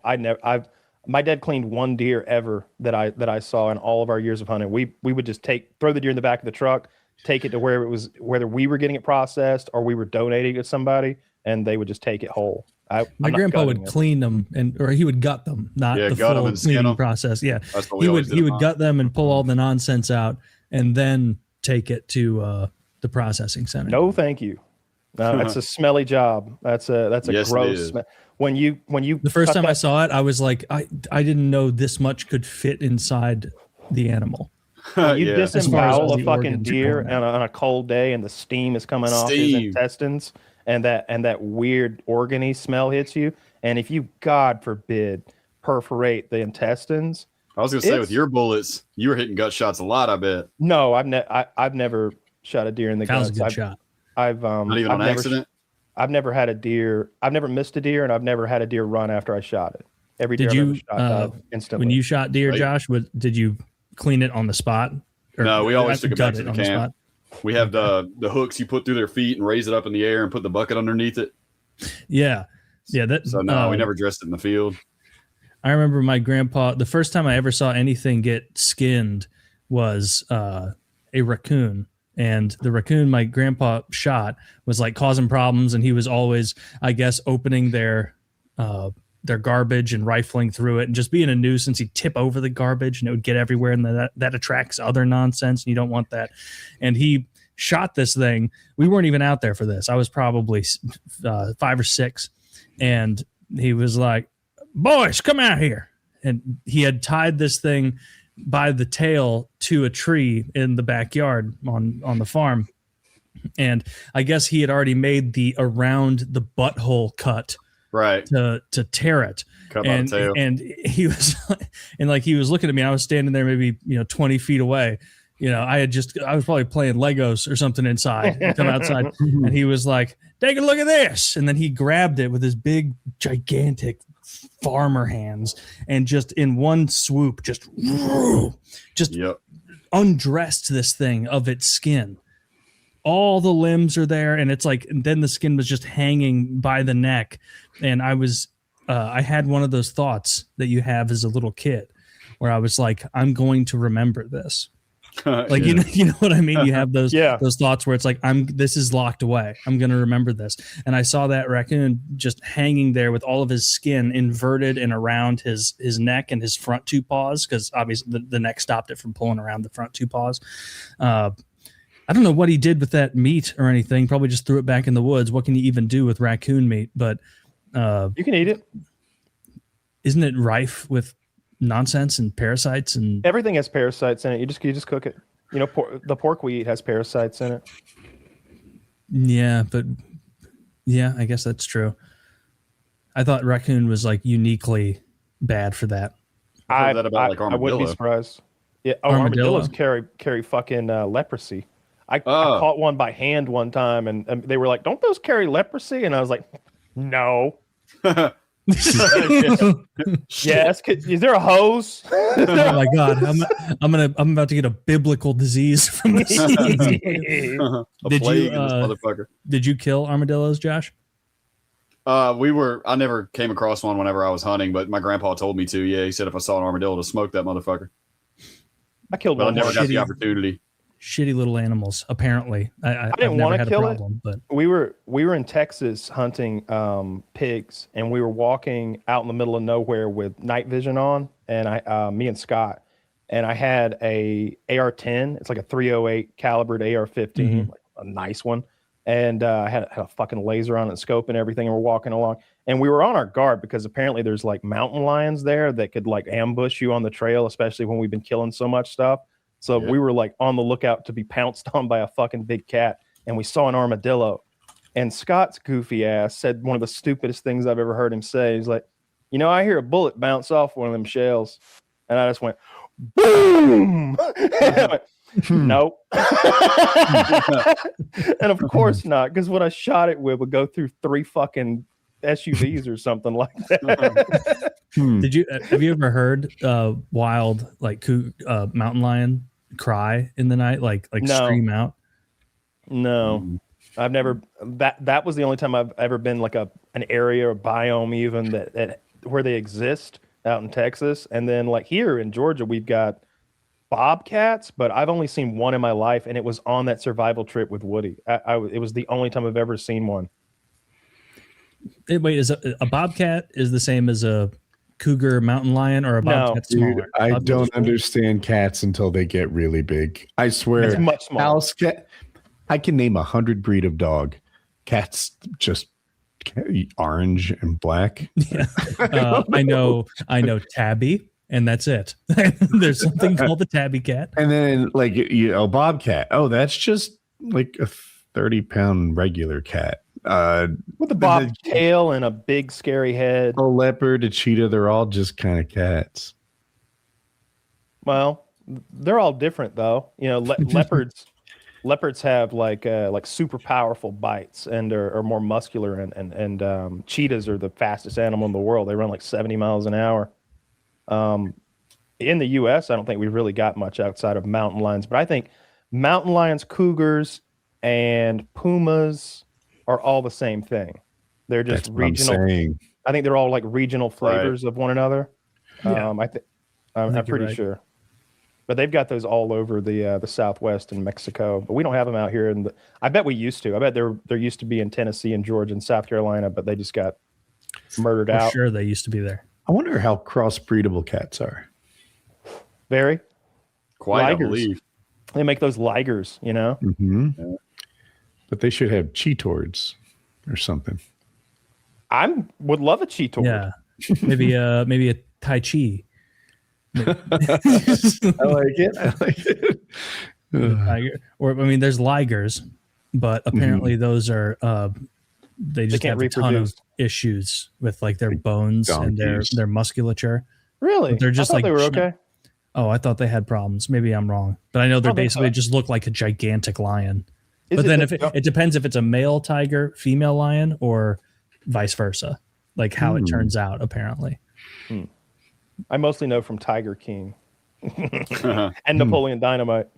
And, Pretty much a lion and a tiger mix, bred for its skills and magic. Yeah. Favorite animal. Magic. I like that. You want to wrap on that? Yeah. Ligers. Everybody check out Josh's channel, link below. Also check out our sponsors, Lock and Load, and our merch. PKA 801.